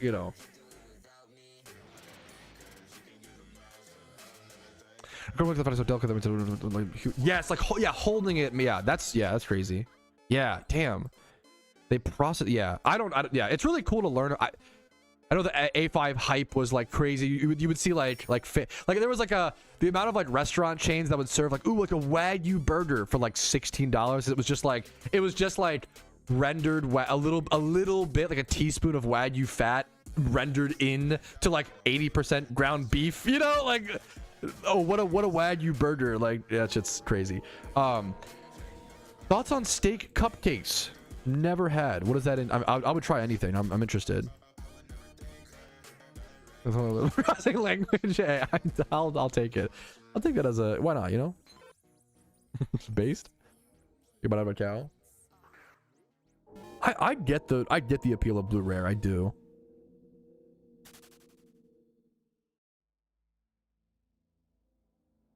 Once again, once again, I don't know. If you want to order a steak well done and dip it in ketchup, I kind of don't care, as long as it's not like, maybe it depends. If you go to it just depends. And at the end of the day, it's your money. Do whatever you want to do. If you go to a steakhouse and order a medium, I'm probably going to be like, dude, what the fuck? Like, what are we doing here? Like, going to a steakhouse and ordering a well done steak is unhinged.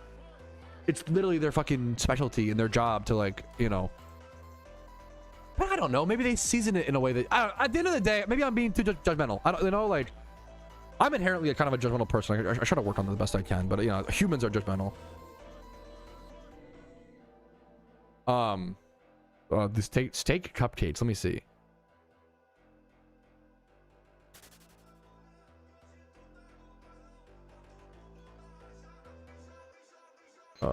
Where is it? Let me see. Food discussion. What is this? Is it like, do you like shave steak cupcakes? This is just, you're just cooking wait, what is the what's the benefit? You're just like cooking steaks on a cupcake pan? I mean, I fucking love this. Can I show this on stream? This is, you're literally like fucking Charlie from It's Always Sunny, where he's like, milk steak. My favorite food is milk steak. And you're like, what the fuck is... What do you mean? Bro said, look at my steak cupcakes. It's just steaks cooked on top of a fucking cupcake pan. Bro said his favorite food was milk steak. Like, this is awesome. Milk steak mentioned. This is so good. I love your steak cupcakes, King. Hey, you fucking made do. Okay, honestly, what if you put, okay, what if, oh, you know, country fried steak from Denny's, aka my regular. Oh, dude, that's check. I fucking love a country fried steak. That's some fucked up American food. I fucking love that shit. Oh my goodness. Jiggly, I don't know. Until we're bored. I don't know. I lose track of time, Pecanza, and just chill. So I was gonna say, like, yes, weirdly, what you could do. I wonder if, like, if you like put butter, would this do anything? If you put butter in the cupcake, you know, like circle, and you put steaks, would the butter like evaporate, or like, would that do anything? Would that flavor? You like imagine like seasoning butter, putting it in the little cup, and then cooking the steaks on top of it. Not you would like, so what he did is he seared them. You can tell he obviously seared them in a pan first and then put them in the oven. That's how I cook my steaks. I haven't touched a steak in a while, but when I was learning how to cook steaks, that became my favorite method of like searing and then putting in the oven to finish off. And I would put like, dude, it depends on the, you can hate me, okay? I love A1 steak sauce. What I would do to make my steaks is I would sear the steak in the pan with like butter, and you would do like the spooning technique or whatever, and then I would put it in the oven for like 6 minutes, like a little bit, to finish it off on the inside. And then when I put it in the oven, I would put minced garlic on top and like spread it, and then A1 steaks, a little bit of A1 steak sauce to have it bake in, and I fucking love that shit. That was like New York strips or whatever, but like that was like, or like even cheaper cuts, but like that shit was fucking, it was so good. I fucking love it. I know it's like A1 is so good, man. I love any excuse to eat A1 I will use, bro. I'm sure the butter would go away, but all the fat, let's say like oil till it burn out on the pan. Yeah, okay, there you go. So it wouldn't actually, the oil and the fat, the flavorful stuff wouldn't get to the steak, what you're saying. Okay, let me see. Yeah, is there like garlic in the alpha there? Okay, alpha's cool. A1, the best, you're spitting insanely good facts, Fusion.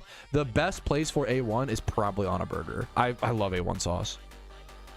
I like dipping like fries in it. I fucking love A1. It's so good.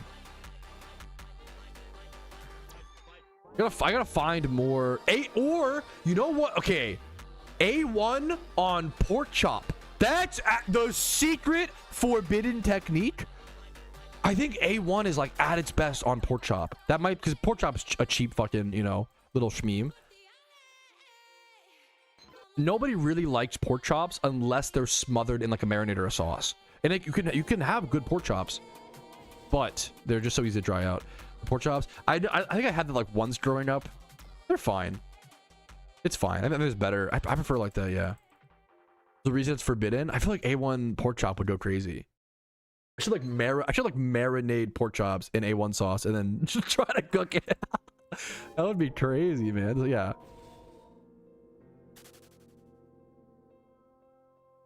I respect if you want to. I don't know shit about grilling steaks. If you want to go for that, fuck yeah, I get it. Like a bro shop. Card kitchen, you're fucking spitting fat. Yeah, I remember when I was like, I think I was like 22. When I was like between the ages of like 22 or 23, I realized I didn't know how to cook steak. And I really like steak, but I didn't know how to, because we didn't have it. It was really expensive. We didn't have it growing up. But what I did was, this is some advice to my, like, what worked for me isn't, you know, this really worked for me. It may not work for you. I'm a really bad learner. The problem with learning how to cook steak is if you only cook steak once every like 3 months, like a normal person, or once every maybe once a month, maybe, like, I'm never gonna like have the muscle memory. So what I did was I went out and I bought a bunch of cheap steaks, like really cheap. Like it was like 5 steaks for $5 type shit, or like, you know, a few steaks for $5, like really fucking cheap cuts. And I think learning with cheap cuts is great. I you know, people, not everybody, you know, agrees on whatever. I loved it. And then I bought a bunch of cheap cuts. I froze all of them, and I just cooked steaks for like 7 days straight. I cooked like 2 steaks a day for like 7 days, and doing that allowed me to try different methods and burn the muscle memory into it. Now to this day, if I went and made a steak, I would be pretty close to what I was doing previously, you know. But I feel like it was so hard for me. Like, I can't learn just doing once every few months or whatever. Yeah. Honestly, I think cooking bad steaks, or not bad, but like learning to cook lower quality cuts of steak, in my opinion, is kind of better, because you have to like experiment on how to make the flavor pop, you know, or how to make it like less chewy or whatever, right? Like cooking a really nice steak is probably, you just do less. You're scared to like burn it or whatever, but like it's probably easier to, I could be wrong, it's probably easier to cook a higher quality cut of steak, would be my guess. The highest quality I've cooked is like fucking New York strip, which is like, you know, a night, like the fat is really, on the side renders really well, like it's nice, but how are we going for? We're at Jiggly. Of course. Patty, what's up? What's the Alpha Hound doing? Where's it at? Go check it. Nice steak cupcakes though. Goated is the TLDR.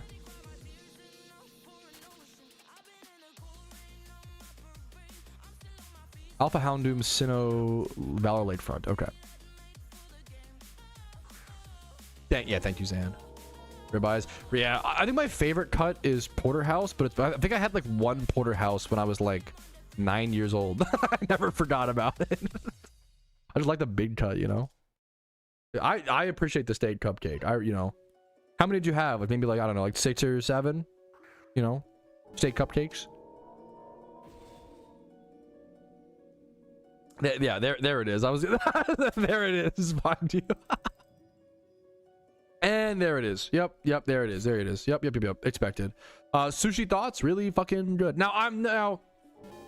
So okay, I'll be honest, the first time I was given sushi, I didn't think that I liked sushi, okay?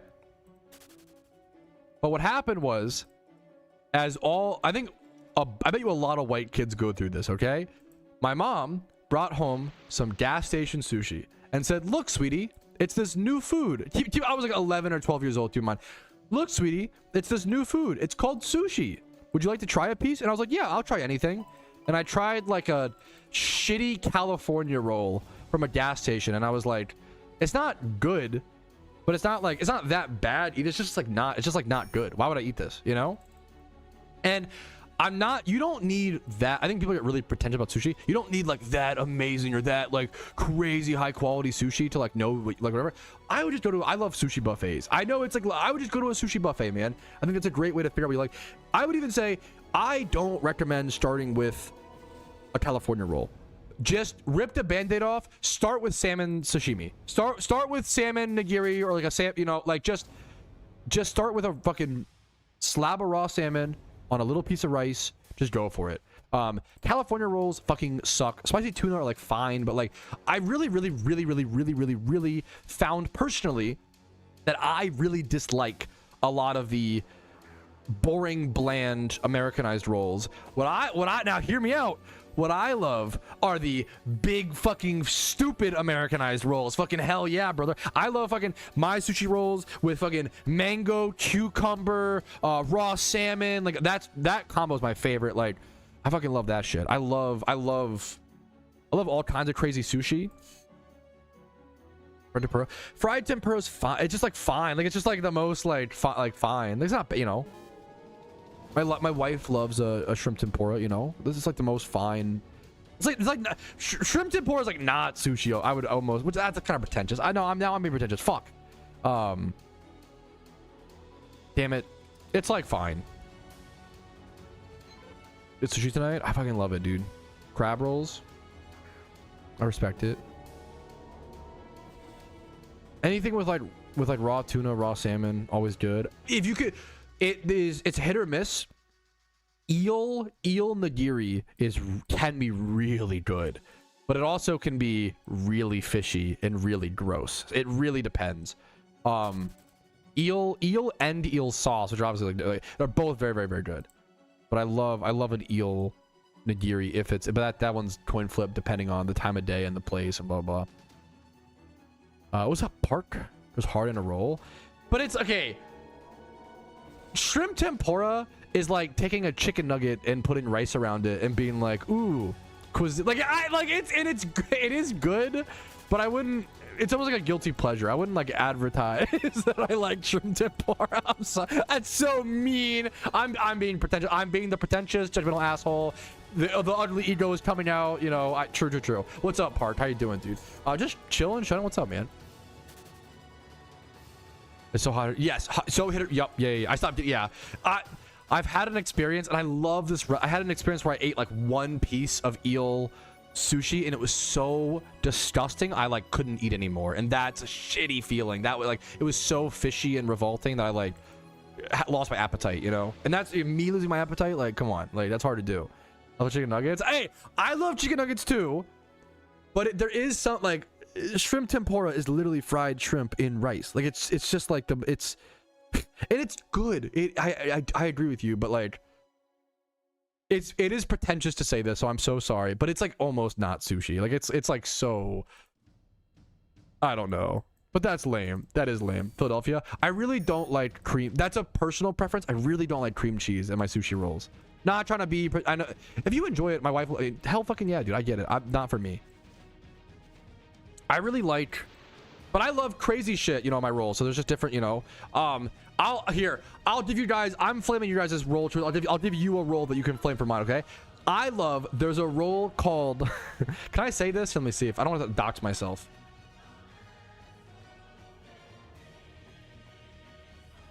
Yeah, this is fine. I only get one of these. I can't eat multiple, but I love something called the crazy monkey roll, which is, hear me out, fried banana, crab meat, and then like it might even be, I don't know if it's imitation crab, fried banana, and I don't even know what, I don't know what's out of there's like it's fried banana on a sushi roll. I feel like I got a picture. I love the crazy monkey roll. Yeah, this is a good, here we go. This is the, oh, this just looks fucked up. Actually, yeah, this looks prettier. I'll show you guys the fucked up one. This is a fucked up picture, okay? I'm literally giving you guys ammunition because I love you so much, and if I'm gonna be critiquing your roles, you should be able to critique mine. This is this just looks, it looks like it's been sitting out for hours. Here's a better picture. I'll show you like an actually better picture. Monkey roll.png. This is my cursed. This, the same roll, better picture. We have a ball of wasabi. This is my my one sushi guilty pleasure. I fucking love a crazy monkey roll, dude. What I miss in chat. I don't know my name is Cold Player. Yo, what's up? I remember the Cold Player for sure. What's up, dude? And I don't always remember my chatter, so I usually tell them if I don't. What's up, man? Should I go away? Oh, dude, damn. What happened, man? I'm sorry to hear it. I'm sorry to hear it, dude.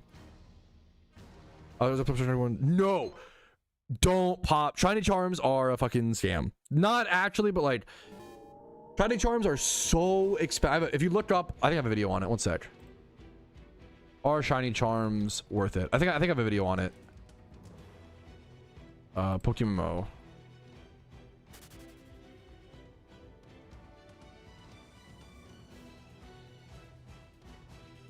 Do I not have a video? Yeah, okay, okay, here we go. I do have a video on it. Here's the video on it. It looks like, is there still sushi on the screen? Okay, no, I took it off. Okay. What's that? I'm good, dude. What's up, man? Shut up, Shakespeare. You be popping off all those Patrouski witties, you know? Crazy monkey roll is definitely crazier than the steak cupcake. First, thank you for the, I'll take the W. Yeah, I'm not a huge cream cheese guy. Even like on a bagel, that's like the real. I just don't even like cream cheese that much. I'll do like a light spread. I'm not a respect the schmear kind of guy. I don't like, it's gross to me. I'll do a light spread of strawberry or blueberry, like fruity flavored cream cheese. I love that, but even that I don't want like a whole lot. Not on a bagel. I'm not a huge cream cheese guy. That's so severe, Card Kitchen. Sorry about that.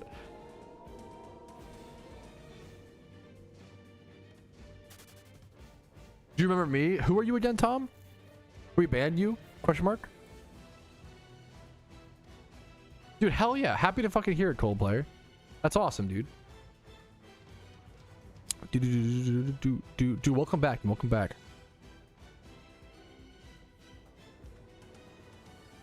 How would you ban a new viewer? Okay, that's a good bit. How would you ban a new viewer? True. Good point. Good point. Just to like joke around usually. We do it all the time here, true and real. Not copium. Because his name is Tom. Good reasoning. Good. Here, let's get the 41,000 encounters, and we'll go catch the alpha. I need to blow up. My nose is getting all stuffy. Apologies. Give me 1 sec. Stuffy nose time.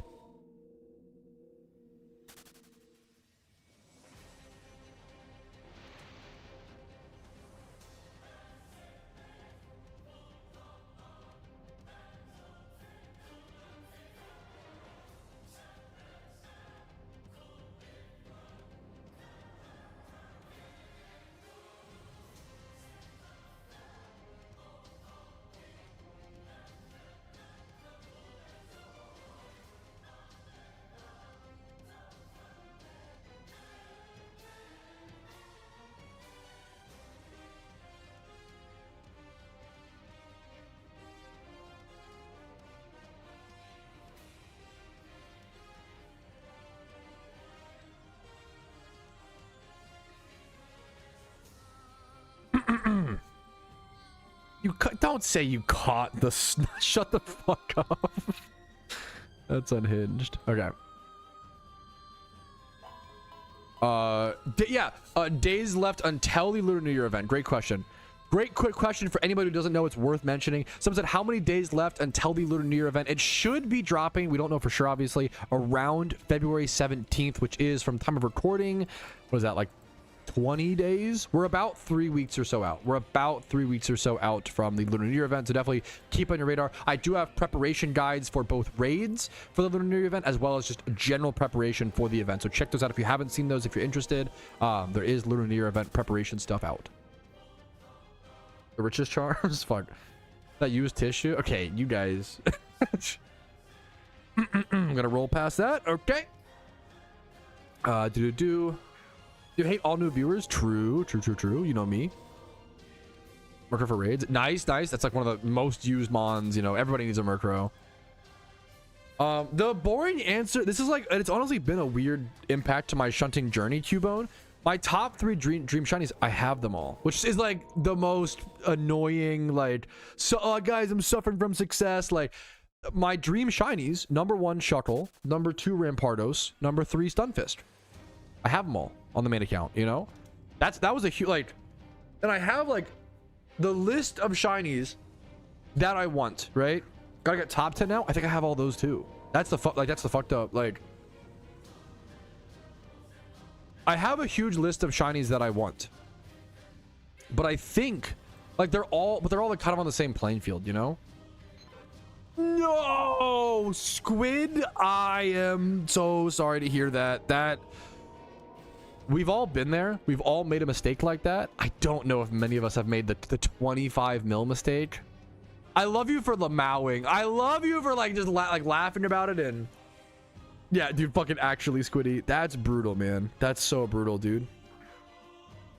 You don't own? The Cubone, the problem is, like, there's just not, like, there's no shinies right now that I don't have where I'm like, wow, I fucking really need that, or like, there's a bunch of shinies, like, I enjoy shunting for the journey so much more than the destination, and it's reached the point where, like, the shinies I get, I don't care as much about, as much as just the journey and the act of the endurance of shunting, you know? I can throw out I can throw out a couple now. I can throw out a couple rares. I would love a shiny Porygon. I would love an Audino. I think Audino is really up there for me, but that's, yeah. Can I shame myself real quick? I fucking love your attitude about it, man. We've all made a mistake. Maybe someone in chat fucking is the one who bought it, and they would catch you a, you know, a like, that's the real, like, luck, you know. But not that they, you know, need to. But that's it's tough, man. I'm sorry to hear that. It happens to the best of us. Much love to you. You know, you'll make it back in no time. It'd be hard work, but you'll make it. But you know, the ground elf bot from 2016. Ooh, this is down. Ooh, whoa. I'm probably not that many on the market, to be fair. There's 3 in stock. Yep. That's interesting though. Down like 45% in the past 9 days. If you're new in Pokemon looking for some advice, I have a video for you.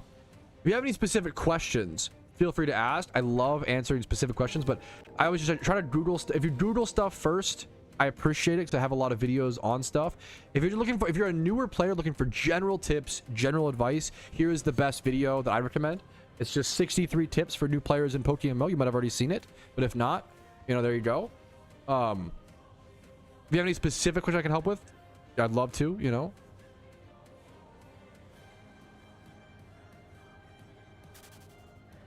Yeah, that's a rough, yeah.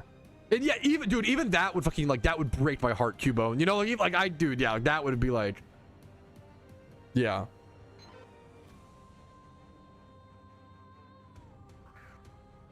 That's enough to be like, oh, fuck, you know, like, doodle, yeah.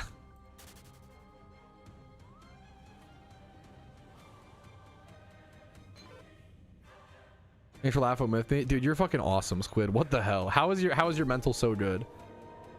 Release, yeah. I might as well release the shinies and hunt them again. True. We're reaching that point, based. I'm gonna go shower. Anyone else want to join? Me. Like all tabs. Me. Jesus, that's a good. Okay. That was like the funniest way to do that bit. Yeah, I did kind of miss the. Anyways, hey man, it's just 2 bros shiny hunting together in the shower. What's wrong with that? They're living life. They're just friends, you know. It's a custom encounter theme made by someone who was generous enough to fucking make this for me. I love it, man. You can make your own encounter theme really easily right now, thanks to I think Team Synergies. I can link it. Here you go. You can literally go fucking make your own encounter right now, which is fucking crazy cool in my opinion. Cute Charm changes the wild Pokemon. It changes the gender. So like my Melodic is female, which increases the chance of the Jigglypuff to be male, which I want because Jigglypuff's a Cute Charm Pokemon. So then I'll use my male Jigglypuff to hunt female OT shinies, if that makes sense. I don't know if you can do the whole what? Maybe you can, Tom. You might fucking be able to. That's a good idea. Good quick question, by the way, Laren. I appreciate it. I need a fucking wig bash, bro. Where are my fucking Britopians at? It's getting ridiculous. Could you guys, if I pull my, I don't know if I can do it without cringing. If I pull my hair forward, this is my hair like being tamed, like it being like, holy shit. Should we oh my, like Yu-Gi-Oh fucking this shit, boys. I need a haircut really bad. But the problem is I always say this for like 3 months until I eventually get it. Goku, yeah, Goku haircut. Vegeta fucking zoop with the fucking widow's peak. But, you know. Yeah, I'm a fruit. I get a haircut every 6 months. I'm frugal. How could you tell? How did you notice? I also just kind of, maybe it's like the inner shiny hunter in me. I like getting my hair cut really short, like every 6 months, and then watching it grow over time. Like I enjoy that. I don't know. I don't want my hair to be the same like all the time. I don't think it's long enough for a man bun, for better or for worse. You don't want me in a man bun. There's no shot that's the play. Well, I'm not. I love it. That sounds mean. That sounds like derogatory. I don't hate a man bun. You know, it just depends on the person. I don't think I could pull off the mermaid hair. My hair is very. I got lucky. I got lucky, and I did get good hair IV. Or good hair. I got 31 hair IV for sure. For sure. You know, a few zeros along the way and some other stats, but you know, 31 here and there. We've all got positives and negatives. The Vegeta hairline. I have it too. I have the widow's peak. The like it sparks out on the side. I have the Vegeta hairline, but with the hair still. Thankfully. Are your hair green? Aren't the Oompa Loompas? Do they have green hair or orange hair? Oh, I forget. Oompa. They do have green hair. Green hair, orange skin. Of course. And then white eyebrows. Giga Chad.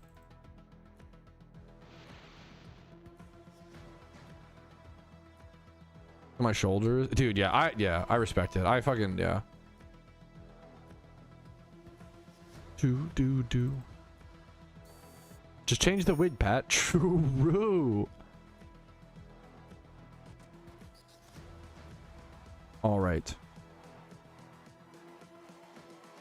All right, here is 41,000 encounters, just over 41k. I am not making the best efficient progress. We're having fun along the way. That's what matters. More importantly, I am going to go head over to, there's an alpha Houndoom spawn over in Sinnoh.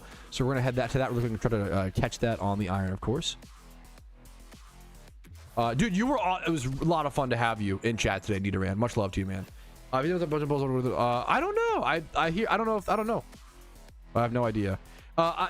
The most arrogant Spiral is like I don't know. I just personally haven't had that issue, Spiral, so I wouldn't know. That's so douchey.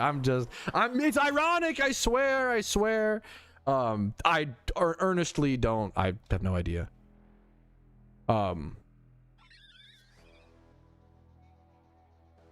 Video later. I hopefully it helps, Roger. I appreciate it, man. And if not, leave a comment being like, hey, this video stunk because it smelled. You know, that's a great.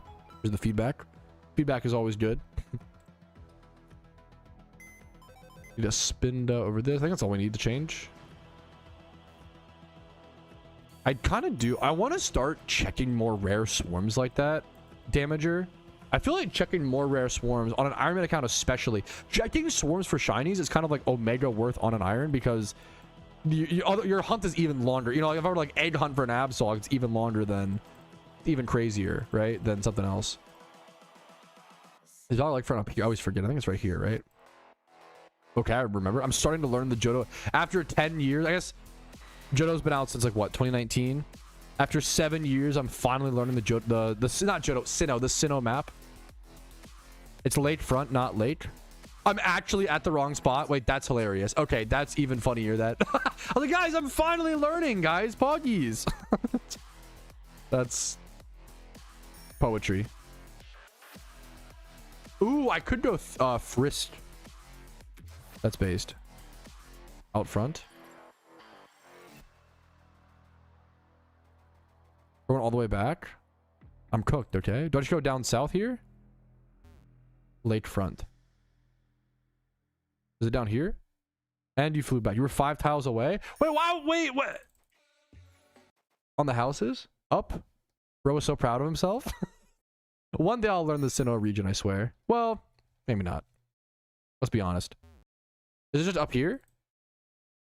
Oh my god, it's right. It's fucking right here. How did I not see it going into the fucking lake? That's actually crazy. How did I miss that? How did my eyes not catch a glimmer?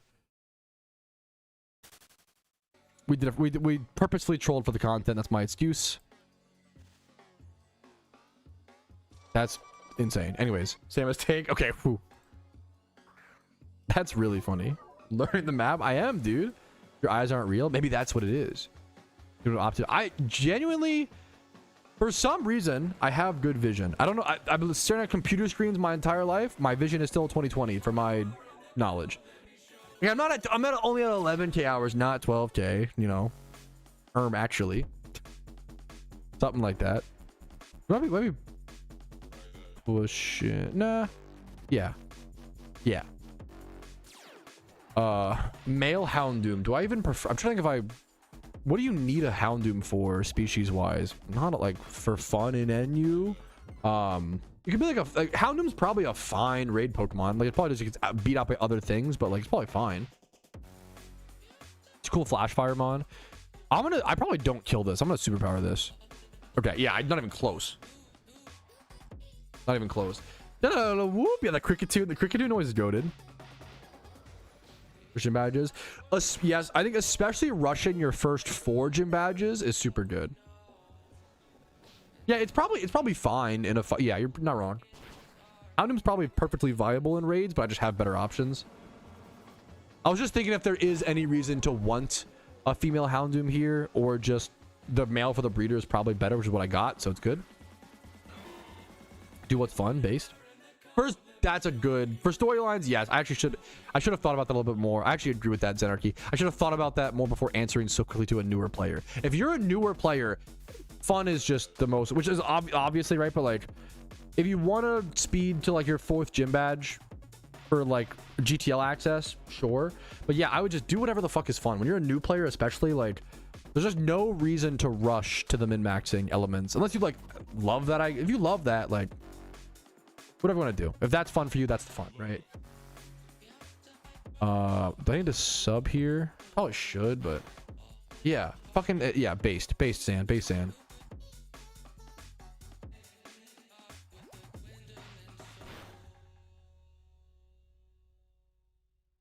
Flamethrower gets subbed, nerd. Valente. Hey, congrats, Khaki. Someone was asking what's next month's ledge. I don't even remember. Does anybody know what the next rotation is? I do want Suicune. But I think that might be. It might be away from that. That might be like next month or whatever. I think I could be wrong. Suicune's the last legend that I need on the Iron Man account, which would be really cool to get all of them. Does he actually, Ubero? Okay, sub feels no way.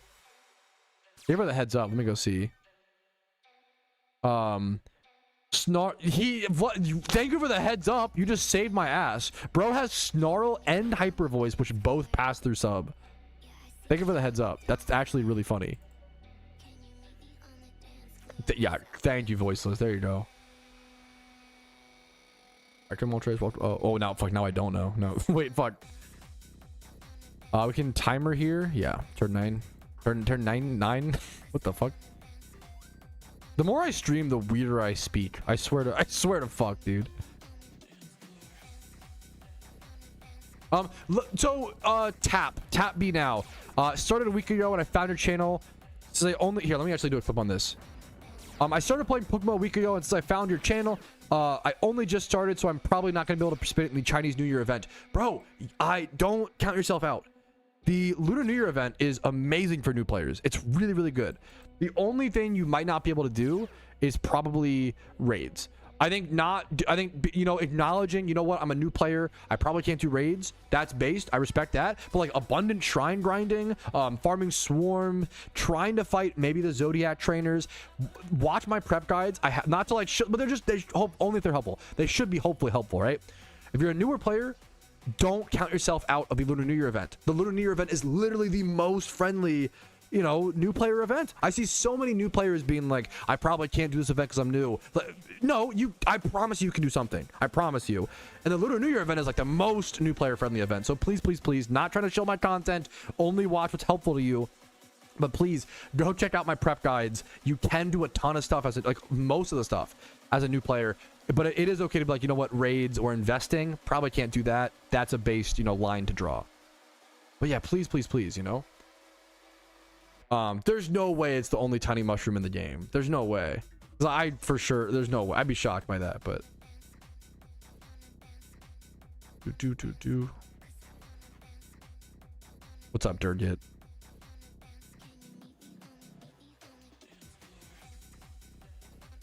What were these clips? Great quick question for anybody who doesn't know. It's worth mentioning. Someone said how. Okay. All right, there is our Alpha Houndoom catch. Bashful nature, male, so it could be a good breeder. 3 times 31, and we missed this Patak. It's been a while since I've seen a 3 times 31 Alpha breeder. I will fucking it's Field Acre. I will happily take that one to the bank. Thank you, Houndoom. Been a second, man. Has to be rare. True, Durgit. True. Based. I could be wrong. I'm not trying to, you know. That is really funny. Yeah, someone was saying, look, there's a really rare item on the GTL, Patrouski. The only tiny mushroom. It's 50 million Pokeyen. It must be rare. I don't think this item is rare. I think I could be wrong. I'll go check. What happened is, for those who don't know, mushrooms used to be able to be used. Yeah, like it's a whoever is doing this is very funny. Someone like clearly noticed, like, how is there actually did someone buy out tiny mushrooms? Like, is that what happened? Wait, that's amazing. That's such a meme. Like, tiny mushrooms, all they do now, I'm pretty sure all they do in the game is sell for 250 yen. That's it. Mushrooms used to be used to actually relearn moves, similar to how heart scales do. But they actually they realized that when the economy was spread between 2 items, it made it so heart scales were cheap and mushrooms were cheap. So they unfortunately made the change to get rid of the mushroom relearner, and that made it so that heart scales were the only item used to relearn moves, and that did help the heart scale economy for a while, to be fair. But now the heart scale, similar to other economy issues, it's kind of fallen into the same problem. So hopefully we see this, you know. But that's it's funny to see someone trying to manipulate the tiny mushroom economy is a good bit. I'll grab this Pokeball. Free Ultra Ball, yoink. It's a good bit, Durgit. Happy to see you, man. I actually just uploaded a video on that like yesterday, Rodri. I can actually link it to you.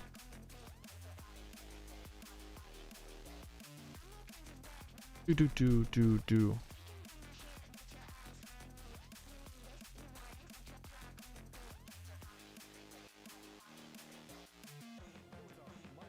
I do want to get each other. The biggest thing, it's a good question. The biggest thing is, I mean, things you can do directly alongside friends. The Abundant Shrine, the dungeon coming up, it's a lot of temporary stuff, unfortunately. I wish there was more cooperative content. You can do Battle Tower together. There is more than people realize. Thanks for the D's nuts, Shakespeare. You can do cooperative Battle Tower.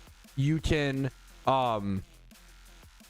do Abundant Shrine. You can do raids together. That's like a cooperative, you know, link activity. And I think the biggest thing is just things that don't directly involve shiny hunt at the same spot. Obviously, you're not, like, you know, impacting each other, but it's fun. A lot of the big social elements of PokeMMO come from the socializing as opposed to like the in-game pragmatic benefits, which I think is kind of beautiful and reminds me of like older, you know, MMOs. Wow, suddenly the same happened. Are you the one doing it, Dirt? Durgit? That's a good meme. Bro's trying to corner the mushroom market. Yeah.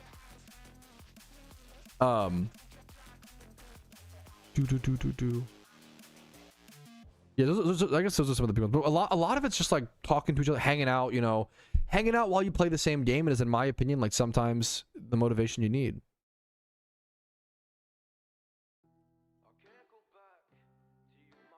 All right.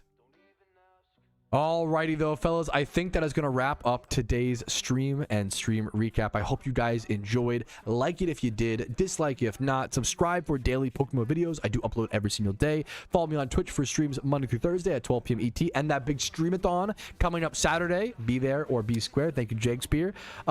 Discord's down below, and if you want to go above and beyond and support the content, YouTube memberships, Twitch Primes, Twitch sub, PayPal, and Venmo donations do go an extremely long way in allowing me to make the content that I do. You guys really allow me to be here.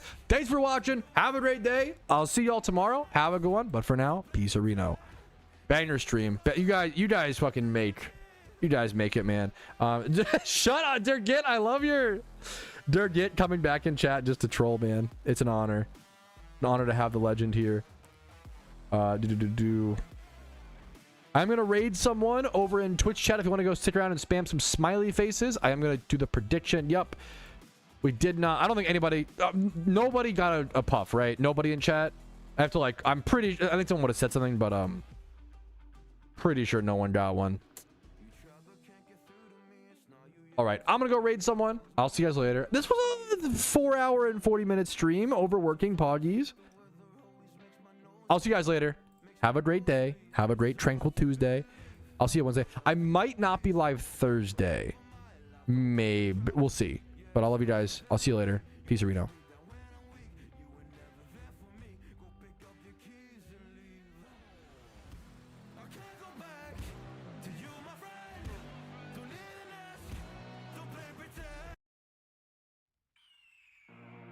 The year is 1991. Birds and people are living together in seemingly perfect harmony. Until one day, a young man catches fire.